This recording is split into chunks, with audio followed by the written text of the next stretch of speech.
Morning, sir.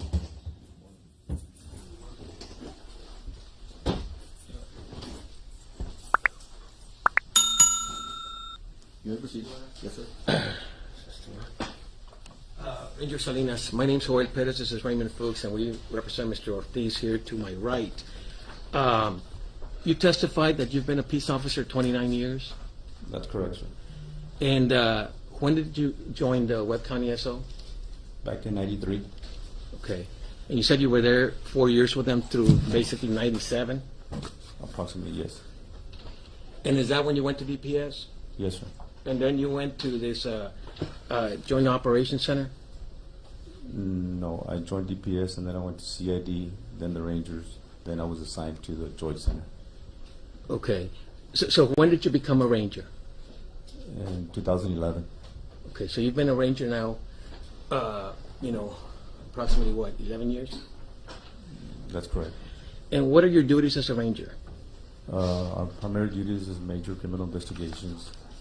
We assist other local, state, and federal agencies with their investigations, border security, public corruption investigations. In your career, how many investigations have you conducted? Might be in the thousands. Okay. And how many interrogations have you conducted? Might be in the hundreds And searches? as well, in the Okay. hundreds. So when you entered into the interrogation room, do you remember that? Yes, sir. At some point you asked Mr. Ortiz if he was willing to give a statement, That's correct. and he said no. I believe so. Okay. And you still proceeded to go forward. I still read him his rights, yes, sir. Okay. And so, again, no doesn't mean no to you. It depends on the context you're using it. Well, you asked him, do you want to talk? And he said no, basically, is what happened, right? Yes, he said Okay. no. Now, as the interview progresses, he's not cooperating with you all, right? He's not being truthful, no. Okay. In your opinion, he's not being truthful at the time, because at the time, the only information you have is from Erica Pena, correct? Correct. Okay. And as you're going forward, number one, when you first entered the interrogation room, it was 321, right? I believe so, So he had already been there like an hour, maybe close to an hour? more or less. And you met with Officer Calderon, with Captain Calderon, to kind of figure out a strategy? Correct. Talk about what we had so far. And so you, like Captain Calderon, have experience in interrogation techniques, correct? Correct. So with interrogations, how many interrogations have you conducted? Must be in the hundreds. Okay. And you'd agree that based on your training and experience, you have a technique? The only technique that I've been taught, sir, is build rapport with the individual I'm talking to. Well, when you go to, how many classes have you gone to regarding interrogations in your career? Several. Okay. But I imagine, and is it a 1 hour class? Is it a 1 week class at a time? What is it? It depends. Okay. So I'm sure they don't tell you the only technique to utilize is to build rapport. They don't teach you that. That's the only technique I've been taught. I'm sorry. That's the only technique I've been taught. I'm so sorry. I was kind of speaking to myself. I didn't hear you. That's the only technique I've been taught, to build rapport. Okay. And so you and Captain Calderon decided to try and figure out a rapport that you had with this Mr. Ortiz, correct? Correct. Okay. Now, when he was in the room waiting for you all to go in, that was by design? No. Okay. And, time is passing, and the prosecutor brought up several things, which is that it was Mr. Ortiz that brought up the picture. Do you recall that? Yes. There was Mr. Ortiz that brought up, don't break down the door, don't ransack his kids' rooms and all that. Remember? Yes. Okay. Now, regardless of the fact that he's the one that brought it up, you don't have to say, yeah, we'll do that for you. That's by design. You could have said, no, we're not going to get you a picture. No, we're going to do whatever we have to get into that house. You could have done that too, right? We could have, but we didn't. But you didn't. And it's by design because, as you know by reading this, by listening to the tapes, it's part of a quid pro quo. Isn't that true? No, sir. Okay. So you're trying to say we're doing this for you, but you're not doing this for us. You recall on different occasions you say things along those lines. You were Calderon? Vaguely, yes, sir. Okay. And so we say, hey, we've done this for you, we've done that for you, but you're not cooperating basically, and you recall that doing that, right? Yes. Okay. And that involved several things. Number one, a lot of time has passed because what time was Mr. Ortiz placed into the interrogation room? I would have to look back in my notes. If I told you around 2:30, a little bit later than that, would that be accurate? More or less, yes, sir. Okay. And then you all walked in at 3:21. Do you recall that? Yes, sir. Okay. And so then it's until roughly 10:55, almost 11 o'clock in the morning, when you all have been outside and they've taken, I think, at this moment is when they've taken, I think it's clothing and the like, and then you all will walk back in. And I'm just trying to refresh your memory of where I'm at in the questioning, in the interview. By this time, all those things have come up: the picture, and the not breaking the rooms and stuff like that. You agree with me? Yes, sir. Okay. Now,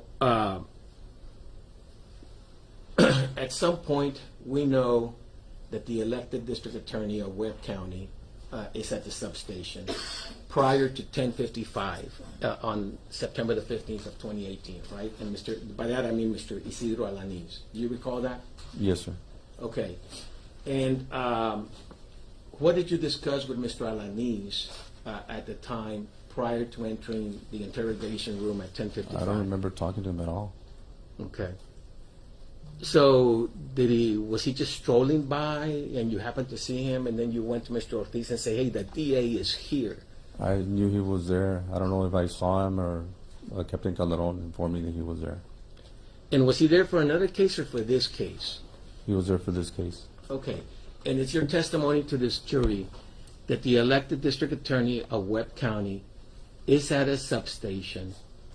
You and Captain Calderon are the lead investigators. He is there for this case. You two are there for this case. And you're telling this jury that you just happened to not talk about the case. Is that what you're telling these 12 people? No, I said that I saw him earlier. Okay, and what did you discuss with him earlier? No, I just saw him there. Okay.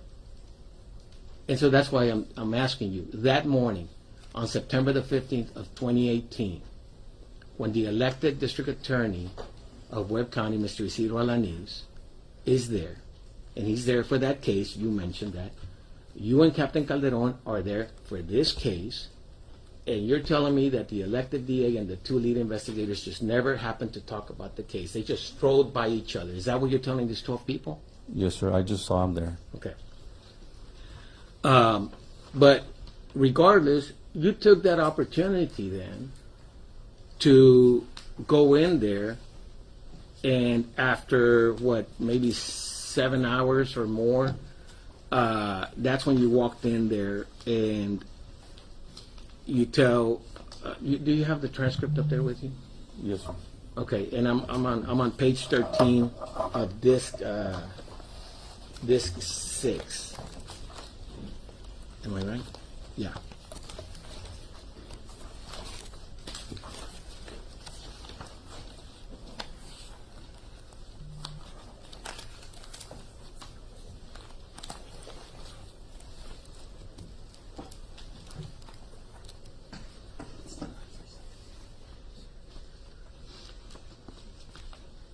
Okay, I'm sorry. I'm on disc 6, page 13, line 17. Are you there? 13, 17, yes, sir. Yeah, and that's where you say, look, partner, everything so far that you've talked about and everything that you've asked, we've accommodated you. And you're talking again about the quid pro quo. You are trying to give him things, the picture, whatever the case might be. Okay, now, half the district attorney's office here, he's right here. The DA himself, okay? Answer, okay, sir. And then your question, and now is the time. If you want us to put in a good word in for you, you need to, do you see where you say that? Yes, sir. Okay, and now this is you talking, not Calderon, right? Yes, sir. And so you agree with me that if it's a conditional word, No, sir, I wanted him to tell us the truth.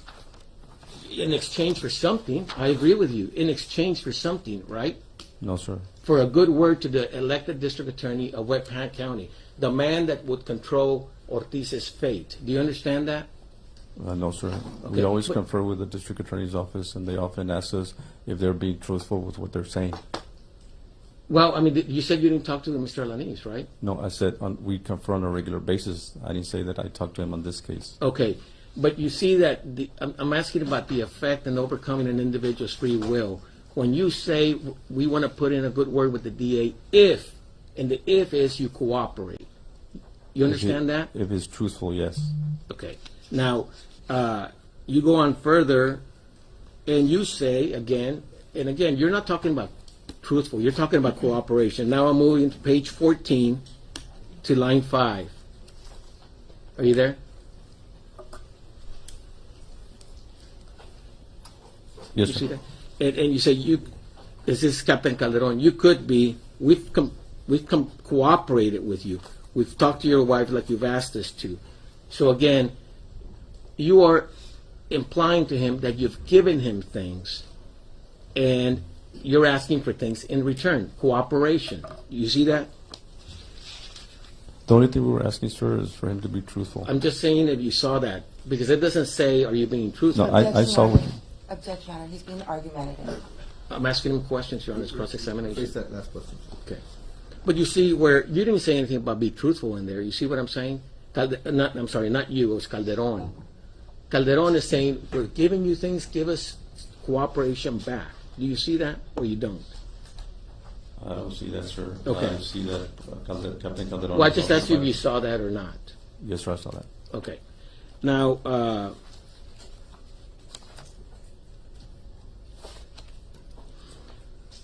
if you go to line 17 of that same page, and this is Captain Calderon, a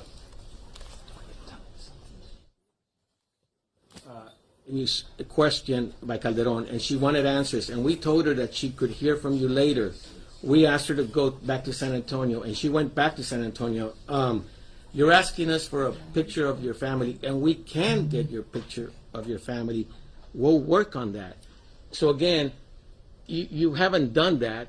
You're telling him we can do that, but it's if he cooperates. You see that? The effect it's having on another individual when you're doing that?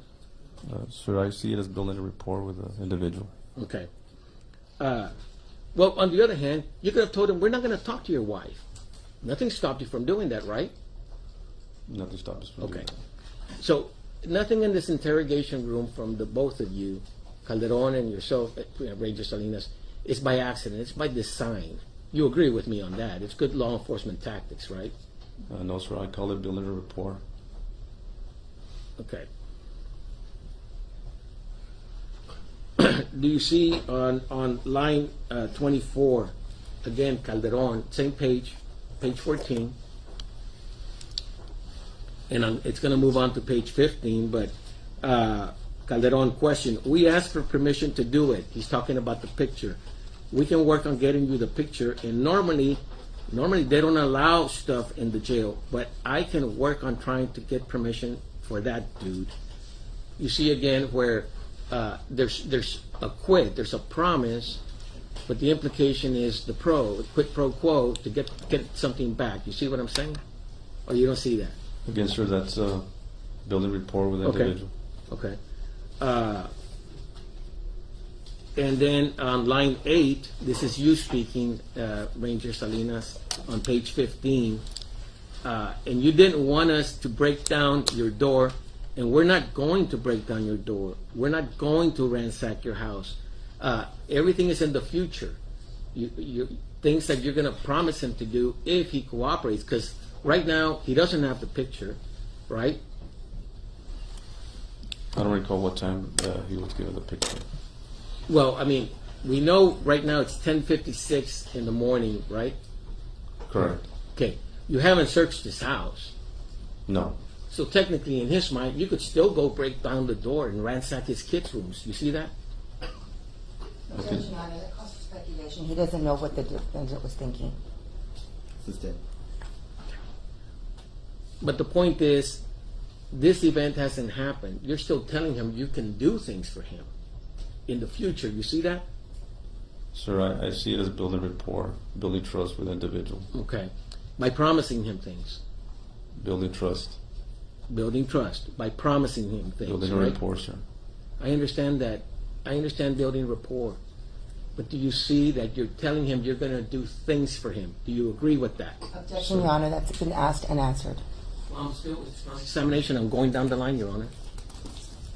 Well, I don't know that question again. I didn't hear you, Your Honor. I don't know that last Okay. question. You have asked it a few times already. You see that's a continuum. You continue to promise things. You see that? All I see, sir, is trying to continue building rapport with the individual. Okay. Now, if you go down to line 14 on page 15, and again, I'll wait till you get there. Page 15, line 14. You see where it starts, help yourself? Yes, sir. Okay, so now it's Calderon speaking. Help yourself. Help us. And with what happened, and we'll get you that picture. Now, you see there that is a quid pro quo. Give us something, and we'll give you something. You see that, right? Again, sir, I still think it's building rapport. Look, you can answer that. You can keep on just saying that. But my question is to you. This is simple English. Objection, Your Honor, he's being argumentative. Well, Your Honor, I deserve an Well, answer. no sidebar. Just ask the question. The simple English is sidebar. Do you see there, in its simple English, where you all are promising to do something if he does something? Do you see that or you don't? I can't see how he would. That's mischaracterization of what he's been discussing. Well, I'll let him answer. He was answering. You may answer. I can't say how he would interpret that. Okay. Now,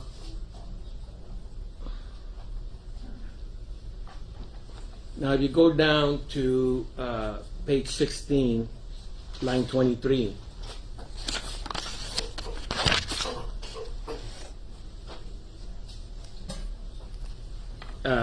That's where Ortiz brings up the part about his wife keeping the retirement money, right? Yes. Okay. And then if we go to page 17, and I'm going to see who's speaking here. I think it's still Captain Calderon. Captain Calderon seizes on that, and he says on line 4 of page 17, you know what? I don't know, but I can find out. You know that. That's stuff that we can work on. Again, something in the future, right? That's what I was trying to get out earlier. If she needs help after this, you see how Calderon is again promising to do something for him in exchange for cooperation. Again, sir, I still think this is building If you don't rapport see it, with you the don't guy. see it. You can say, no, I don't see that. I don't see it, sir. Okay.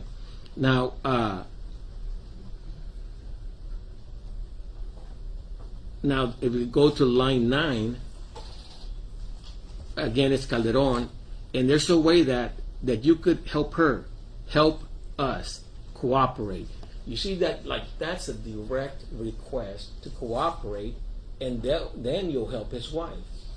Do you see that Calderon is saying that, Ranger Salinas? Objection, Your Honor, that's a cop-out question. I'm not sure what it is that he's asking. Do you see where Captain Calderon is telling him he'll do something for him if he cooperates. Here it's literal. Do you see that, Ranger Salinas? I see he mentioned the word cooperate. Okay.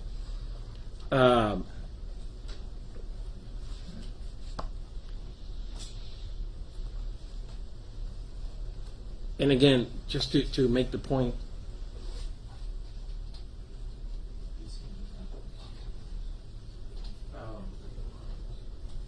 and it goes on and on. I mean, we already spoke to Captain Calderon, but do you see that you talk about the retirement, you talk about the picture, you talk about the ransacking the house, and everything is if you cooperate, it's conditional. You see that. I still see this building rapport with the individual. Okay.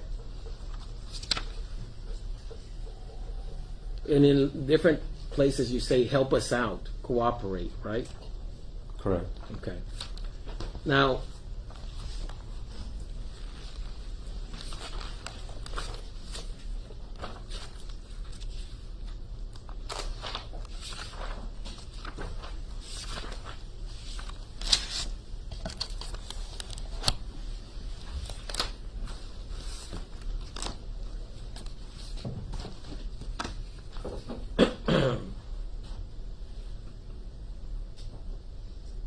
if we go back now to earlier in the day, you received a call from Trooper Hernandez about Erica Peña, correct? Correct. And then you and Captain Calderon at some point are at the substation with Ms. Peña, and that's when the bolo goes out based on the things that she mentioned to you for the white Dodge and for Mr. Ortiz. Is that accurate? The bolo went out after we confirmed the residence. Okay. And then at about 1:30, I think, or maybe 1:15, you get the call from either, I think Bradshaw, Trooper Bradshaw, that they've located the truck at the stripes there at Jefferson and San Bernardo. Is that correct? That's correct. Okay. And then you arrive, according to your report, approximately 1:30 in the morning. You recall that? Yes. Okay.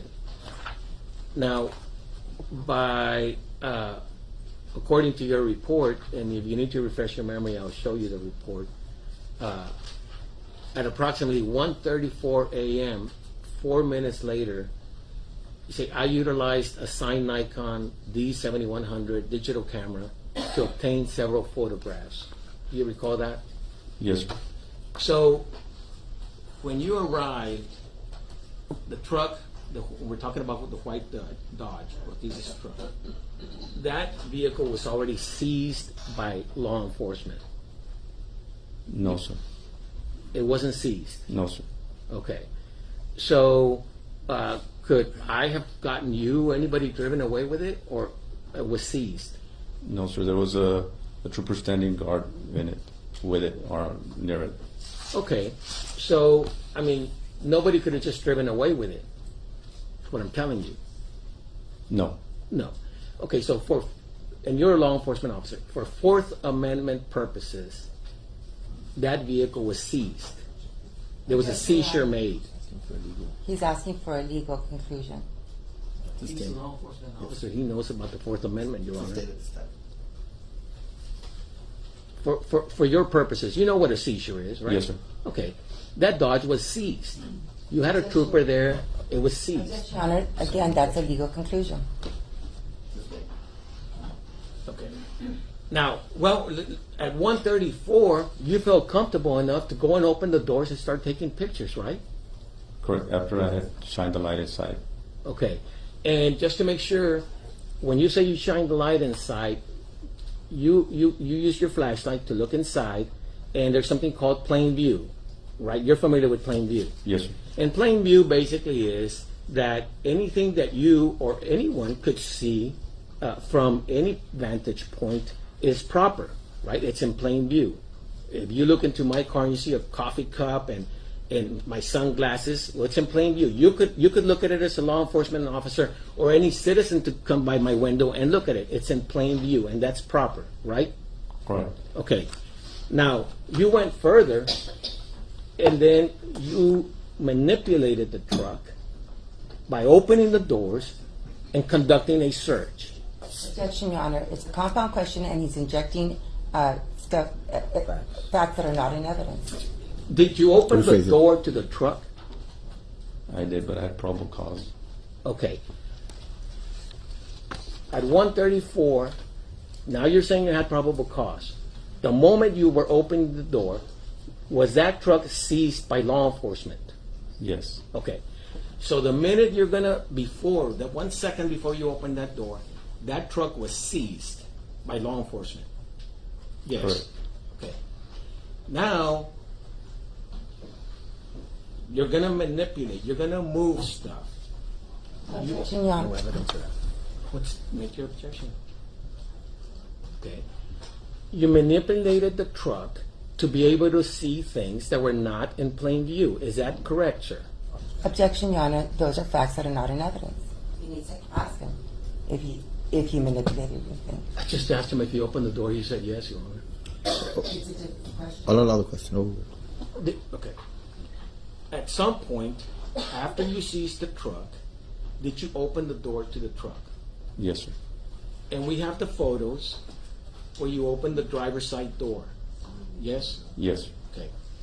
And now is where the gun is in the door well, if you will, of that white Dodge Ram on the driver's side.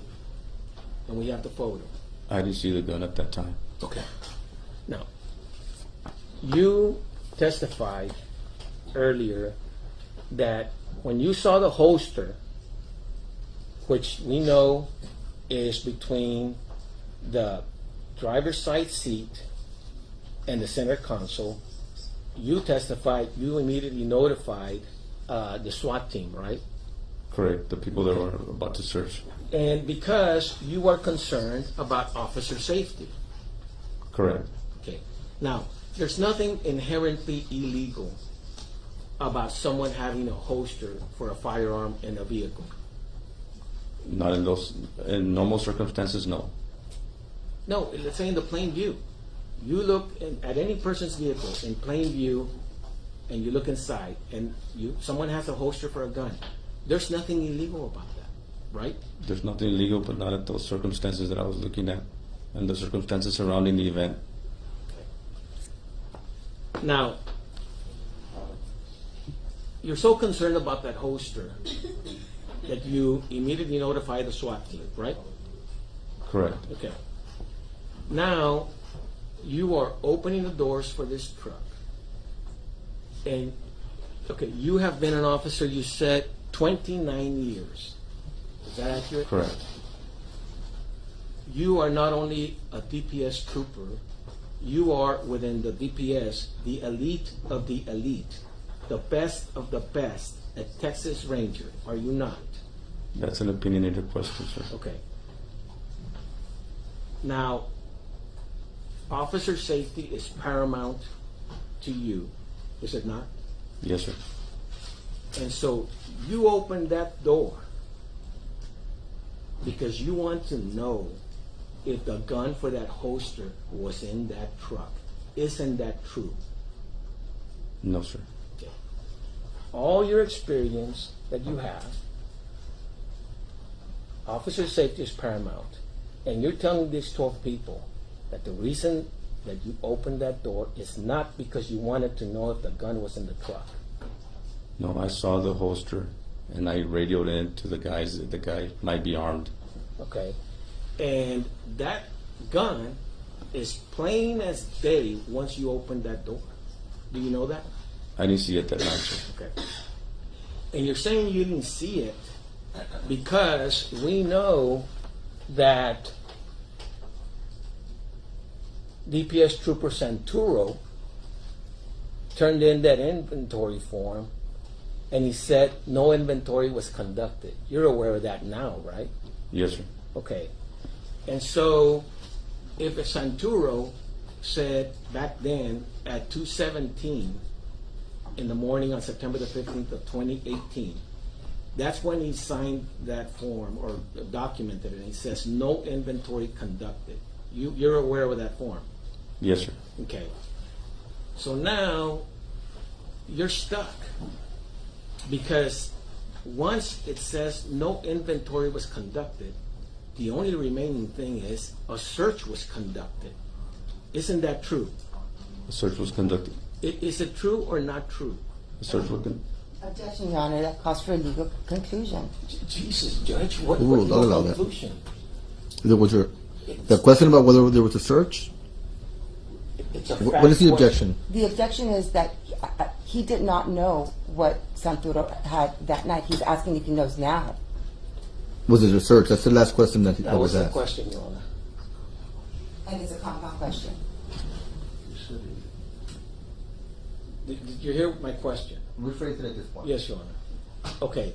If it wasn't an inventory search, an inventory, then it's a search. The vehicle Is wasn't that true? searched. The vehicle wasn't searched at the stripes.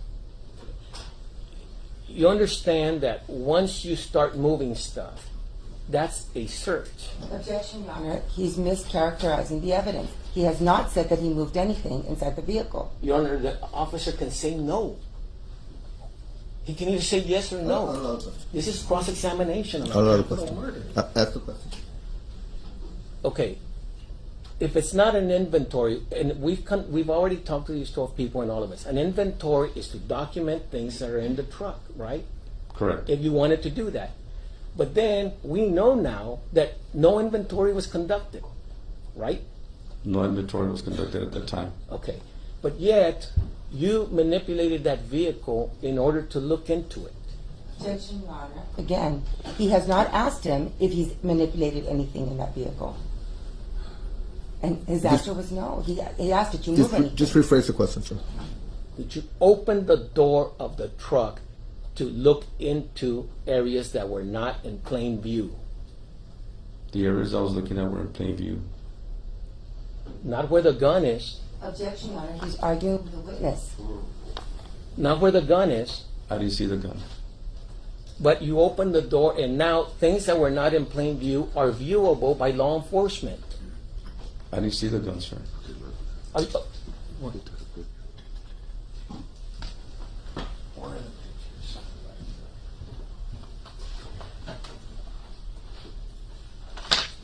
Where would the picture of the truck be from your phone?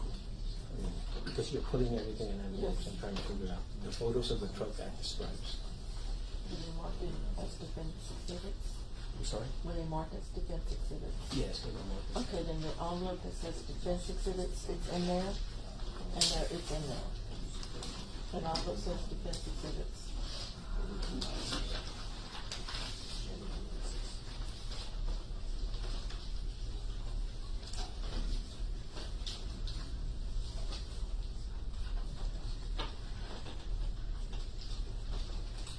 May I approach the witness, Your Honor? Yes, sir.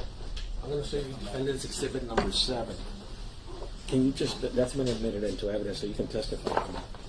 Do you see where the door to the white Dodge on September the 15th of 2018 at the stripes in Laredo at Jefferson and San Bernardo has the door open to it? Yes, sir. You opened the door. Yes. You took a photograph of that gun. I didn't see that gun at the time. Do you see it now? I can see it now when you're pointing at it, but I didn't see it at the time. Okay. And you knew there was a holster, by the time you opened this door, you knew there was a holster in the truck. Yes, sir. Okay.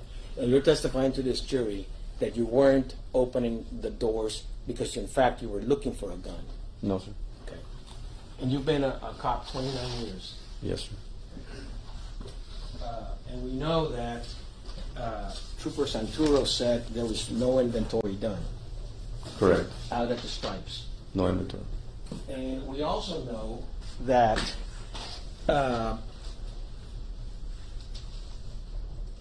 there wasn't any need to be concerned about the truck because you instructed Santuro, number one, to secure the truck at 1:15 a.m.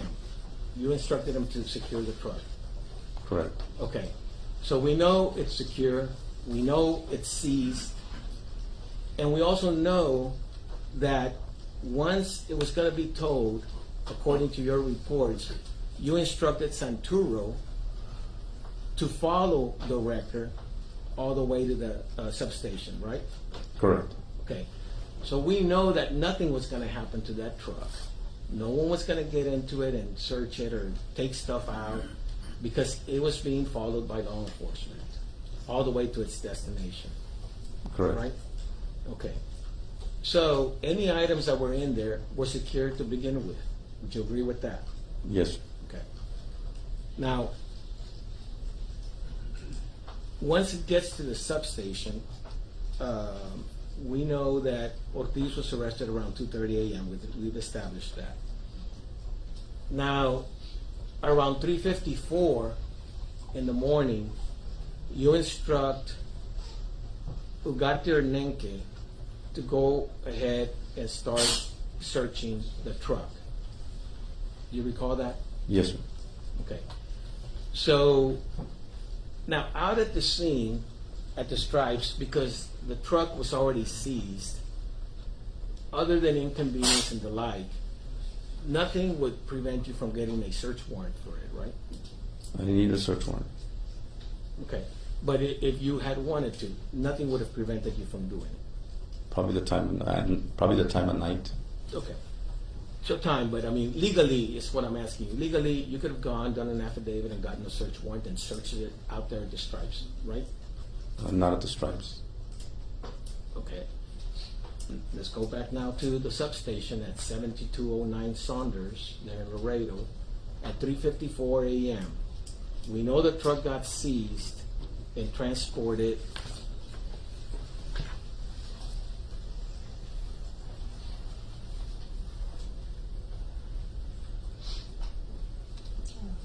It'd have to be after 1:34 because it says, I instructed Sergeant Santuro to escort the wrecker and the Dodge to WCSO, Webb County Sheriff's Office, substation located at 7209 East Saunders. So we know that it eventually got to the substation, right? Correct. Now, once it's at the substation, you'd agree with me that that's a secure area. You could say that. Well, it's not a bank vault, but it's an enclosed area where law enforcement personnel are allowed to go in only. Would you agree with that? Yes? Yes. Okay. So we know the truck's not going anywhere, correct? Correct. Okay. And at that moment in time, nothing prevented you from going to go get a search warrant for that truck, legally. Legally, but I still have probable cause, and I had abandonment of a vehicle. That's not what I'm asking you. My question is, legally, could you have gone to a magistrate, presented your affidavit, gotten a warrant, and then come and search the truck? I could have. Okay. But you didn't. No, sir. Now, at 3:54, you instruct Ugarte to start searching the truck. I don't remember what time I told him. Okay, let me see. Something.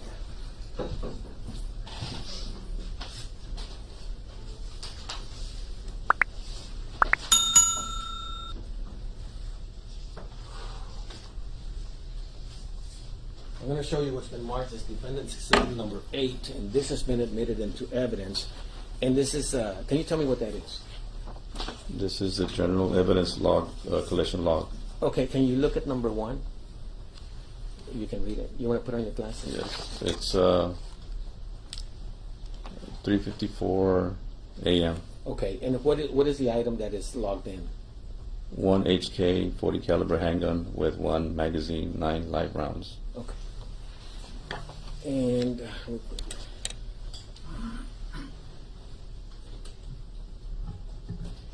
And can you read out what item number 2 is and the time? With the numeral 2. Yeah, that one. 4 a.m. cash bag with makeup and syringe. Okay.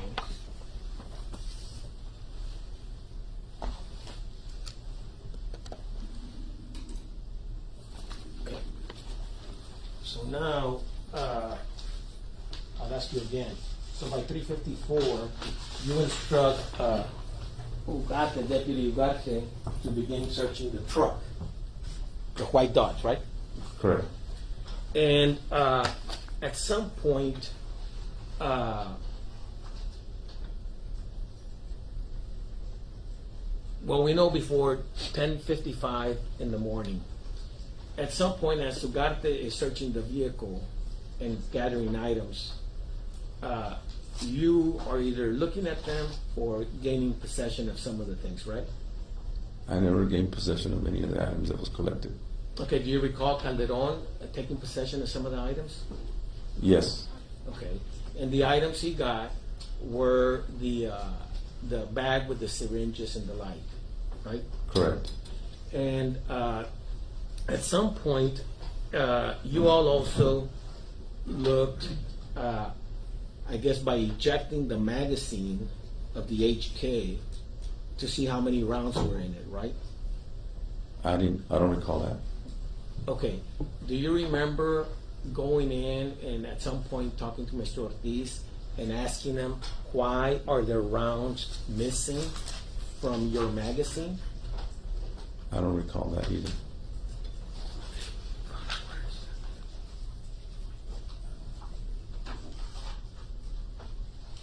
Now, with regards to the bag, because you remember that, Yes, sir. right? Now, you need the items in the truck to be able to confront Mr. Ortiz with, let's say, incriminating evidence. Is that accurate? That's fairly accurate. Okay. And for example, when you told him, we know this bag is not your wife's because it has syringes in it, remember? Yes, sir. So you're utilizing the items from the truck because they're necessary to assist you in the interrogation. You agree with that? I wanted him to have as much information as possible to make his own conclusion. Sure. And I'm just going to tell him, if I were to just tell you just generally, because it's in the transcript somewhere and we've all looked at the video, that at some point, either you or Calderon, I know you don't remember right now, but if I were to tell you that they say, hey, why are you missing rounds from your magazine? And he even replies, because I shoot up in the air sometimes. Does that refresh your memory? Yes. Okay, so we know that did happen. You all, based on the search of the truck, beginning at 3:54 a.m., were utilizing the items obtained from the truck to assist you in the interrogation of Mr. Ortiz, correct? Again, we were providing as much information to him so he could make a good judgment as far as what he was going to tell us. Okay, and the truth of the matter is, you didn't obtain a search warrant for that truck that day, at that time, because it was more important to you to use those items to incriminate Mr. Ortiz. Isn't that true? That's not true.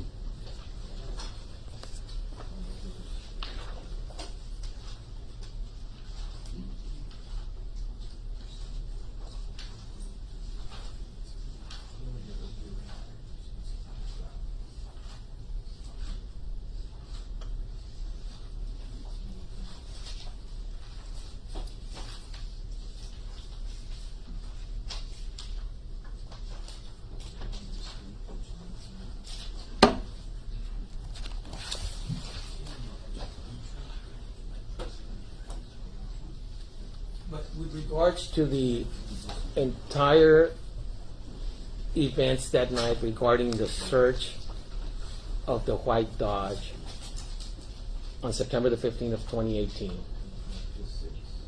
isn't it true that the reality is that you searched it out at the Stripes and then you searched it over here at the substation without a warrant because you needed that information to incriminate Mr. Ortiz? That's not true, sir.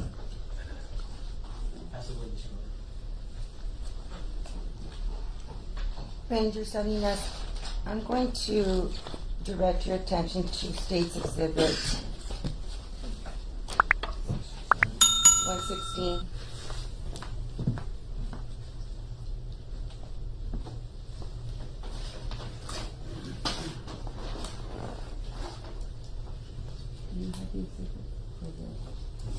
Actually.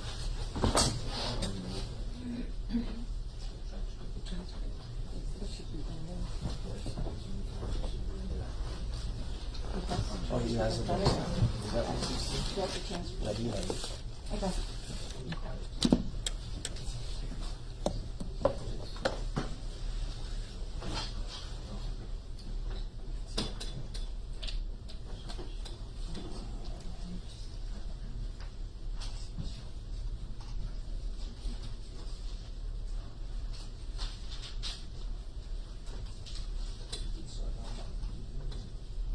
And at the beginning, do you remember who brought up the district attorney first? Was it you who brought up Mr. Alanis being at the station? Or was the first time Mr. Alanis's name was brought up, was it by Ortiz? Mr. Ortiz. I think it was Mr. Ortiz. I'm going to direct your attention to CD3, page 50.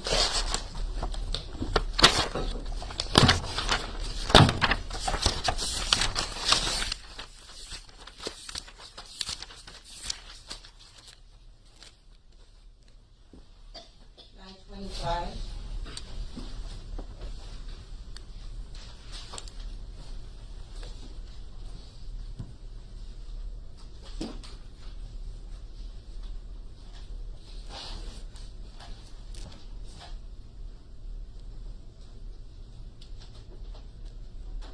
The very bottom.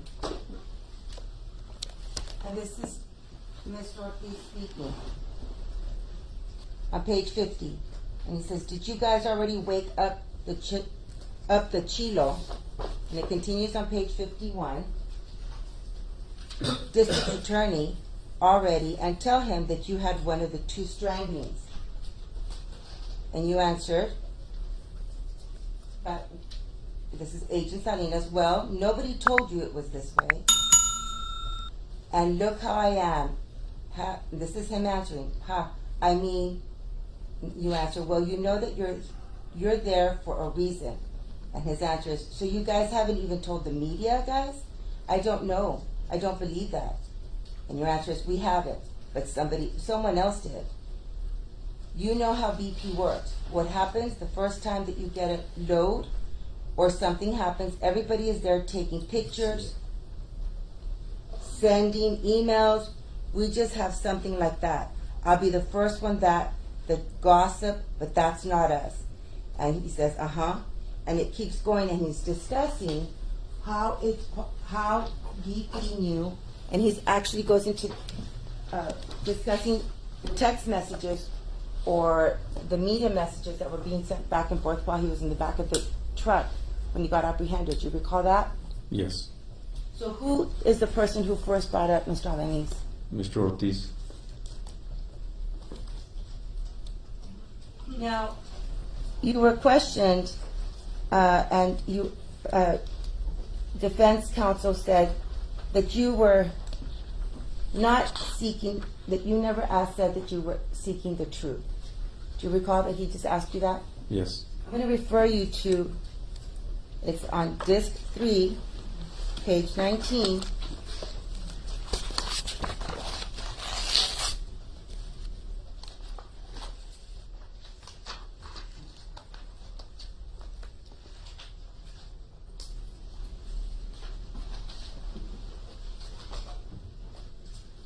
And this is by Captain Calderon. It starts on page 18.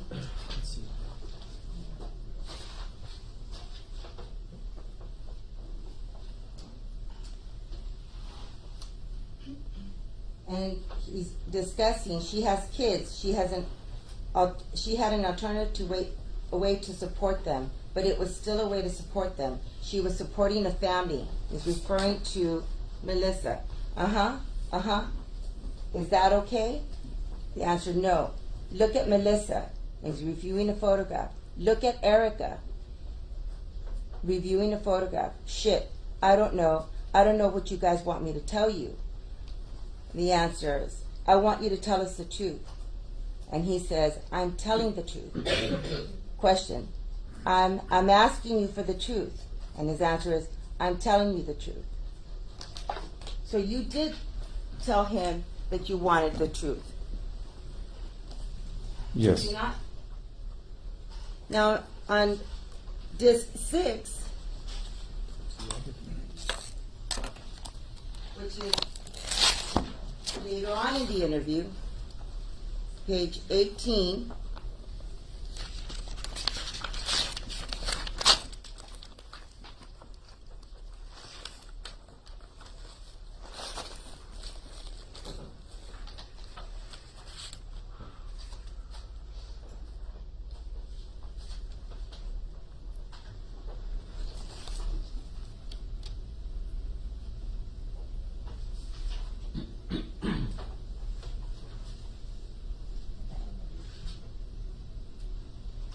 and this is by you, Agent Salinas.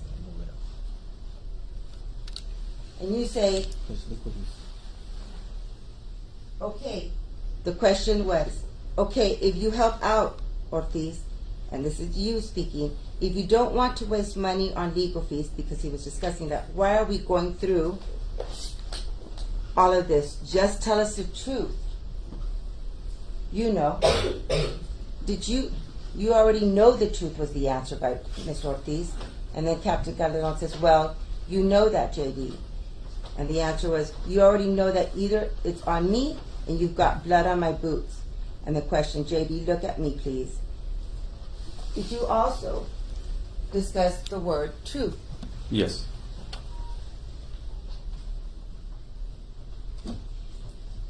At any time in that interview, did you use the word promise? No. Words like, we will accommodate you, were used? No. Would you, do you recall Captain Calderon saying, I'll ask permission to see if we can take that picture? Yes. Is that different from, I'll give you a promise? Yes. Is that a guarantee? We're going to object to leading questions, Your Honor. Rephrase.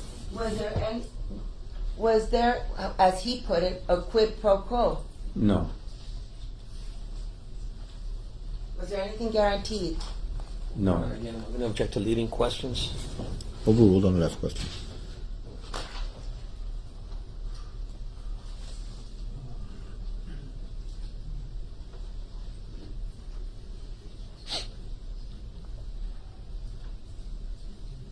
Now, during your interview, and we discussed this when we had you on direct yesterday, you said you already knew he was a law enforcement officer. Once he was at the substation, yes. Yes. And do you recall him discussing times that he had his own investigations and that he would conduct interrogations and searches? Yes. And arrests?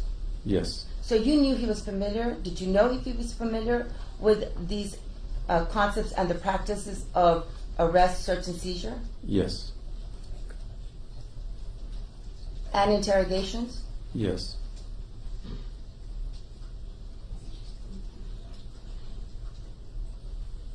Did he ever ask for an attorney? No. Did he ever stop talking? No.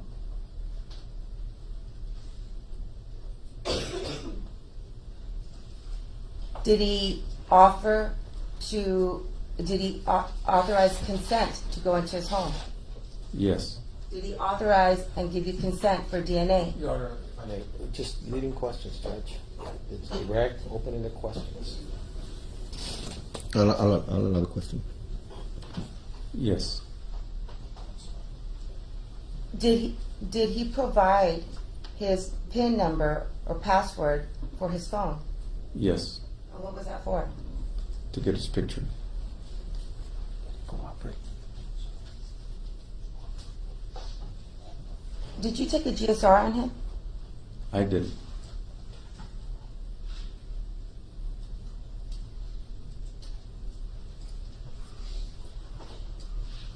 Now I'm going to refer your attention to the stripes that you were questioned on whether it was a search or not. At this point, hold on just a moment.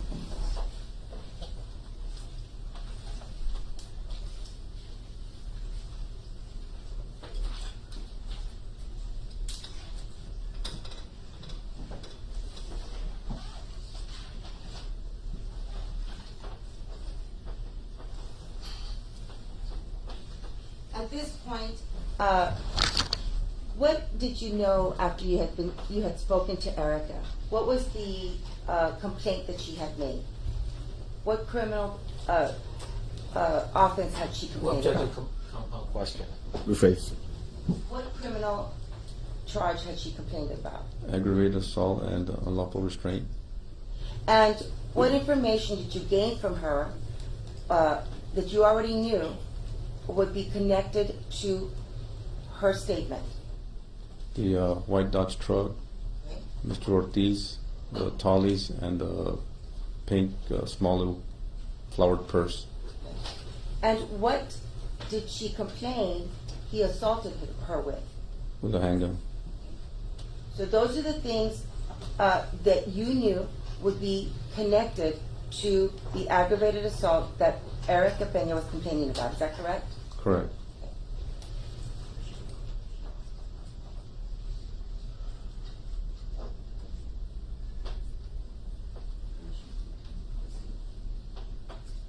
Your Honor, at this time, we'd like to publish State's Exhibit 23. It's already in evidence. You may.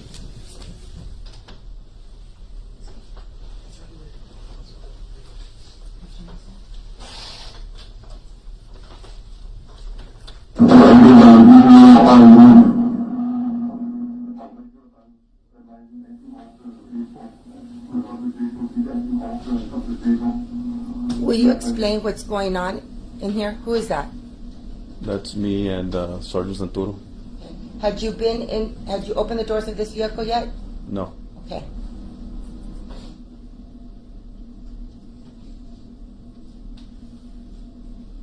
What is it you're doing right now? I think I'm on the phone. And who's that other individual? That's Sergeant Santoro. And what are you doing now? I'm going to the driver's side door. With what in your hand? A flashlight. And what are you looking for? I'm looking what's inside. Okay. And what do you see? The holster. Okay. What else do you see? It didn't come out, but I go on the driver's side or the passenger side, and I see the tall boys and the pink purse and another brown purse in the front floorboard.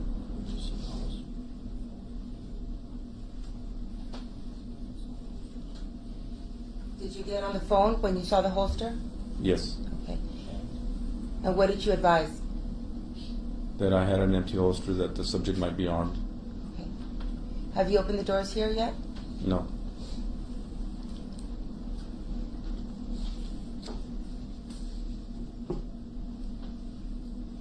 Now, at this time, you saw, what were the items that you saw in plain view? A brown purse in the front, a pink purse in the back with some tall beer can, tall boys, and the empty holster in the driver's side. Did that match what Erica Peña had complained about? Yes. And when you testified during direct before, did you move any items in this vehicle? No. Did you remove any items in this vehicle? No. Did you manipulate anything? No. Did you believe that you could search the vehicle at this time? Objection, Your Honor. Speculation, opinion, and as they objected, it's a legal conclusion, Your Honor. Rephrase.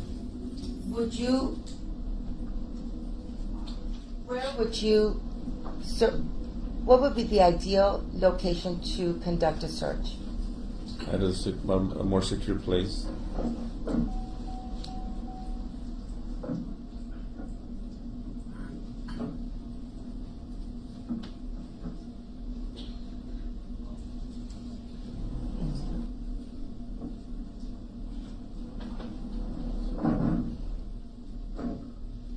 Now, when you were prompted, or what prompted you to take photos of the vehicle? just so I can document the contents in the pristine manner that they were. And when you took the pictures, you did not. You can go ahead, John. And when you took these pictures, again, it was just what you could see in plain view. Correct. But do you recall looking at your pictures and yesterday, and it was a picture that you had taken, and in fact on the door, the gun was there. Correct. So even though the camera picked it up, your eyes did not pick up that camera. Correct. I mean that gun. Correct. So what was the purpose of taking these photos at this time? Just to preserve the way the contents were in the vehicle. So they were preservation photos. Correct.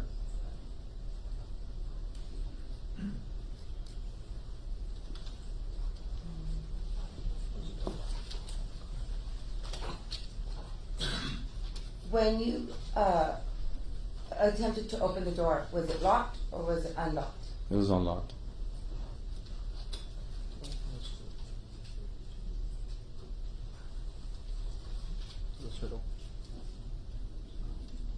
Did you know who the owner was of this vehicle? Yes. And was he present? No. And did you know from the investigation what had happened when the troopers confronted him at the stripes? Yeah, I'm going to object to hearsay, and I'm also going to object to leading. Overruled. Yes. What was that? That he had fled.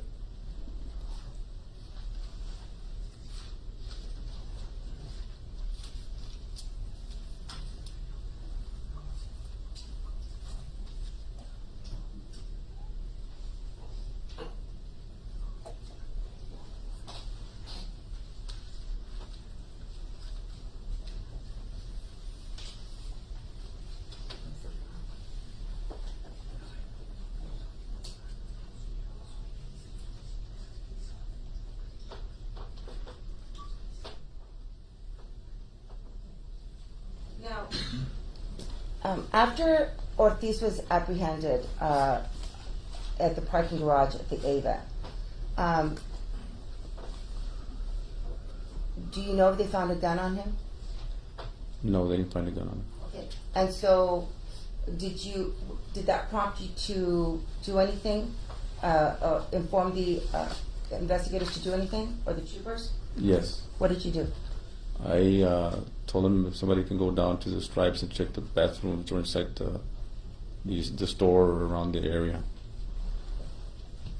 Again, because you did not see the gun in the vehicle. Correct. There was a dumpster by that truck. Did you have them look at the dumpster? Yes. I have no further questions, Ron. Test witness? Yes, Your Honor. Well, at this time, you didn't know how many guns were involved, did you? Correct. Okay.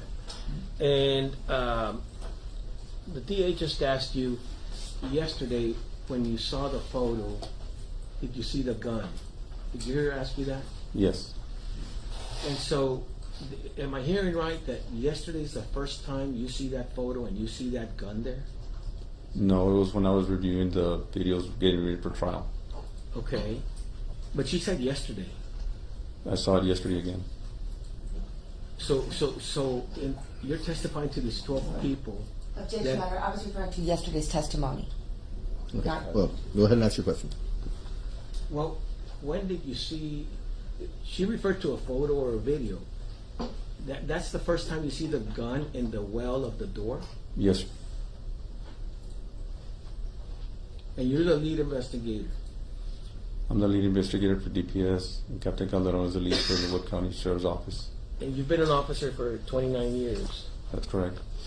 And your testimony to this jury is 4 years approximately after this incident. This is the first time that you see that gun in that door well. That's correct, sir. And you're going to stick to that. Yes, sir. Earlier she asked you, you can manipulate the truck. Did you hear that? Yes, sir. Okay. What does manipulate mean to you? To move around. Move anything, right? Right? Yes, sir. Did you move the door when you opened it? Yes, sir. Okay. So you manipulated the truck? Yes. I opened the door. Okay. And you took a photo of the contents of the door well? Correct. And with all due respect, I know you wear glasses, but how far were you from that gun? Now that you know there was a gun there, what, 2 feet? More or less. Okay.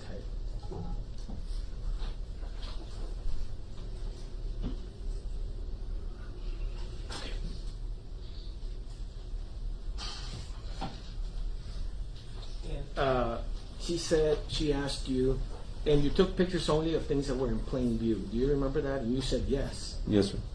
That's not true. That's not true, right? They were in plain view when I saw him with a flashlight. Okay. Where the gun is, where you now, 4 years later, know where the gun is, without moving anything, was that gun in plain view? No. So when she asked you, did you take pictures only of things in plain view, and you said yes, that is not true. Yes, that's true. Officer, you just testified that that gun was not in plain view. I didn't see it. I'm not asking you, you saw it. I'm asking you if that photo shows things that were not in plain view. Correct. So the answer is yes. You took photos of things that were not in plain view. Correct. When I opened the door, I didn't see the gun in there.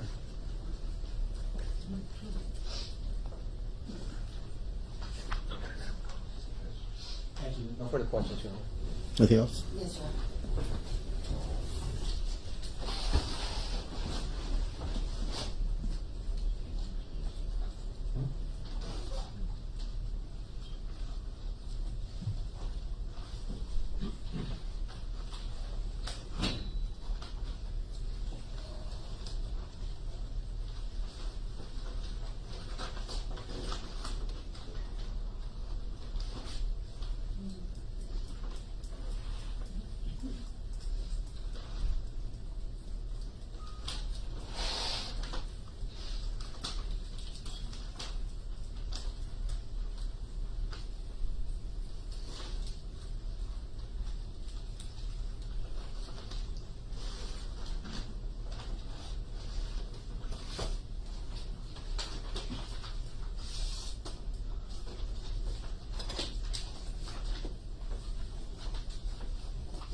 May I publish Defense Exhibit 7?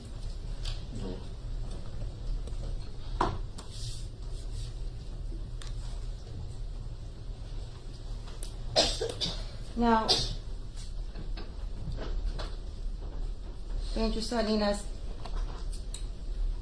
when defense counsel asked you regarding the first time you saw, or let me ask you this first, just a moment. I want you to look at State's Exhibit 7. Defense Exhibit 7.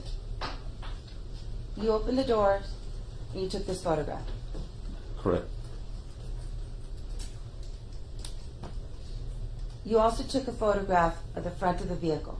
Is that correct? Correct. And the back. Correct. Did you have time to look at the details in the photograph that you had just taken? I'm going to object to the again. No. And yesterday, during your direct examination, did you take these photographs? Yes. Before yesterday, had you noticed this object here? No. What is this object? What does it appear to be? And let me see if I can zoom in.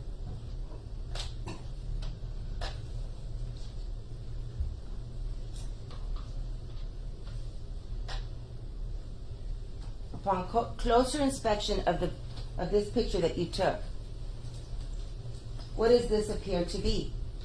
A black pistol, What part of that pistol? the butt. But when you took the photograph, you just snapped the camera. Were you looking at all the little details in it? No. And because you didn't see the gun, it prompted you to do what?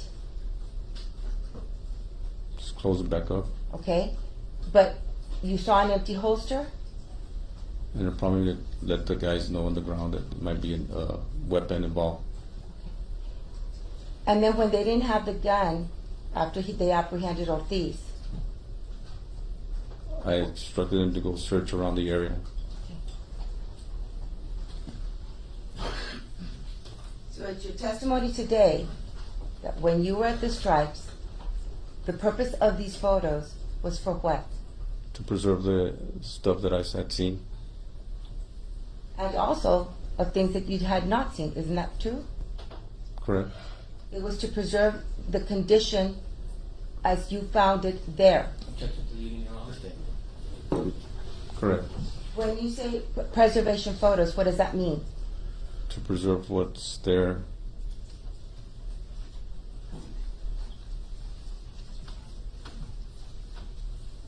I pass it as well.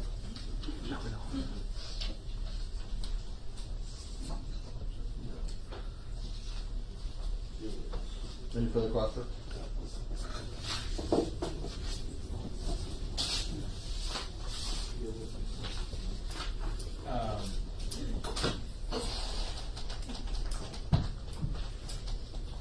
Well, that DPS form that you saw, that you know which one I'm talking about, right? Yes, sir. It says inventory form. It doesn't say preservation form, right? Correct. Okay. Because generally, with regards to what you're talking about, it's inventory or search.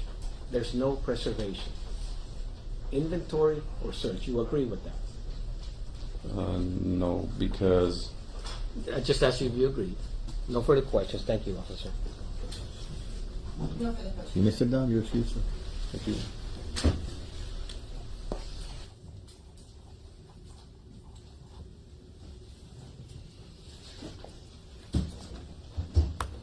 The state's going to call Sean Daniels.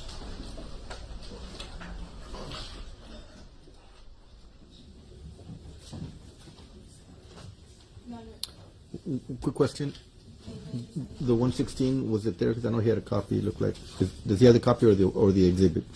116. Just make sure that the 116 is still there. I don't know who had it. You had it or the witness?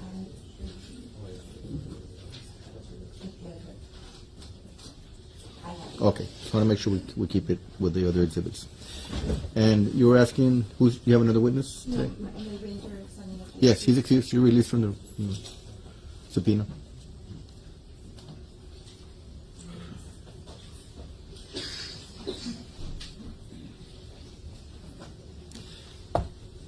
Your next witness?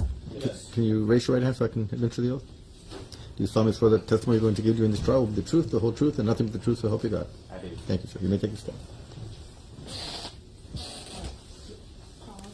Pause. Yes, ma'am.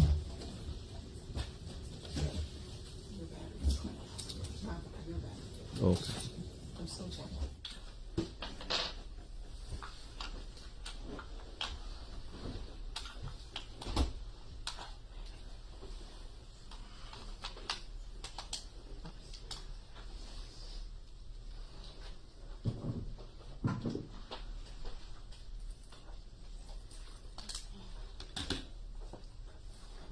Okay. For the court reporter, APA Danny Elizondo. Conducting the question. And you got them? I have the mic. Test, Thank test. you. All right. For the record, Daniel Elizondo for the state. Good morning, Mr. Daniel. Good morning. For the record, could you please state your full name? My name is Sean Daniel. How are you currently employed? I work for the New Mexico Department of Public Safety, Prior to that, where were you employed? the Texas Department of Public Safety. What were your duties at the Texas Department of Public Safety? I was a forensic scientist in the firearm and tool mark section. And how long were you employed at the Texas Department of Public Safety as a firearm, tool marks, and analyst? I think around 6 years. What were your duties there with regards to the day-to-day work? So my job as a forensic scientist was to analyze evidence related to crimes. What is your educational background? What qualifies me for this position is my biology degree. And do you have any other education that you received, undergraduate? I do. Yeah, I have a finance degree also. What about any specific training you've received in the area of firearm and tool mark examination? I'm sorry, can you repeat that question? Yes. Have you received any specific training with regards to firearms and tool mark examinations? Yes, I have. When I was hired for this position, I went through a training program that was about 1.5 years long. We went through different, modules with the history of the field, different manufacturing techniques, a lot of firearm safety and function, a lot of microscope work. And then after that training, I go into supervised casework, where I'm working actual cases under the supervision of a trained examiner. And then after I complete that, then I do independent casework. Since then, I've done continuing education, and this has been my job, 40 hours a week since then. And at the time you were working at the Texas DPS, it was a crime lab, correct? Yes. At the crime lab, were you licensed as a forensic analyst? Yes, I was. By who? The Texas Forensic Science Commission. And just for the jury's sake, how many times have you yourself conducted firearm tool mark examinations? Many times.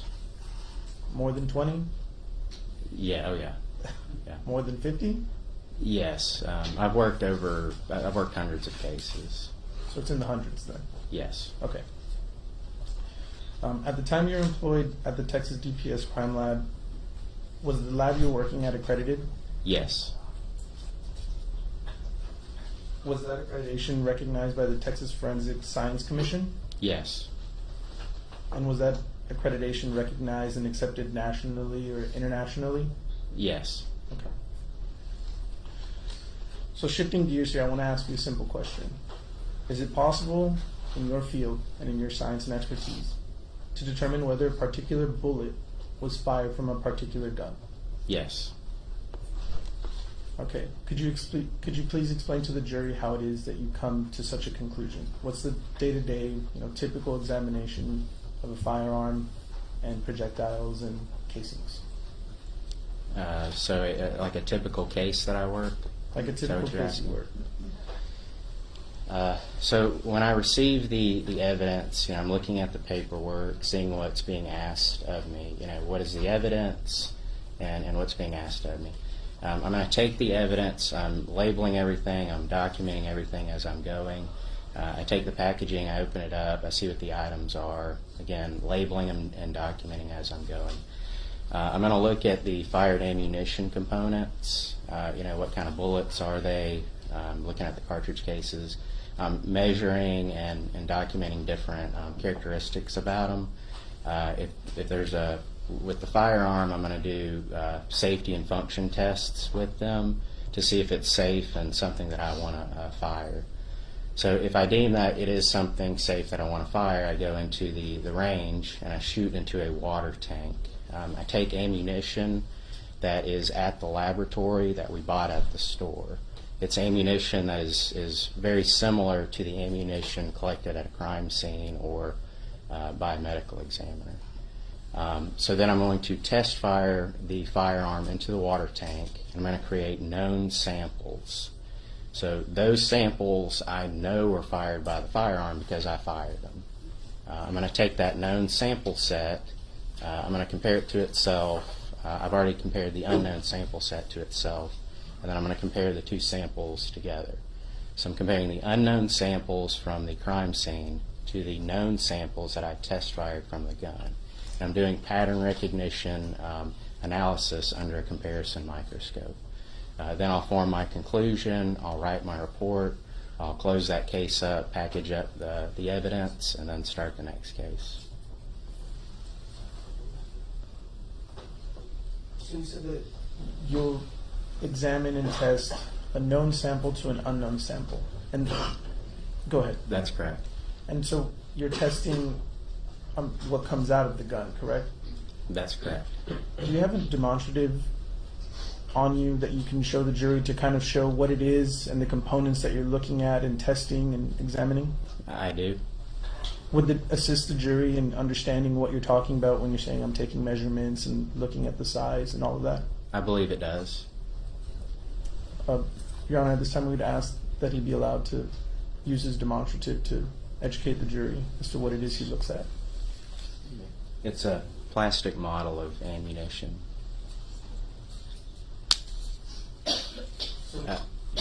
Go ahead and explain to the jury what it is you look at.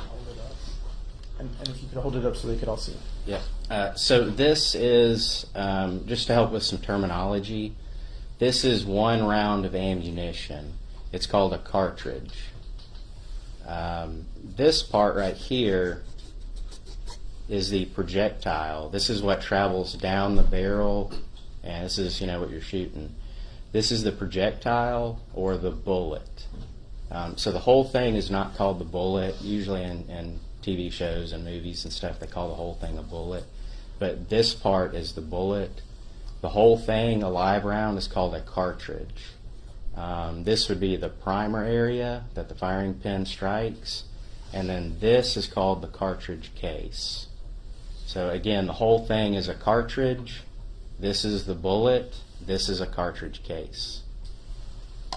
So when you're looking at those and examining them with the known sample and the unknown sample, what is it on that you're looking for?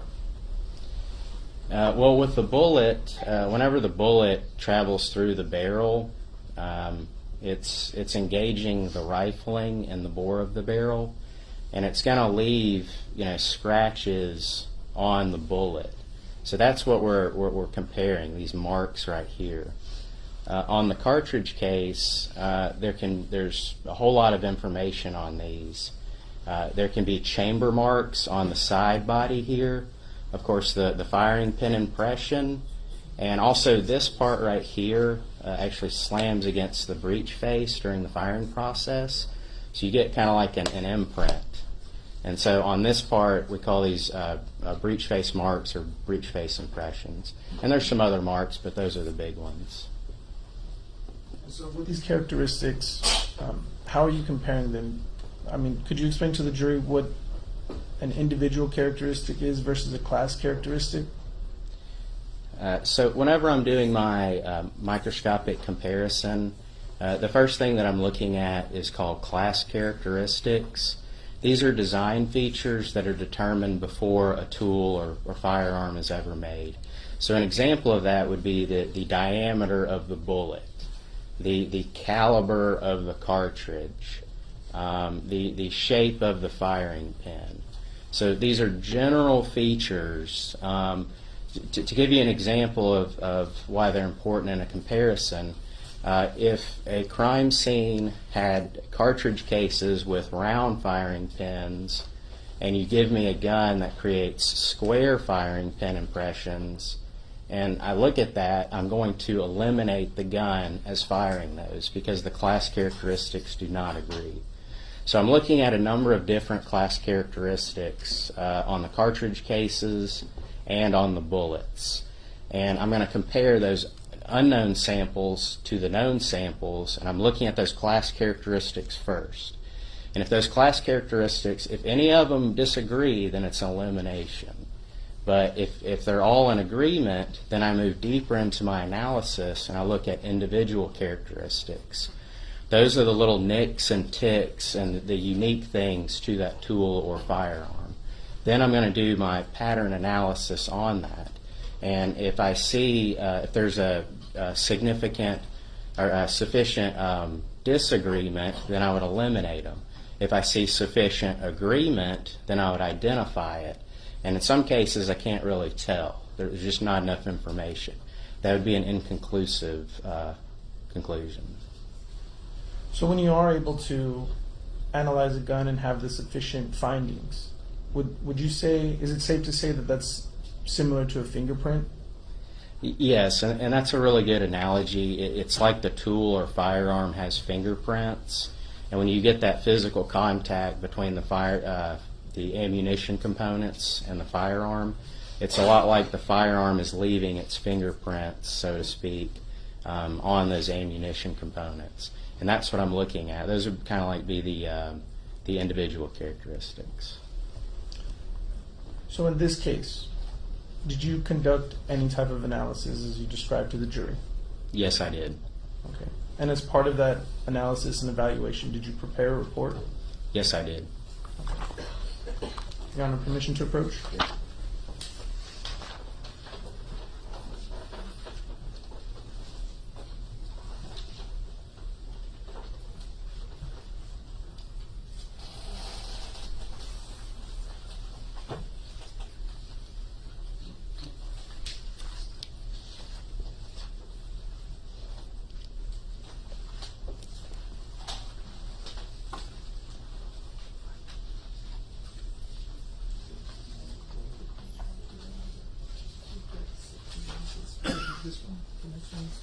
For states.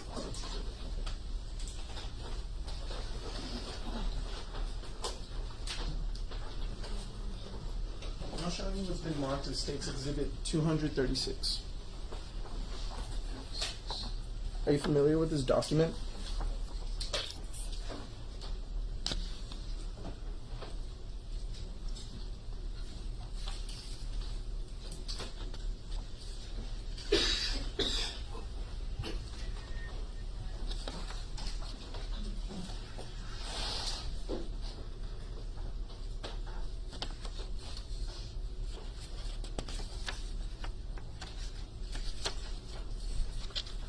Yes, I am. How are you familiar with it? This is the report that I issued. It summarizes my conclusions of my analysis for this case. Okay. Was this report generated in the normal course of business of the Texas DPS Crime Lab? Yes, it was. Was this report made at or near the time the events that this report talks about took place? Yes. And has this report been materially altered in any way? No. Okay. Let the record reflect, I'm now tendering to defense State's Exhibit 236 for review, and would like to admit that into evidence. Assuming you're offering it. Yes, I'm offering. We'd object, Judge. Well, if I could ask a question. Did you prepare this report yourself? Yes, sir, I did. Judge, we'd object to it being offered into evidence. It's not a business record. It's his personal report. Just like an offense report. I mean, it's just report. Judge, if he wants to have a conversation, when we approach the bench. All right, go ahead.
evidence at this time.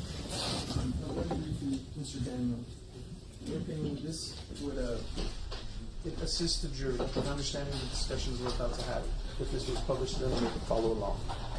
I believe so, yes. Can I have permission to publish State's Exhibit 236? You may.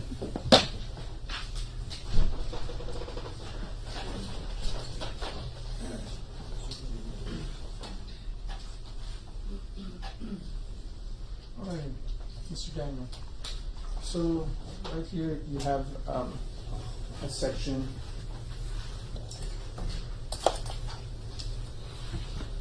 for evidence, description, and results of analysis and interpretation. This list, is this a list of items that you received to test and conduct analysis on? Yes, it is.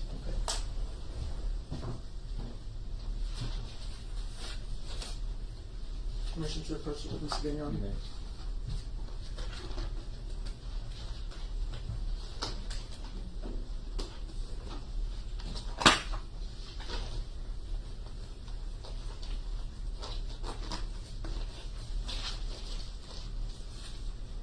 Apologies.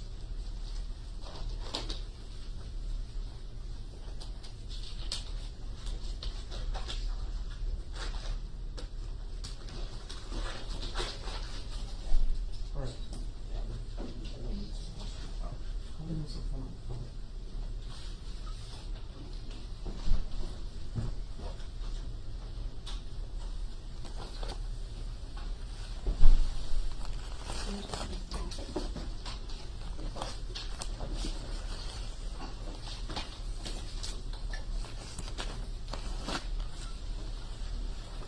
All right.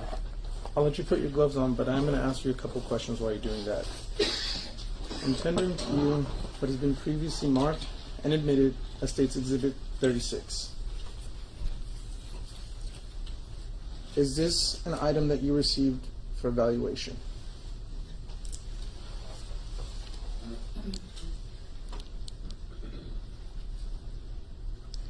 Yes, it is. And how are you familiar with this item? Yes, I am. How are you familiar with it? So I know that I examined it because I have my case identifier sticker on the firearm. This sticker is unique to this item. It has information like the case number. It has the agency item number, the lab item number, the date, and my initials on it. So I know that I examined this firearm.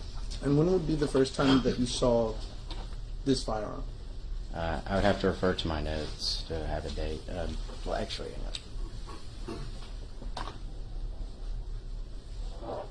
it'd be February 11th, 2019.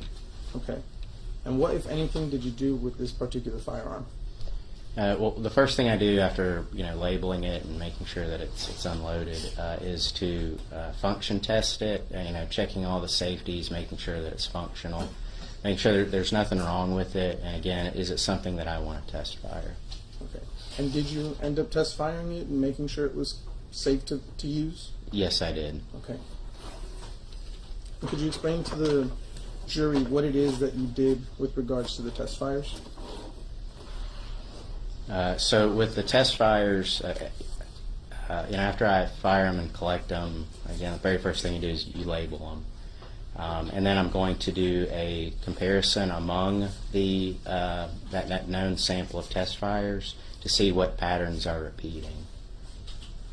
And with regards to your report, right here, item 20, and specifically 20-1.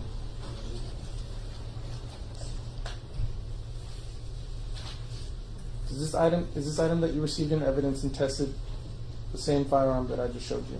Yes, it is. And with regards to this,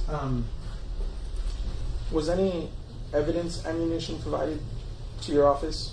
Yes. And what, if anything, did you do with that evidence ammunition? The live rounds, I didn't do, the majority of them, I didn't do any analysis, any type of comparative analysis with them. Two of the live rounds that were submitted as evidence, I used as test fires. And would that be indicated right here at 21-02-AB? Yes.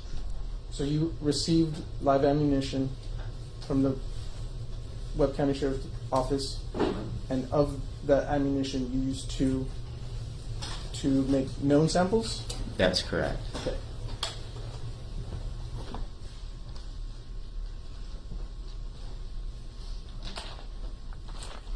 I'm now going to show you what's been marked and previously admitted as State's Exhibit 40, 41,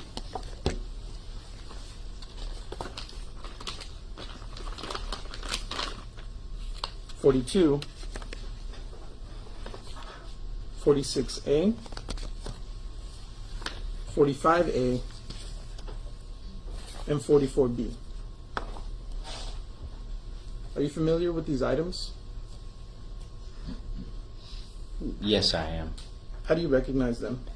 They also have my case identifier sticker on the packaging, so I know that I examined them. Okay.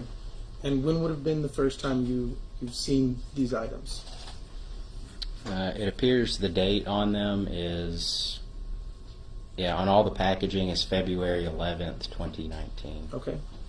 With these particular pieces of evidence that I've handed over to you, did you test them? And if you need to look at your report to refresh your memory to make sure. I do. Do you, we can move this.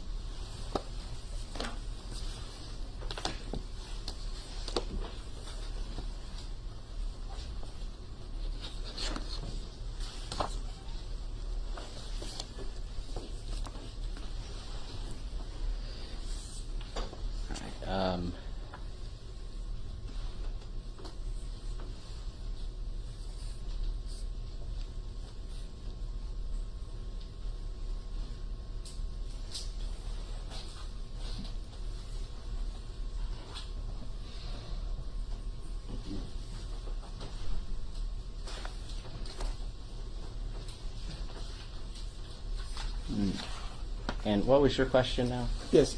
Did you perform any analysis or tests on these items that are in front of you? Yes, I did.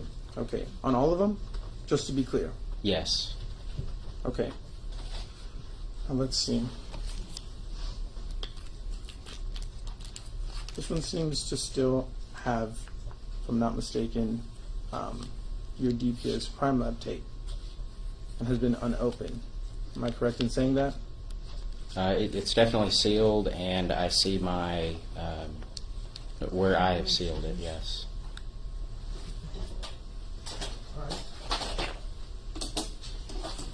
I'm going to have you open any of those that are still sealed, and then that way we can take a look at them. Okay. Do you want me to open all of them? All of them. If they're still sealed, please open them. Okay.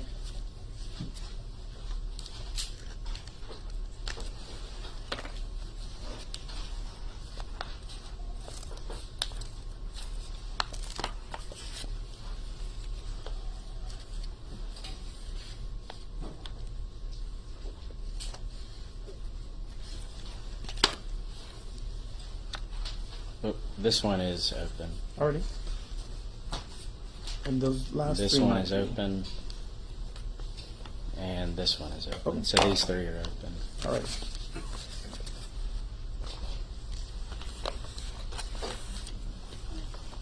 Now showing you what's been marked and previously admitted as State's Exhibit 44, 46, and 45. Are these projectiles that you received and tested, conducted an analysis on?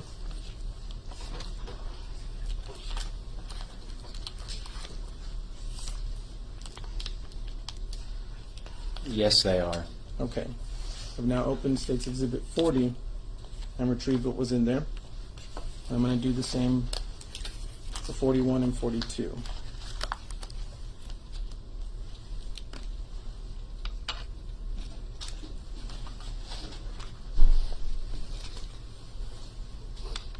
Now you said that these were cartridge casings, correct? That's correct. But they're also commonly referred to as just casings. Yes, that's a slang term for it. Okay. Were these cartridge casings tested by you? Yes, they were. Okay. Your Honor, permission to publish State's Exhibit 40, 41, 42, 45, 46, and 44?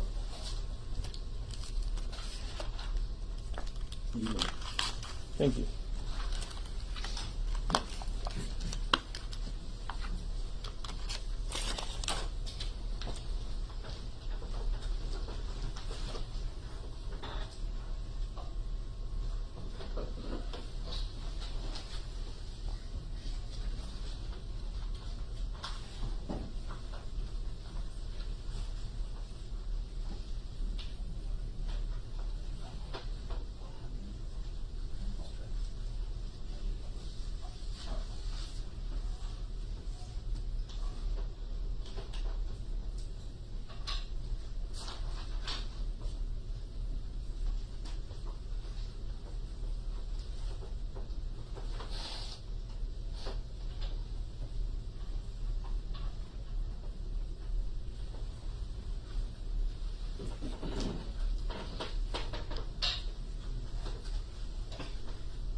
These are all items you tested, correct?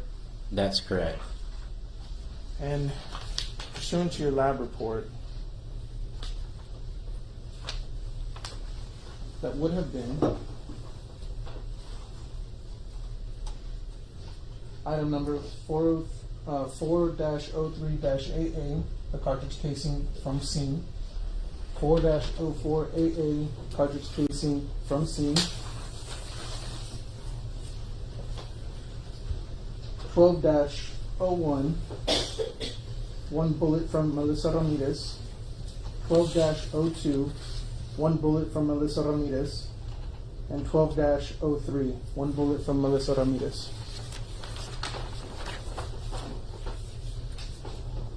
These would coincide with those on your report, correct? Yes, they would. And from scene, are you familiar with what scene these were taken from? I'm sorry, these casings right here? It's my understanding they were taken from the Melissa Ramirez scene. Okay. And after you completed your evaluation on this, these are what you would call, let me back up, these are what you would call an unknown sample, correct? That's correct. And then you had previously said you had 2 known samples that were fired from this firearm right here. That's correct, but I actually had 5 unknown samples. I fired a total of 5 test fires. So of those 5, 2 of them were from ammunition that had been sent to your lab. That's correct. 3 of them were ammunition that were store-bought that we keep at the laboratory as stock, and then 2 of them were evidence cartridges, so a total of 5. Okay. And after doing your analysis, which I believe you said you do it under a microscope, right? Yes. What did you find on all of these projectiles? What was the conclusion? On those particular items, it was my opinion that they were fired by the pistol, that pistol right there.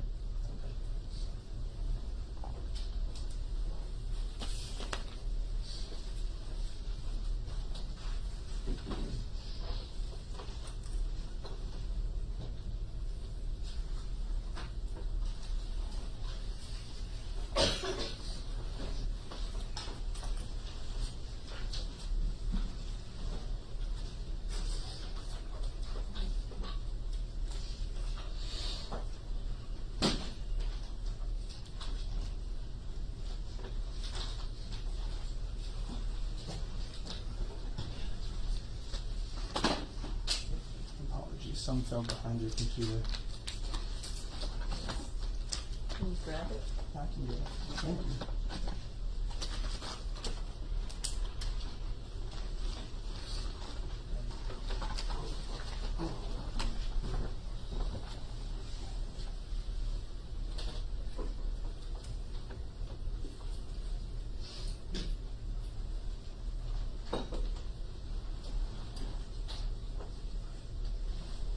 You had just said that after your evaluation of those, that it was your opinion that they were fired from this firearm, correct? That's correct. How did you come to that conclusion? So just as before when I was explaining, how I analyze a normal case, I'm looking at the class characteristics first, and those were all in agreement. So I go deeper into my analysis and look at the individual characteristics. And again, it's doing pattern recognition. And when I see a pattern that has sufficient agreement, then I form the conclusion that it's an identification and that the ammunition was fired by the gun. Okay. Now, I'm going to show you what's been marked as State's Exhibit 50, 51,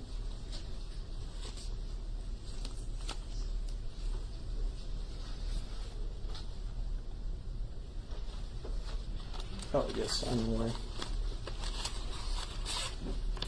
47, 49,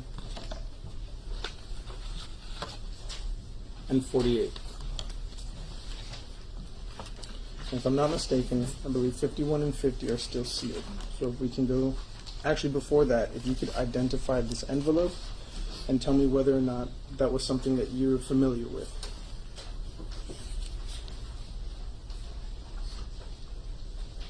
I am familiar with both of these items. And how is it that you're familiar with these items? They have my case identifier sticker on them. Okay. When was the first time that you would have seen those two items in particular? These items I saw on February 12th of 2019. Okay. Now, if you don't mind, could you please open them up? And for the record, they are still sealed, correct?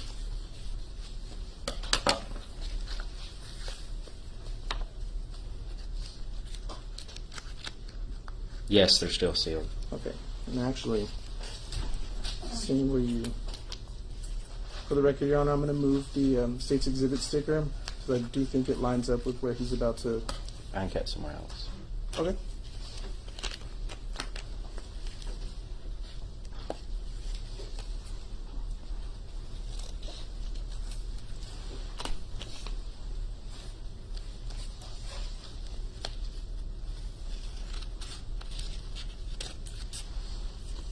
Alrighty.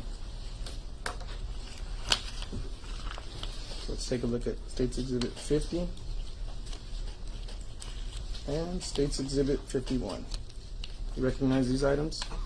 I do. Okay. Is there any particular thing that you do with these to make sure you recognize the actual casings? Yeah, actually with a lot of the items, I can scribe them. So I take a metal scribe and I scribe the case identifiers on the item themselves. I do that with the cartridge cases and the bullets. Okay. Your Honor, permission to publish State's Exhibit 51? I said you scribe, correct? That's correct.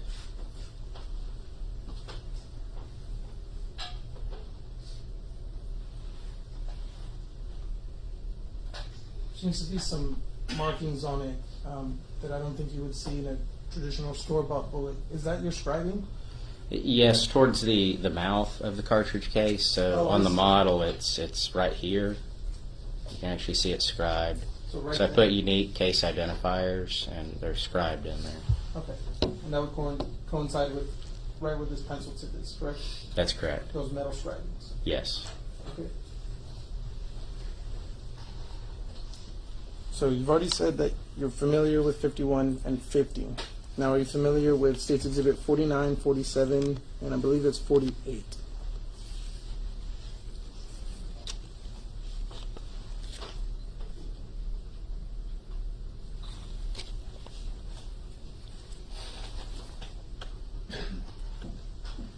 I am familiar with these items. Are you familiar with those items? The packaging has my case identifier sticker on it, and the packaging is sealed. Alrighty.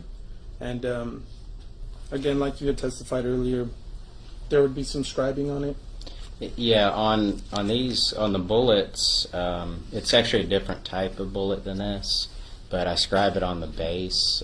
These bullets have a closed base, but I would scribe it right here. Okay. Your Honor, permission to publish State's Exhibit 51, 50, 48, 49, and 47?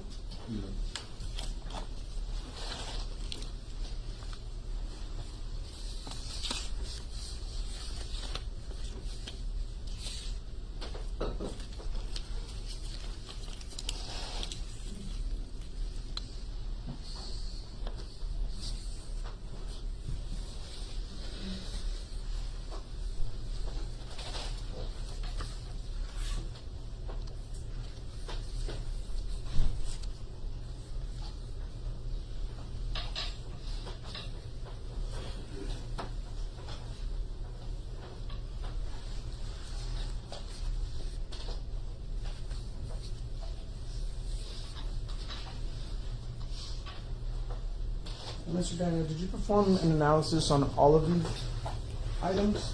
Yes, I did.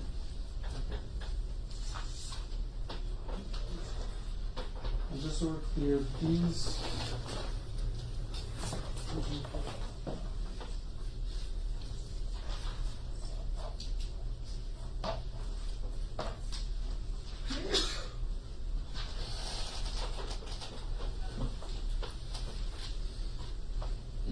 These items should coincide with your report. Items number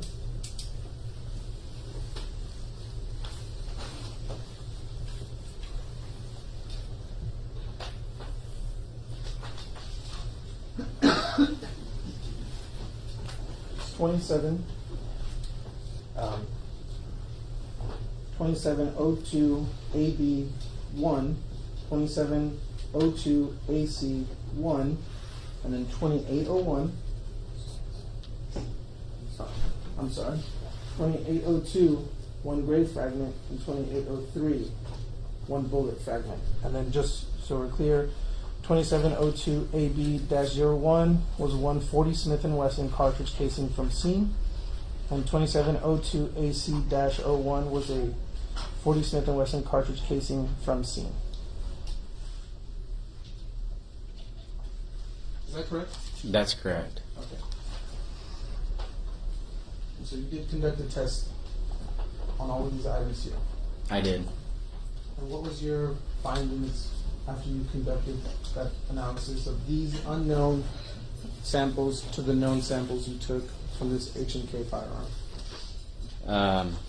So the item in the top left and the top center, I didn't do any comparative analysis because there wasn't anything to compare to.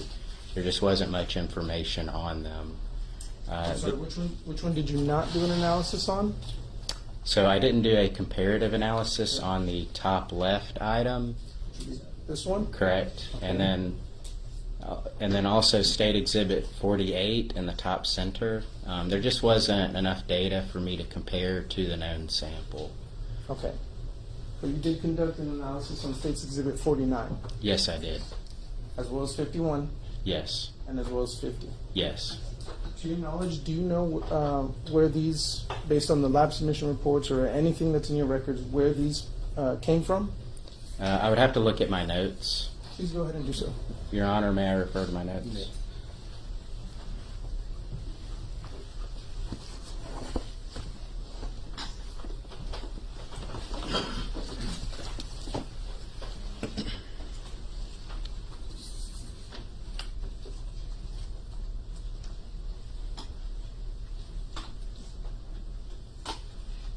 I do know which crime scene that came from. And which ones were those? The victim was Claudine Loretta. Loretta? I apologize. So these came from Claudine's scene and from her body then? That's what the submission form says, yes. Okay. And after conducting the analysis, what was your conclusion? It's my opinion that those three items, the bullet and two cartridge cases on the screen, were fired by that pistol right there. Okay. And just to get into a little bit more detail for the jury, I'd like to talk about, and I know you had mentioned it earlier with regards to the firing pin, correct? Yes. Could you please tell us what it was that you found on this one, on this casing, and obviously the casings that you've already testified that you have tested, what their similarities were or anything like that? Well, they had what we call a hemispherical firing pin impression, and the breech faces were parallel. And what does that mean?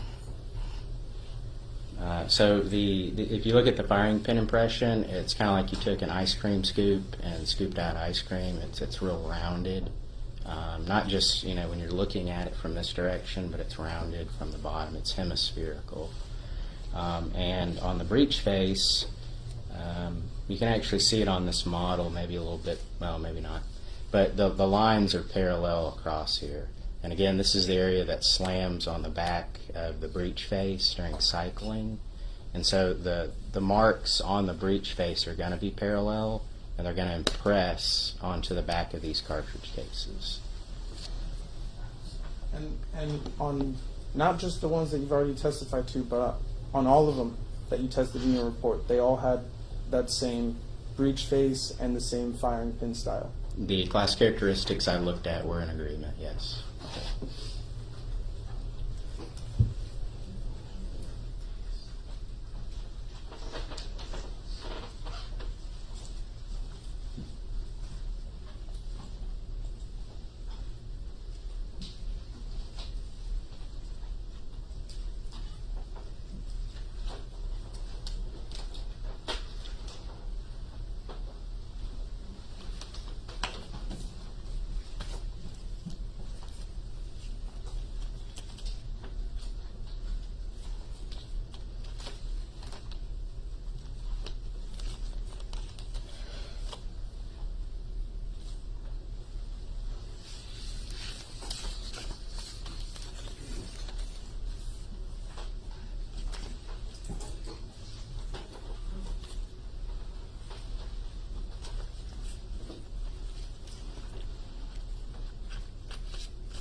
Now I want to show you what's been marked and previously admitted as State's Exhibit 145. Are you familiar with this envelope? Yes, I am. Okay. How are you familiar with this envelope? It has my case identifier sticker on it. And when would have been the first time you saw this envelope? February 12th of 2019. Okay. I also want to show you what's been marked for identifying purposes as 56A, 55A, 52, 53, and 54. Are you familiar with all of these envelopes that I've just handed to you?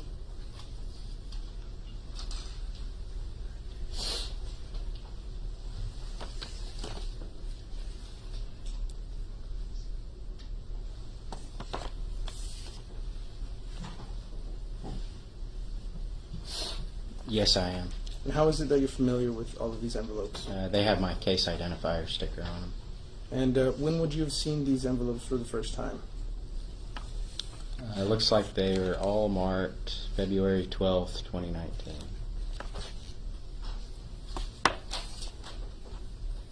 All right. I want to take some of these out.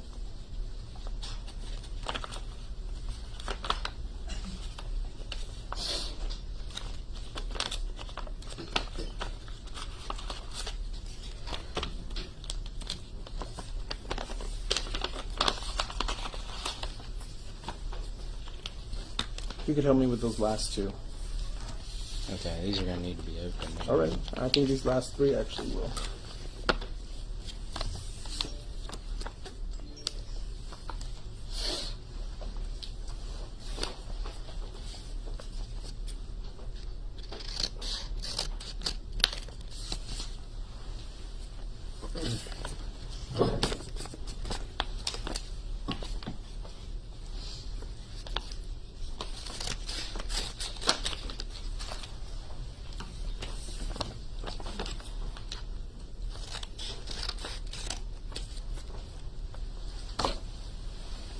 Ready?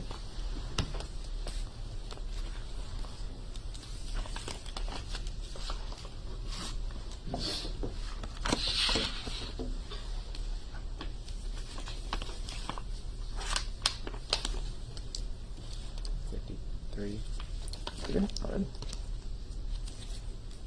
Now that we've removed these items from the packaging, do you recognize all of them? Yes, I do. Okay. And how do you recognize all of them? They have my scribings in them, and I also write the case number and ink on the case body to make it a little easier to see. Okay. And You did conduct an analysis of all of these items here? Yes, I did. Okay. Your Honor, permission to publish State's Exhibit 52, 53, 54, 55, and 56? Judge, if I might, have they been admitted into evidence? Yes, these have all been previously admitted. Yes, sir. I'll verify them before I allow them.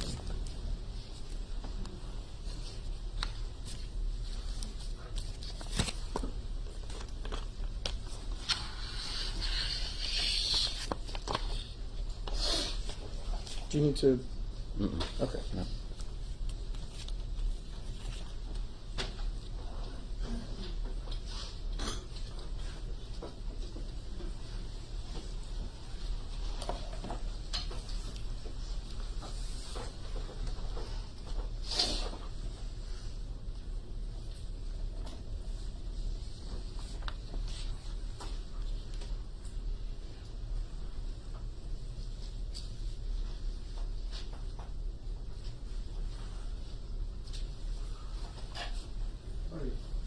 Now showing you State's Exhibit 56, 55, 54, 53, and 52.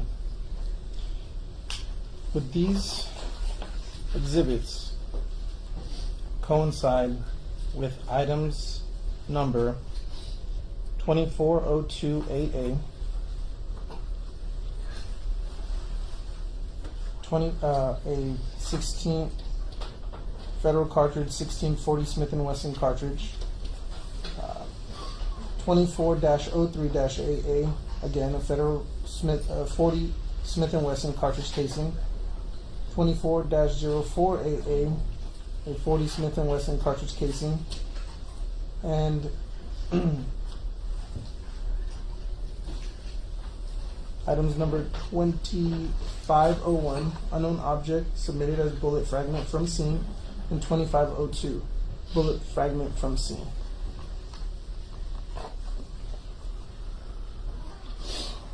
Do these coincide with those item numbers on your lab report? Yes, they do. Okay. And you previously testified right now that you did conduct an analysis of all of these, correct? Yes, I did. And after conducting the analysis of these unknown samples, correct? That's correct. So the known samples you took from this guy. Yes. What was your conclusion and finding? Can you flip over State's Exhibit 56, please, so I can see the item number? Is that 2501? I can bring it back to you. Just a little difficult to see Oh, the no two worries. items. Okay.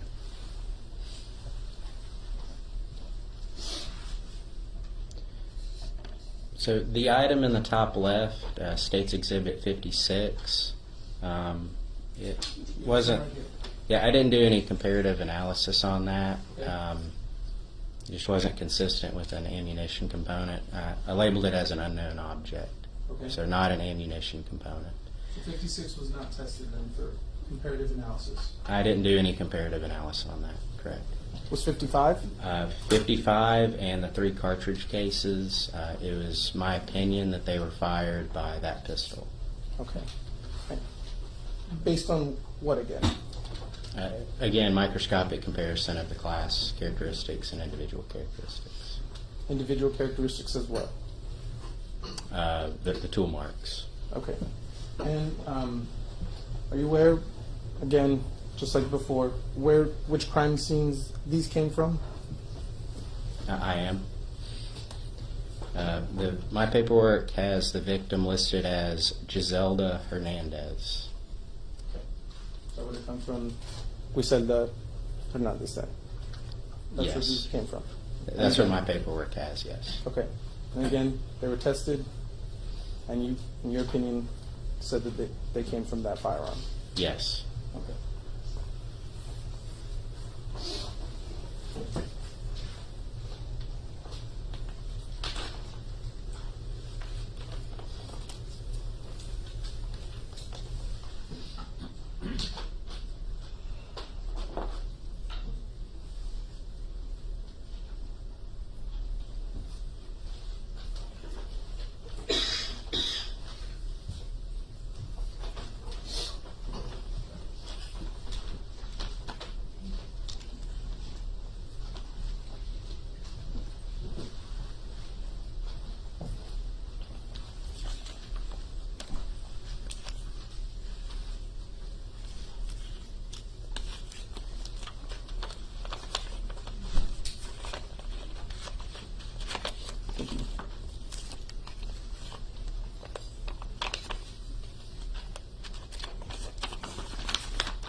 finally, I want to show you what's being marked as State's Exhibit 57 and State's Exhibit 58. Are you familiar with these items?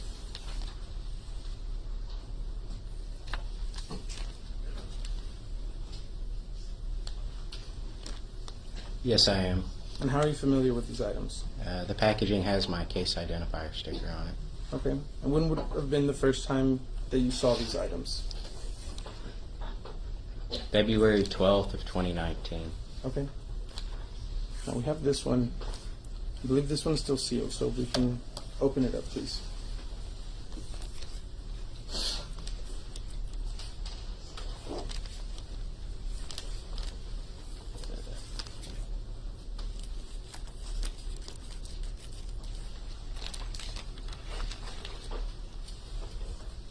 Do you want me to open this one also? Or are you familiar with that envelope? I am. Okay. It how are has you my case identifier sticker on it. Okay. And when would you have seen that item first? Also February 12th of 2019. Okay. Let's open it up.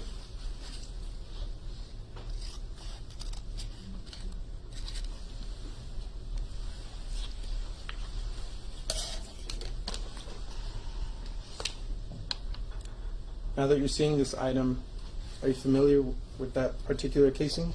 Yes, I am.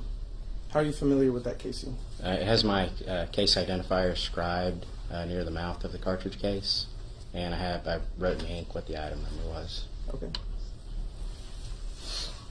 And did you conduct an analysis of these items? Yes, I did. Okay. Can I have permission to publish States Exhibit 58 and 57?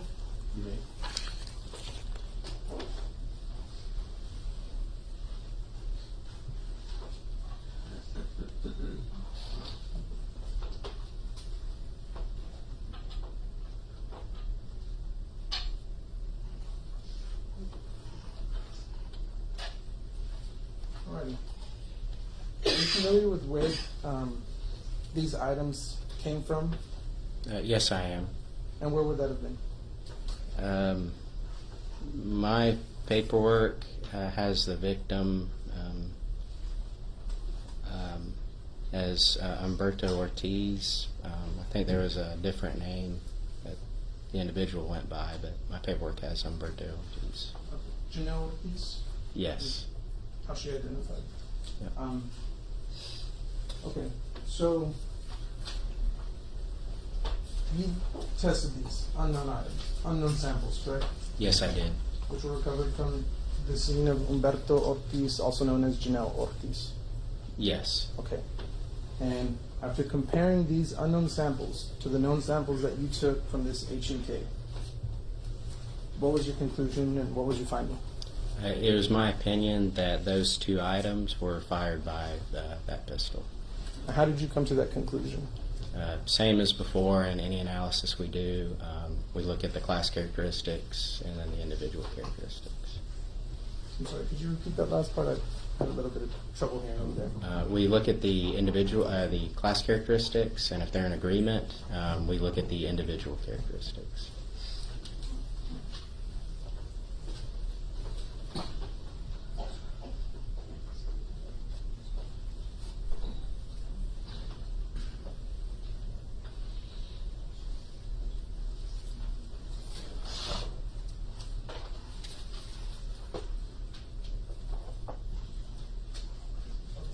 All right.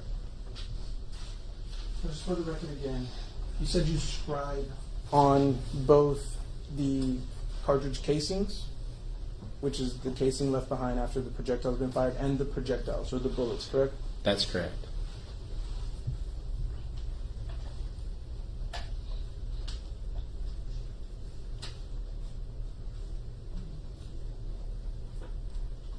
Is that the scribe you're referring to that you put on the bullets? Yes, they are. And why is it that you do that? It's to uniquely identify the item. Okay. I believe you said you also do that on the casings, correct? That's correct. Would it? And you said it would be somewhere in this area, right? That's correct. And so again, why is it that you do that on the casings? To uniquely identify that item. Okay. And you also said you marked them with ink too, is that correct? Yes. Would that be the marking in ink that you left? Yes. And why do you do that as well? That's to make it a little easier for me to see the item number. Okay. Now, we just looked at, I believe it was 9 casings, cartridge casings, which again are, as you said, what's left behind after the projectile is fired, correct? Yes, 9 cartridge cases were submitted. Do you know what size caliber these cartridges were? The cartridge cases were 40 Smith & Wesson caliber. Okay. Do you know the manufacturer of those particular bullets or cartridges? The cartridge cases had a federal head stamp on them. Could you explain to the jury, because you had said Smith & Wesson and then you had also said federal. Are you familiar with why cartridge casing, the maker would be federal, but then you also have Smith & Wesson, which is also another firearms manufacturer. Could you explain why it is that you have those 2 markings on a single bullet? Yeah. Well, on the cartridge case, the head stamp, there's 40 Smith & Wesson, and that's the caliber. That's the type of cartridge that this is. So they make a lot of different types of calibers. They can make really small ones, really big ones, but that designates what the dimensions of this cartridge, this live round of ammunition, there's standards, and when you say 40 Smith & Wesson, it has to meet certain standards. So that manufacturers, if they're making either ammunition or a firearm, and they're saying it's 40 Smith & Wesson, it has to meet certain specs. The diameter of the bullet, the length of the cartridge case, the diameter of it. It's so that it'll operate. So it'll chamber in there very tightly, and that it'll fire. And there's a lot of different calibers out there. So the 40 Smith & Wesson refers to the caliber only. And the federal refers to who made the cartridge case. So Federal is the brand that just physically made the ammunition, and they made it in the 40 Smith & Wesson caliber. In this particular case, based off of the projectiles, the bullets that were sent to you for analysis, were you able to tell what type of bullet they were? Yes. What type were they? They were jacketed hollow point bullets. Do you know who that type of a jacketed hollow point is commonly used by?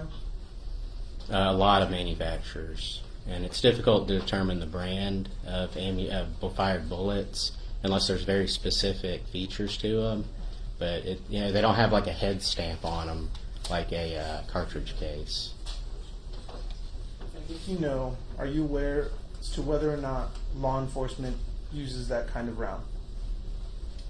Law enforcement uses a lot of different calibers and Okay. different ammunition, yes. Okay. But the jacketed hollow point in particular? That's most common, yes. That's the most common amongst law enforcement? Yeah, I would say that's the standard, yes. The standard. Yeah. Okay. And so here you have where all of these 40 Smith & Wesson caliber cartridges that were manufactured by Federal. I guess it was Federal that you said was the manufacturer? Are you referring to the live ammunition or the cartridge cases? Cartridge casings. All the cartridge cases had a Federal head stamp on them. And they were all 40 Smith & Wesson. That's correct. And all the projectiles that you tested and that you could have enough of a sample of, were those also jacketed hollow points? Yes. Okay.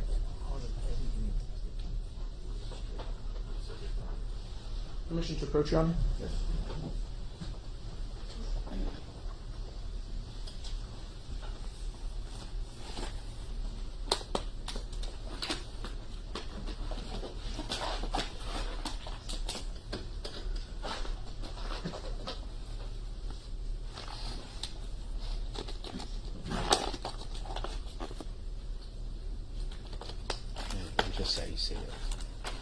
Oh, okay. Make sure to get that right now. Thank you. Yep.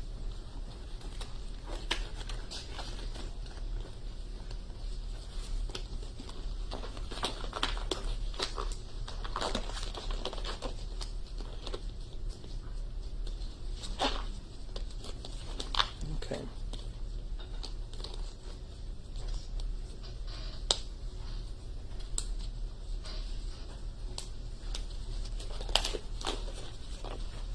Thank you for this.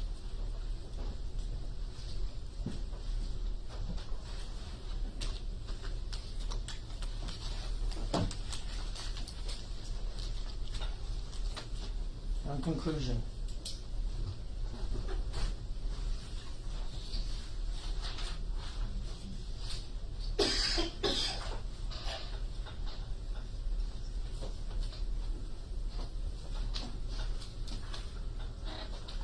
After testing all 9 .40 Smith & Wesson caliber cartridge casings, you determine what exactly? It's my opinion that the 9 submitted cartridge cases were fired by the H&K pistol.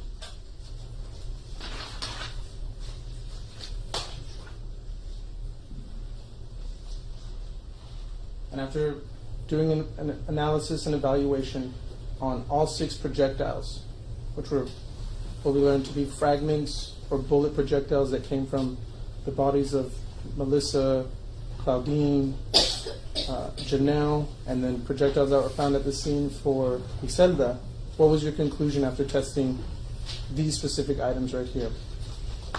For those 6 projectiles, I determined, it was my opinion that they were fired by the H&K pistol. Okay. So they were all, each and every single thing you tested was fired from this firearm right here. Those items I listed, it was my opinion they were fired by the H&K pistol. Thank you.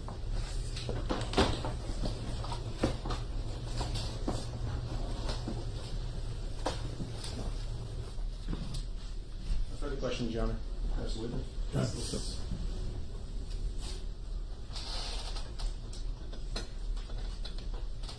Your Honor. Yes, sir. Mr. Daniel, my name's Raymond Fuchs. I'm just having a I few need a questions mic. for you. Oh, I'm sorry. I'm going higher tech than I'm used to.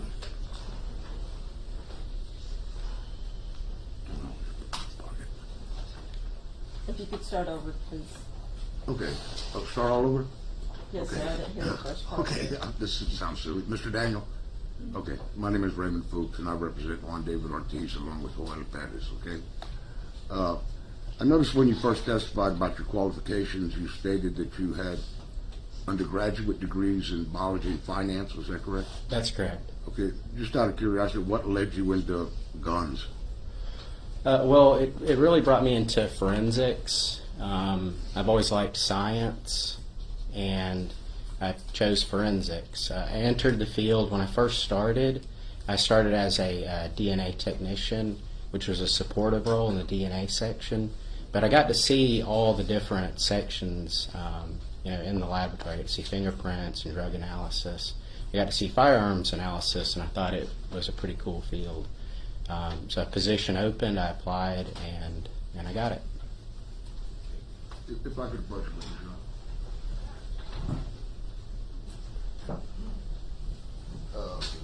we're going to talk about this gun a little bit, which is State's Exhibit 36, it looks like. I like it right there. So I'll just set it here. If you need to refer to it, fine. If you don't, that's fine too. That what was...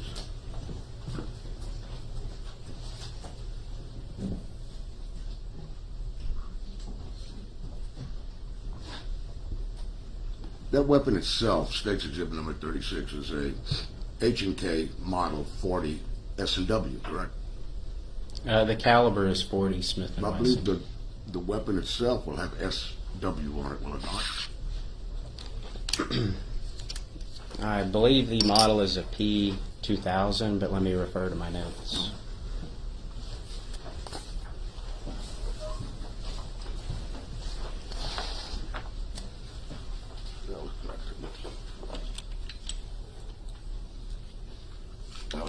got my glasses with me.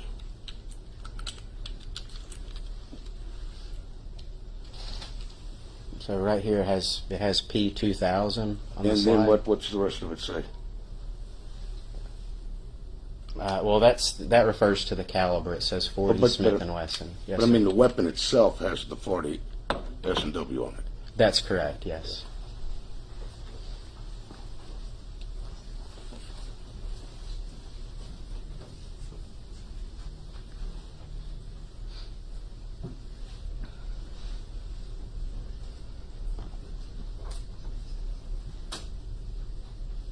What type of metal is that barrel made out of? Steel. Do you know what type of steel? I don't. I mean, whether it's carbon steel, stainless steel, No, sir, I don't. so you don't know how much vanadium content it might have, or how much chromium content it might have. No, sir, that's getting outside my area of expertise. What type of bore does that barrel have? I don't understand the question. I'm sorry. Okay, so you wouldn't know the difference, a conventional bore as opposed to a button bore? Are you referring to the rifling, or? Yes, I'm talking about how the bore is created. Well, the rifling is polygonal. Okay, and what's the difference than that? Than polygonal as opposed to what other kind? Well, there's conventional rifling. Those are the two big ones. There's also polygonal with rails. Now, when you test, you shoot a test fire, as it were, and recover that projectile, Yes, sir. and then you compare it to the ones that have been submitted to you in the laboratory. Yes, sir. What particularly are you looking for to compare them? Again, I'm looking at class characteristics, but I can kind of do that before I test fire.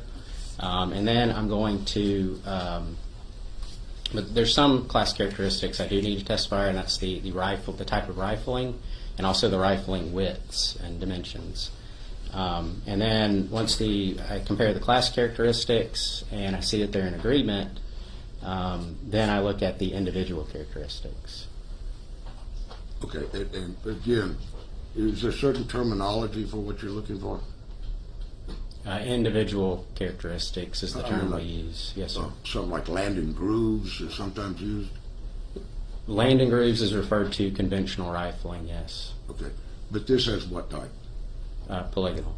Okay, and what you're looking for then, is it ever referred to instead of landing grooves as hills and valleys? Yes. Okay, I mean, you've heard that before. Yes, I have. Okay. And where on the projectile do you look for these things? I mean, exactly how do you go about doing this? So I put the two objects up on my comparison microscope where I can see both of them, and I can kind of move them around. I can magnify them. I can change the lighting. I can turn them and rotate them. And I'm looking at pattern recognition. And so I find an area that may have a lot of individual characteristics on it, and then I rotate the other one to see if I can find that same pattern. When I find an orientation that I like, either the pattern is really good, or I can rotate it around. And whenever I find an orientation I like, I rotate the bullet around, and I'm looking at all the markings and everything, and seeing if everything's lining up.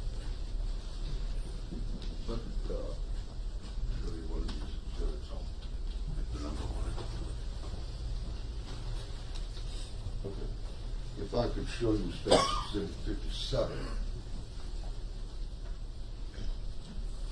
Okay. Thanks. Now, where on that did you exactly look for what you just described? So it'll probably be easier to see on my model, but it would be these markings here. So whenever the bullet is fired, it's engaging that rifling to create. The rifling's job is to impart a spin on the bullet, a lot like a quarterback throwing a football. It's to increase the accuracy and the distance of the bullet.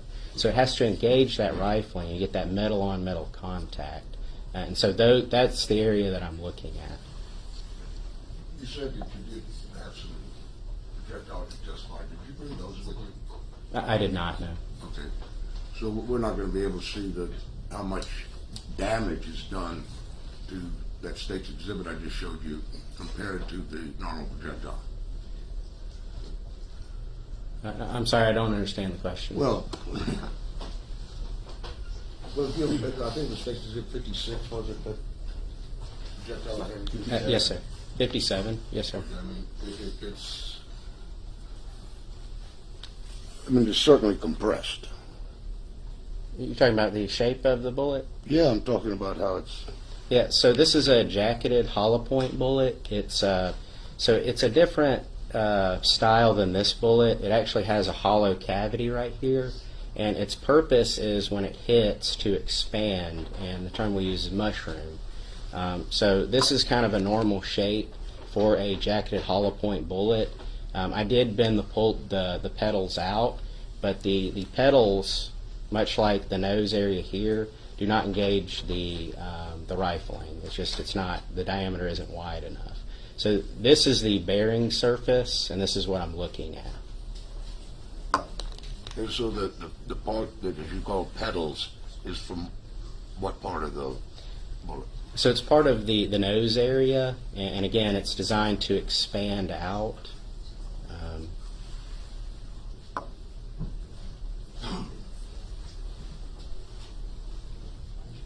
Do you know that this, well, the weapon we're talking about here, when we talked about how the bore, do you know how the bore was made in that barrel? No, sir, I don't. Are you familiar with any of the milling techniques for barrels? Not with H&K, sir. Okay, so you don't know if they use like a computer numerical control to create the bore, CNC milling? I believe that the bore is made with button rifling, but I would have to contact H&K to confirm. And now you say that you did the test fire of that weapon and compared it to these projectiles that were recovered, say, during the autopsy that were submitted to you. Yes, I did a comparison. Okay. And how many of these H&K 40 calibers have you examined? I'm not sure. Well, I mean, have you examined other ones? I've examined a number of H&Ks, but I couldn't give you a number. Well, and having done that, have you ever gone back and made comparisons to the other ones? No, sir, I haven't. Okay. So what we're talking about here is a science of absolute inclusion. Once you find a match, it's game over. Is that a question, or? Yes, it is. I'm sorry. I'm saying, is that the way it works? Well, I testify that it's my opinion that the ammunition was fired by the pistol. Well, and this is based on the training and experience that you have.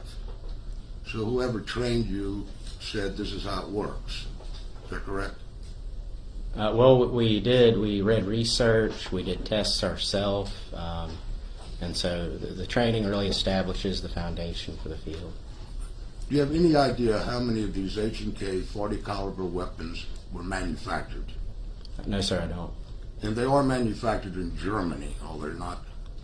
I believe so, yes. Okay, are you aware that in the United States and Germany, they use different metals to make barrels, for example?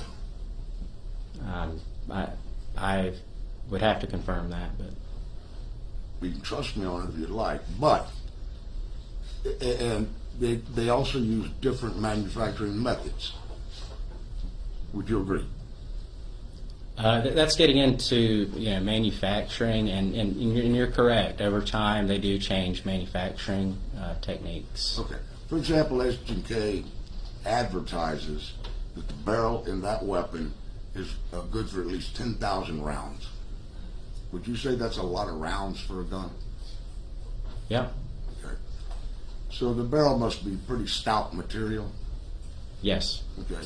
And there must be very tightly controlled manufacture? Yes. Okay.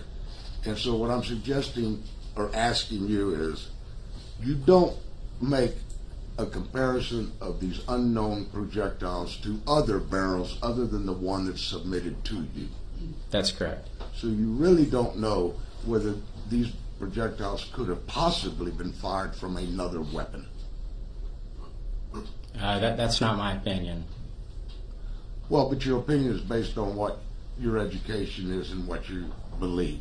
The point is, you don't do these other tests, so you cannot know. Well, we do. There is research out there.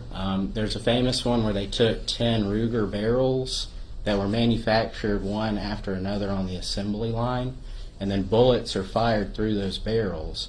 And I actually took that test in research, and you can tell which bullet came from which barrel. So a test is given, again, with 10 barrels that are manufactured one after another on the assembly line. The test is given to us, and I scored 100% on that test. So obviously the science works. And was that done with an H&K P2000 40 caliber? No, it wasn't. Okay. I have no other questions. Thank you, sir. Any further redirect?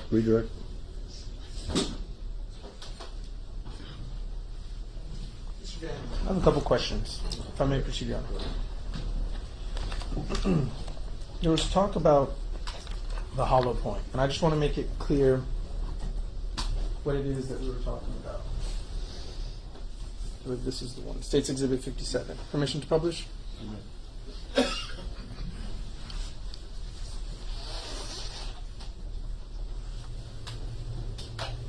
All right. So this is a jacketed hollow point round, correct? That's correct. And you said there's a, in here, there's a hollow, what was it that you described it as? A hollow cavity? Or how did you describe it? So it's called a jacketed hollow point bullet. This would be a full metal jacket bullet. It has, the nose is solid. The hollow point would have a hollow cavity. So this would be more of like a penetrating round where it just kind of goes through. This would be like a hollow point round, and when it hits, it would expand. It's designed to expand. What is the purpose and reason for the designing a bullet that expands on impact? So there's two kind of general reasons why. One is to create a little bit bigger of a wound cavity when it hits a person. The other thing is if it hits a wall or something, it's not going to penetrate quite as much. So like in a home defense situation, you could hit a wall and it may not penetrate through and hit somebody else kind of situation. But that's the thought behind it. Okay. Now, there was talks about a pedal. You had mentioned something about a pedal. What is the pedal when we're talking about this particular jacketed hollow point? So if y'all can see the screen, it's kind of like flower petals that kind of come out. So it mushrooms out, but each little petal, it's designed to kind of break like that. There's little lines that are scratched in there. It's called skives, but they're designed to create petals and mushroom out. So these are because you said they had lines. These are perforated bullets that have lines to allow it to petal out in this design. Yeah, that's a normal looking design when it expands. Now I did bend the petals out straight because the petals can kind of cover the bearing surface, and so I bent them out straight. But typically they kind of mushroom, like look like a mushroom, if that makes any sense at all. So I do want to actually ask you about that. You said that the petals cover which area again? The bearing surface, where it engages the rifling. So the bearing surface is what engages the rifling. Yeah. Which is essentially what engages it to spin, like you said, a quarterback throwing a football. That's correct. To go further and more precise. Yes, more accurate. Yep. And you look for rifling when you conduct an examination on an unknown source, correct? You try to see what's the rifling on this, compare it to a known source. Yes, that's a class characteristic that we look at. So this bullet looks pretty beat up. And it may be difficult to see.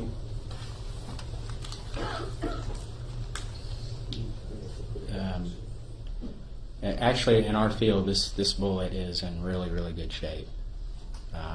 The base is in round. It's not out of. It's in excellent shape. So this area right here, past the pedals, where it, is solid, like you said, in good shape, that is where you're looking for the rifling. I'm sorry about that. Yes, typically it's, again, this bullet kind of shows it. You kind of have the nose area that's kind of pointed down, it kind of tapers. This part is not going to engage the rifling. This part and beyond is going to engage.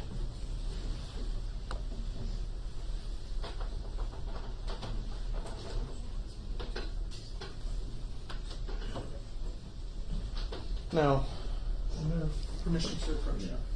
I'm going to show you what, again, been marked as, and admitted, as states Exhibit 57. If I show you, and you can take a hold of that. If I show it to you like that, with the naked eye alone, as you're looking at it right now in this courtroom, can you tell me anything about the rifling? Well, I don't like to do analysis on the stand, and as I get older, my eyes aren't getting as good, so I need glasses to. But I do have in my notes that it's a polygonal 6 right rifling. So is it safe to say then that this is something that's done on a microscopic level? Yeah, I mean, typically I put it under a stereoscope to look at the rifling and count the lands and grooves and look at the direction of twist. Okay. You also talked about an article that was put out, or a study that was put out with regards to the 10 Ruger barrels that were manufactured one after the other, and that science allows you to say exactly which barrel fired which particular bullet. Do you know why that is? I do. Could you please explain to the jury why that is the case? So the surface of tools and firearms, they have random, unique, microscopic features on them, again, kind of like fingerprints. And when the barrel is made out, it's almost always made out of steel, a real hard metal. And when it comes in contact with softer metals like brass or copper, which ammunition is made out of usually, the harder barrel is going to leave those random, unique, microscopic features on the softer metal.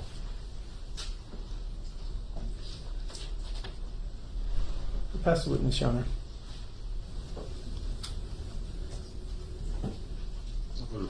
Mr. Brown, your excuse? Thank you so much. You're released from the subpoena. You may go back to your business. Thank you.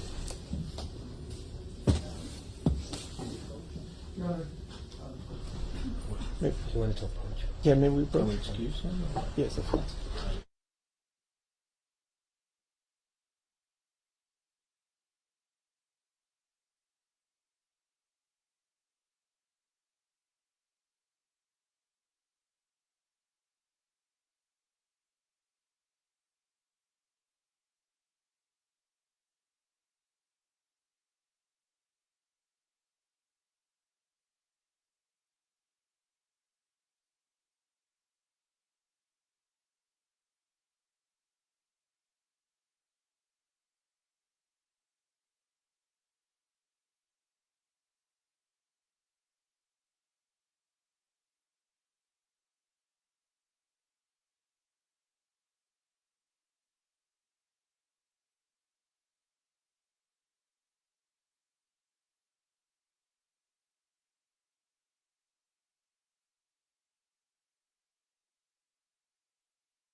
Yes. All right, let's bring the jury in, please. All right, for the jury.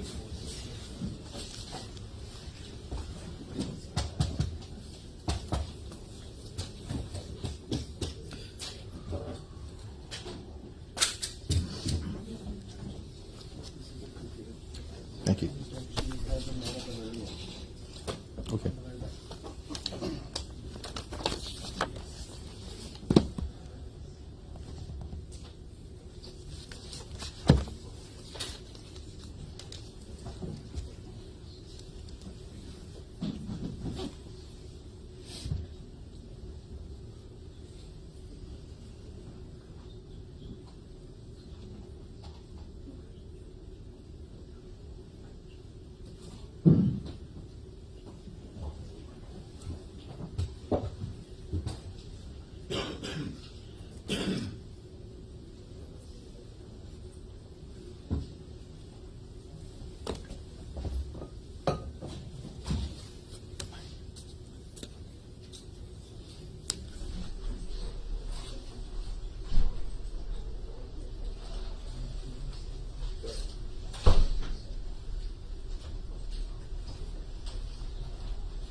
You may be seated.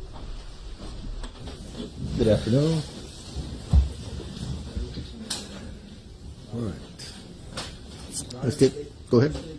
Good afternoon, Your Honor. The state calls Dr. Jenny Lonsberry. She will be examined by ADA Karina Rios.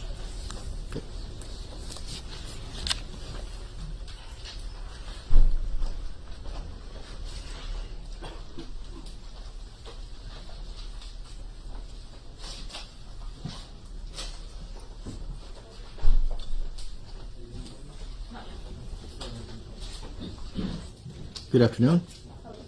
Can you please raise your right hand? You solemnly swear the testimony you're going to give during this trial will be the truth, the whole truth, and nothing but the truth, so help you God. I do. Thank you. You may take the witness stand, please.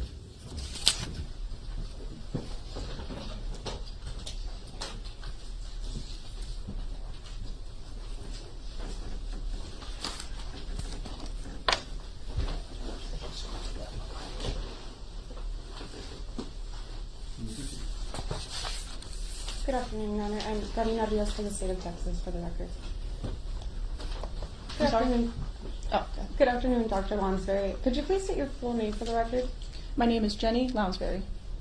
And Dr. Lonsberry, how are you employed? I'm a forensic scientist at the Texas Department of Public Safety in Houston. And how long have you worked as a forensic scientist? About 9.5 years. And could you please walk us through your educational background? I have a bachelor's degree in chemistry from Utica College, a master's of science in forensic science from the University of New Haven, and I hold a PhD in chemistry from the University of Virginia. Do you have any additional training or background that qualifies you as an expert? Yes. And could you go through that? When I started at the department 9.5 years ago, I was entered into the Trace Evidence Training Program. This involved reading the current literature, practice exercises, independent competency exams, mock trials for all of the various disciplines that I am trained in. And is the lab that you work at accredited? Yes. Who is it accredited by? The Texas Department of Public Safety Crime Lab is accredited by the Texas Forensic Science Commission and the American National Standard Institute, American National Laboratory Accrediting Board. And have you been proficiency tested in this discipline? Yes. When was, do you recall the last time? Earlier this year. And so are you yourself licensed as a forensic analyst? Yes. By who? The Texas Forensic Science Commission. Have you testified in court as an expert before? Yes. How many times approximately? Approximately 20. So I heard you mention that you are a forensic scientist with DPS. Could you tell us what your duties are? I am specifically assigned to the trace evidence section, so I analyze evidence, prepare reports, provide training for newer analysts, provide court testimony when needed, and any other forensic services that might be needed. And what is trace evidence? Trace evidence is minute material left behind through some kind of a transfer, so this can include hairs, fibers, paint, and in this case, tire impressions. Okay. And how do you conduct tire impression comparisons? It starts with a visual exam of the questioned item. I determine if in fact it is a tire impression, if it is, what kind of design it might have, and then I compare it to the known impression using visual and side-by-side methods. So you said visual and side-by-side measures. What does that include? It includes looking at the photographs they might have sent, the casted material that they might have sent, pictures from the scene, and I compare them as best I can. And if there is a ruler in the question in photos, I can compare them based on size. And the side-by-side analysis is physically side-by-side on my desk, and I compare the features back and forth to each other. So in essence, what you do is you take, or could you explain in layman's terms what it is that you do when you compare these two samples? I'm comparing the tread design, the width of the what are called lugs. Those are the individual elements that make up that tread design. If there are a certain number of ribs present, I will compare those. I will compare the size of the lugs, the shape of the lugs, to determine if they are the same as the known impression. And are there any levels that you use to categorize the level to which they match? We do have a scale called our categories of association, which provides a measure of how strong that association or disassociation is. Could you walk us through that scale? Sure. Our categories of association are numbered 1 through 5. So category 1 is what's called a source association. This is our strongest association and is typically used in cases such as a physical fit, where pieces of a broken item have physically fit back together, similar to a jigsaw puzzle. Category 2 is our our association on class characteristics. So this is a category where I have similar class characteristics. So using the example of tires, they would have the same size, shape, and tread design. We have a category 3, which is our inconclusive, meaning that there are some similarities and some differences between the two items, so I couldn't render a conclusion. There's what's called a category 4, which is a non-association, but I couldn't exclude the source. This category is typically used for paint samples. So, for example, if I'm given a paint chip and I compare it to the known, and it's not similar to that known, I can't exclude that vehicle, as different vehicle parts are painted at different times with potentially different types of paint. And the 5th category is our category 5, and this would be an exclusion. So, for example, if that paint was blue and the known was green, then I could exclude it from having come from that source. And can you please explain to us what the process is like when the lab receives evidence for testing? When an officer brings evidence to the laboratory, it is received by our evidence receiving team, who provides it with a barcode and a unique laboratory case number. That barcode is placed on the evidence, and it begins what's called the chain of custody. This will track the evidence as it moves through the laboratory, from vault to analyst, back to vault, and then whenever it's returned. So whenever it's returned, you send it back to the county that sent it? It depends on where the case originated from. So if it's a case based out of a Houston county, the agency will usually just come pick it up.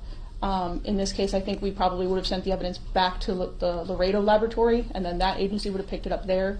If it's a DPS case, like a trooper dropped it off or a Texas Ranger, we would hold on to it indefinitely. Okay. And so you did receive evidence for this particular case? Yes. And did you prepare a report as part of your analysis? Yes. Your Honor, may I approach? Yes, ma'am. I'm now going to show you what's been marked as State's Exhibit 237. And I'm going to ask if you recognize this document.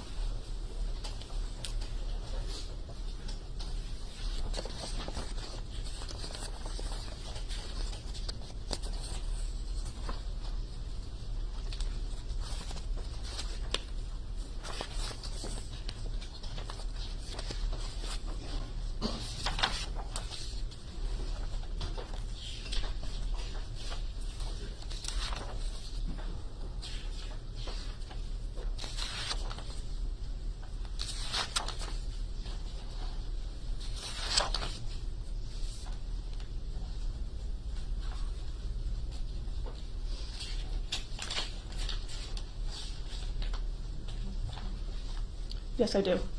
And did you prepare this yourself? Yes, I did. And was it done at or near the time when you conducted your analysis? Yes, it was. Your Honor, I'm going to send it over to the defense counsel and admit State's Exhibit 237 into evidence.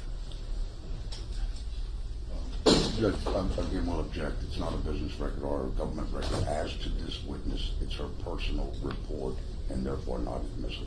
She can, of course, use it to refresh her memory, but not as an exhibit at trial. All right. Well, the objection to overruled. Since Exhibit 237 is admitted into evidence at this time.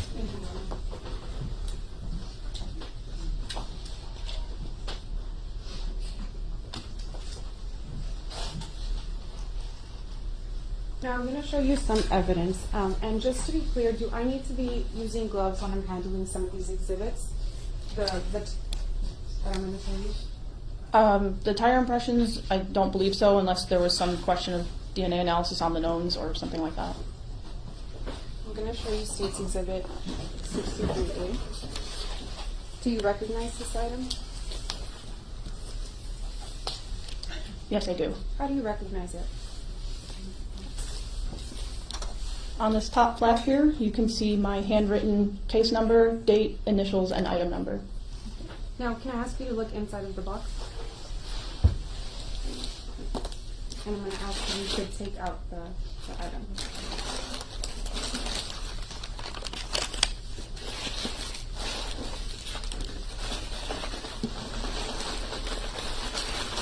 Do you want to permission to publish State's Exhibit 237?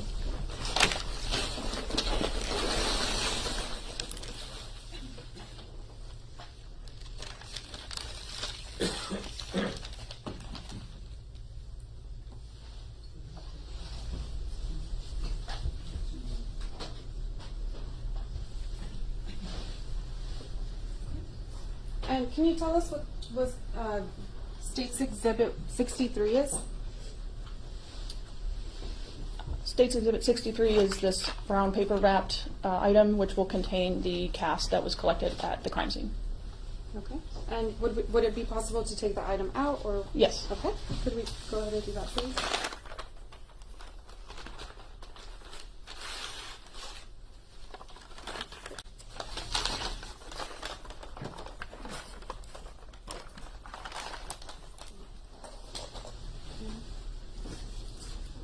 And to what does this correspond to on your report? This will be listed on my report as item 2901, casted impression, parentheses, 2 pieces. Okay. Now I'm also going to show you some other exhibits. First I'm going to show you State's Exhibit 62. Do you recognize this item? Yes, I do. How do you recognize it? Once again, you can see my handwritten case number, item number, date, and initials. And to what number does this correspond on your report? That known tire impression is item 3501, known tire impression from suspect vehicle, parentheses, rear passenger side.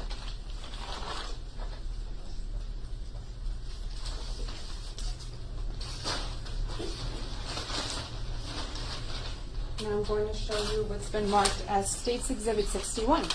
Do you recognize this item? Yes, I do. How do you recognize it? Once again, you can see over on that side my handwritten case number, initials, date, and item number. And what does this date and time correspond to?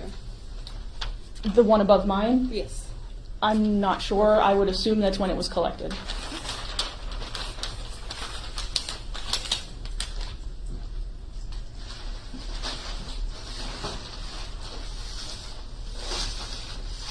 Showing you State's Exhibit 59, same question. Do you recognize it? Yes, I do. And how do you recognize it? Again, we have my handwritten case number, date, initials, and item number. And what item does this correspond to on your report?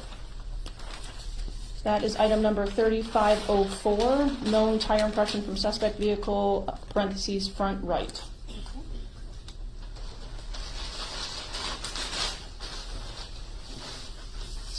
Last one.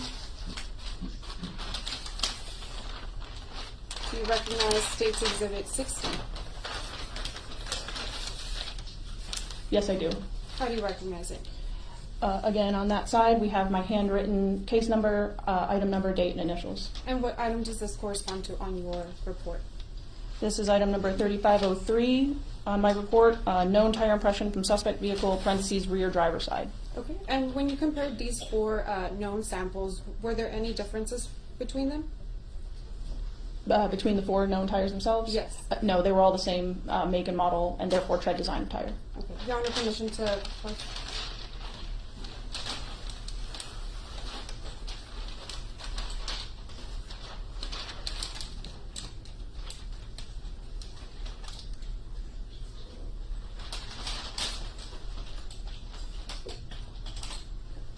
So for purposes of questioning, I will be referring to just one, but it's your testimony that they would all be the same. Correct. Okay.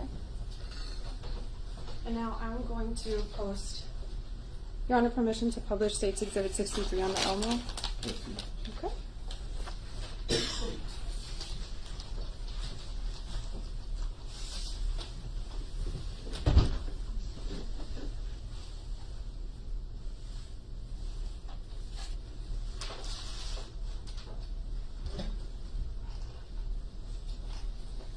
Now, can you walk us through what you do and how you analyze these samples?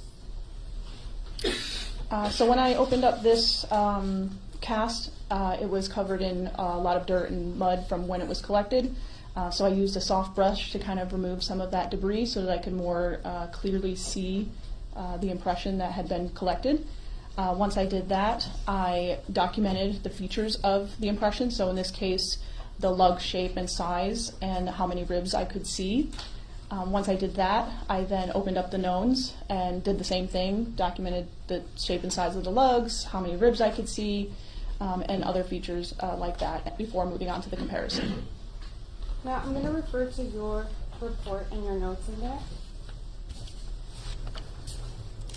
Do these dimensions correspond, or are these taken while you conduct your examination of these samples? Yes, they are. So could you explain, and could I actually ask you to step off the witness stand, Your Honor, if you may, and kind of walk us through the measurements that you take?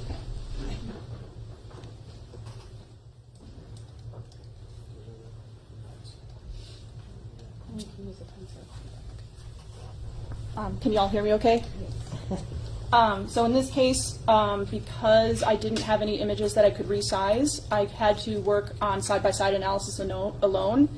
And normally when we do our comparison, I would make what's called an overlay, where I would copy the known onto transparency paper and then physically lay it over top of the photograph. That doesn't work in this particular case because the cast is lumpy and bumpy, and so I wouldn't be able to have a nice flat comparison. So in this case, I resorted to some measurements.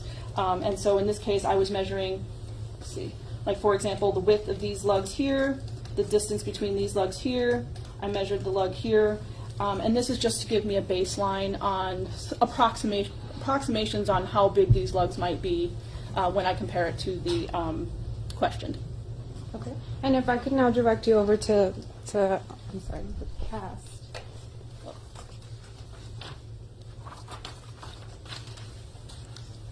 Are these the same measurements that you take here? Yes, so once again, you can see I measured the lugs down here, I measured the distance between the lugs here, and I measured that lug that was there. Thank you. And you can take this again. Thank you so much.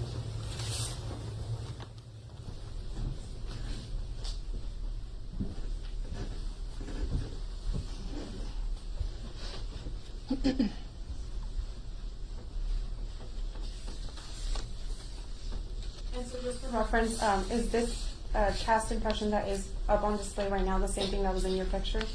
Yes.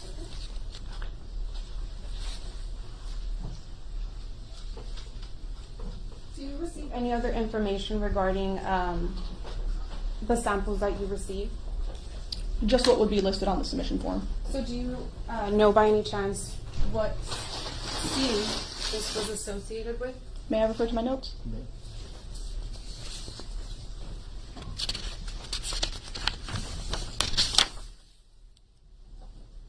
According to the submission form I was provided, the tire cast was taken from a scene, and the victim listed on this particular submission form was Claudine Luera. Now, when you made your comparisons, were you able to reach an opinion or a conclusion? Yes, I was. And what was it? In this case, the question impression that was in the tire cast was similar to all 4 of the known tires in size, shape, and tread design, or any other tire with similar characteristics. And did you assign it to a particular category? Yes, I did. Your Honor, permission to publish? And what category was that? This fell into what's called a Category 2B. And could I have you explain what Category 2B is once more? Yes. When I explained Category 2 earlier, as a class association, that category can actually further be broken down into 2A, 2B, and 2C. So a 2A association would be a class association with some sort of distinct feature. So, for example, a paint chip that's been repainted. Category 2B is where most of our analyses will fall. It could have come from that object or any other object with similar features. And then we have what's called a 2C, so this is a class association based on limited characteristics. So something about the question impression is limited. Maybe it's blurry, or maybe there's a paint layer missing, or some other feature of that item makes the analysis limited. Thank you. And therefore, is it your opinion that any 4 of these tires that you received could have been the one that left that tire impression on the scene, at the scene? Yes, or any other tire with similar tread characteristics. That's the witness, Your Honor.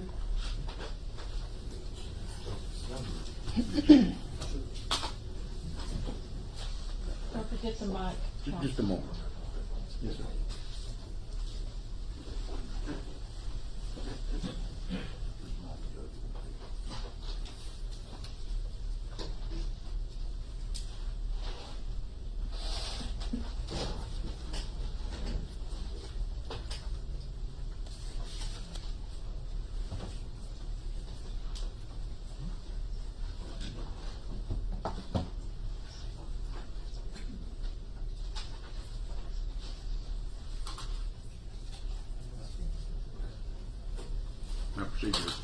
Ms. Lansbury, good afternoon.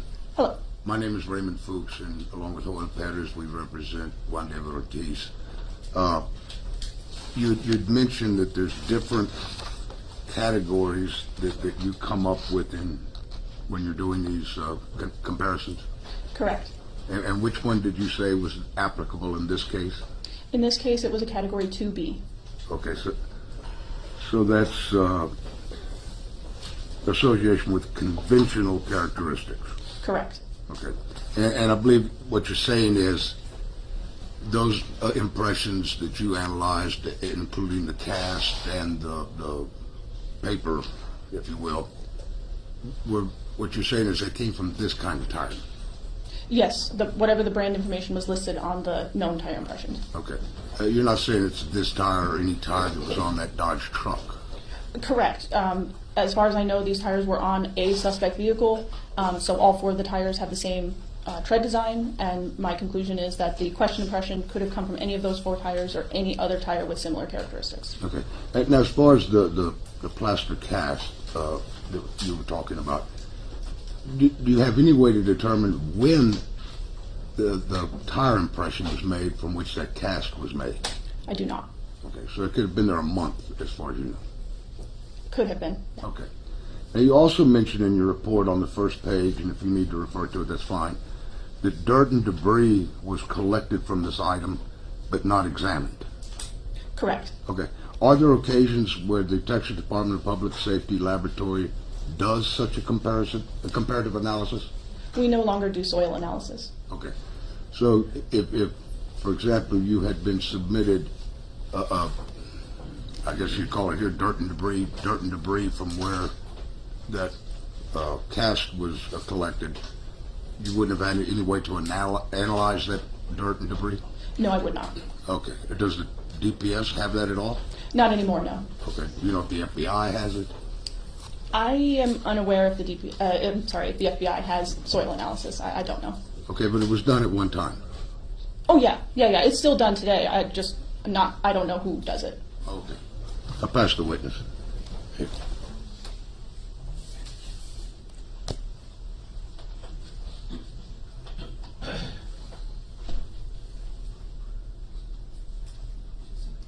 Sergeant Lansbury, Sir, you previously testified that you received information that these came from Claudine Luera's crime scene. Were you aware that this was a homicide or murder investigation? Yes. No further questions, Your Honor. Your excuse, you may step down. Thank you.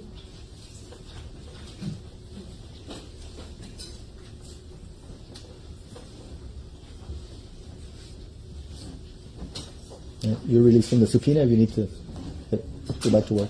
You're released from the subpoena. Thank you, Your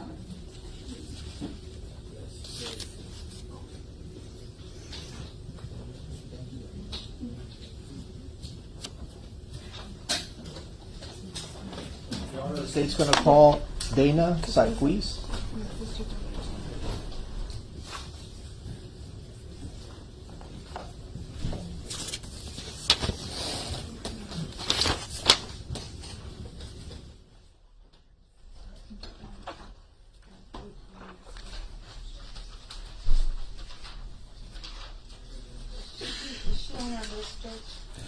Number 12? No, I'm sorry, number 11.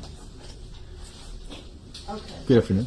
Can you raise your right hand second for me? Do you solemnly swear the testimony you're going to give during this trial will be the truth, the whole truth, and nothing but the truth, so help you God? Thank you. You may take the witness stand.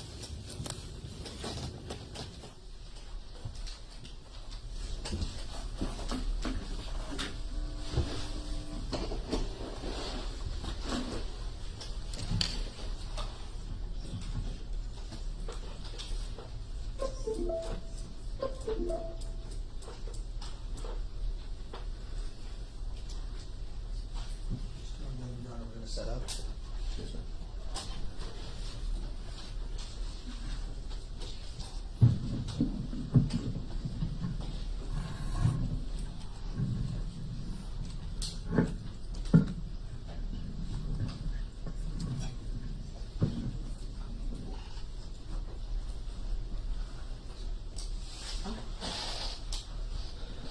That's testing. You hear me okay? Yes, yes, thank you. Okay, great. Good afternoon. Good afternoon. Could you please state your name for the record? Dana Paula Sarquis. And Ms. Ortiz, how are you employed? I'm currently employed at the Webb County Sheriff's Office. Okay, and I'm going to ask you if you could please get near the mic and speak up loudly, please. Yes, sir. Okay. You are employed by the Webb County Jail? Yes, sir. Okay. And how? What is your position with the Webb County Jail? I am the supervisor at the Intelligence Division. Okay. And briefly, how long have you been with the Webb County Jail? Approximately 4 years. Okay. What are your duties and responsibilities in the Intelligence Division of the Webb County Sheriff's Department? Is that appropriate? Yes. Okay. Please tell the ladies and gentlemen of the jury what your duties and responsibilities are. Our duties are to monitor inmate phone calls, to deter any illegal activity from happening inside and out of the jail, as well as to monitor the inmate phone calls for their safety and the safety of the jail. Okay. So, let's start from the beginning. When an inmate arrives at Webb County Jail, how are they monitored? Or let me back up. They're allowed to make phone calls, correct? Right, yes. And the county jail provides phones so that they can call whoever they want to call, correct? Yes. And what are the protocols, what are the procedures that you all at the Webb County Jail have for an inmate who wants to use the phones? So there are certain instructions you get. When you're first booked, you get an ID or SO number, and then you have instructions you need to follow in order for you to make your first phone call. After you follow the instructions are you need to create your own PIN, your personal identification number that you create yourself. You need to state your name, and then you need to state the United States of America. After you have completed those steps, they're both in Spanish and English, and you have your access to the phones. And in your analyst capacity or supervisor of this division, specifically, how many analysts do you have listening in on phone calls? Approximately 7. Okay. Do you have a system, database, or program that is utilized, or are you taking hand notes, or how does this work? Explain to the jury. It's a system. It's called IC Solutions, and it's a phone system where you can see every single inmate phone calls. So it's recorded and monitored.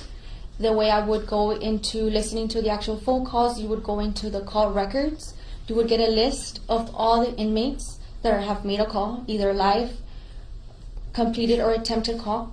Once you choose the phone call you want to listen to, you will get the date, the time, the CSN, the call sequence number, along with the ID of the inmate, the last name of the inmate, the phone number the inmate called, and the station where the inmate is stationed at. So the station meaning the cell. So either the booking or medical, wherever the phone call came out of. Does the inmate pay for these types of services? The first time, I believe it's for free. After that, yes, you need to be inserting your calling cards. So it's like purchasing a calling card. You buy minutes. Yes. Basically, and any inmate that wants to be calling friends, family, or lawyers can buy minutes. Yes. Okay. Is the person, specifically the inmate, who is dialing his code and his PIN number, is he made aware that his phone call is being monitored? Yes, there's the pre-recorded message letting the inmate know that the phone call is being recorded and could be potentially monitored at any time. Okay, and so they're fully aware that the statements they make can be used in a law enforcement operation or for court proceedings like this one. Yes.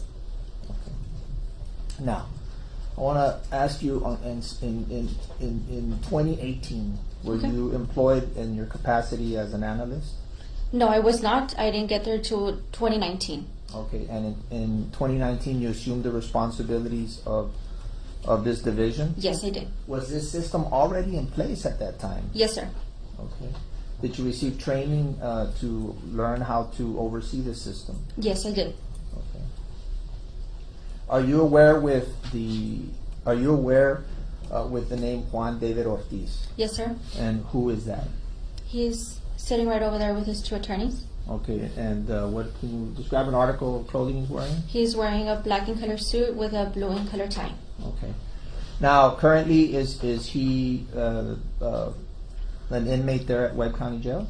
He was released, I believe, October 17 of 2022. Okay, when you say release, that means that he was moved from Webb County custody to Bexar County. Yes, sir. Because we are here in Bexar County. Exactly. Okay, so he left your custody. Exactly. Okay. Approximately how long was he in Webb County's custody? Approximately 4 years. Okay. And during those 4 years, did he have a calling card? Yes, he did. Did he have a PIN? Yes, he did. Did he have a code? Yes, he did. Okay, and did he make phone calls? Yes, he did. From the Webb County Jail? Yes. Did he call family? Yes. Did he call his attorneys? Yes. And other people? Yes. Or relatives? Okay. Have you had the occasion using this system? What's the system called again? IC Solutions. IC Solutions. Is it a database system, computerized system? Yes. Okay. Have you had an opportunity to listen to phone calls by Juan David Ortiz? Yes. Okay. And in preparation for this case, were you able to examine, listen to phone calls that were made from Webb County during his time that he was in custody with Webb County? Yes. Okay. Can I approach you? Yes, sir.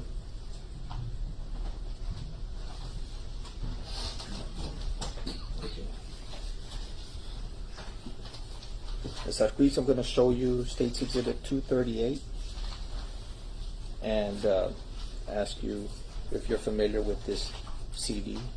Yes, I'm familiar. And how are you familiar with it? This is the CD that I provided the district attorney's office. Okay, and are you familiar with the contents of within that CD? Yes, I am. And what are the contents? It's a phone call made by Juan David Ortiz. Okay, that's all I want to know. So this recording is, as you say, phone calls made by Juan David Ortiz from the Webb County Jail, Yes. preserved on your system. Yes. Okay. And you've listened to them. Yes. Okay. And you prepared this. Yes. Okay. And I'm going to show you State's Exhibit 239. What am I handing you? Same thing, the CD that I provided the district attorney's office. And what is contained within this CD? A phone call made by Juan David Ortiz. And are these phone calls on both 238 and 239, have they been altered or materially changed in any way? No. Are they in their original state as the time that when they were recorded and captured during the phone call? Yes. Thank you. And at this time, I'm going to tender State's Exhibits 238 and 239 to the defense. Move to We approach introduce.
Ladies and gentlemen, I need to take up a legal matter outside of your presence, and from what I'm hearing, it may take a little while, maybe up to an hour, so just to warn you. I will, again, advise you not to discuss the facts of the case, or watch any news accounts, or read any articles regarding this case. Can we excuse the jury, please? All right, to the jury.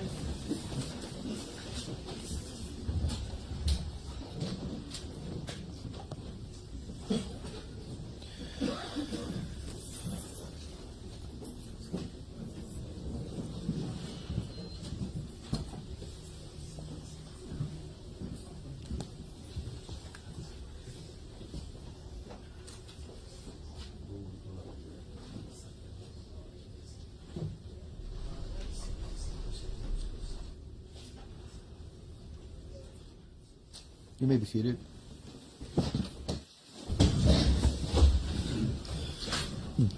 There was an objection to predicate, so I don't know if you want to get into the predicate questions before the voir dire, because you did object to the proper predicate.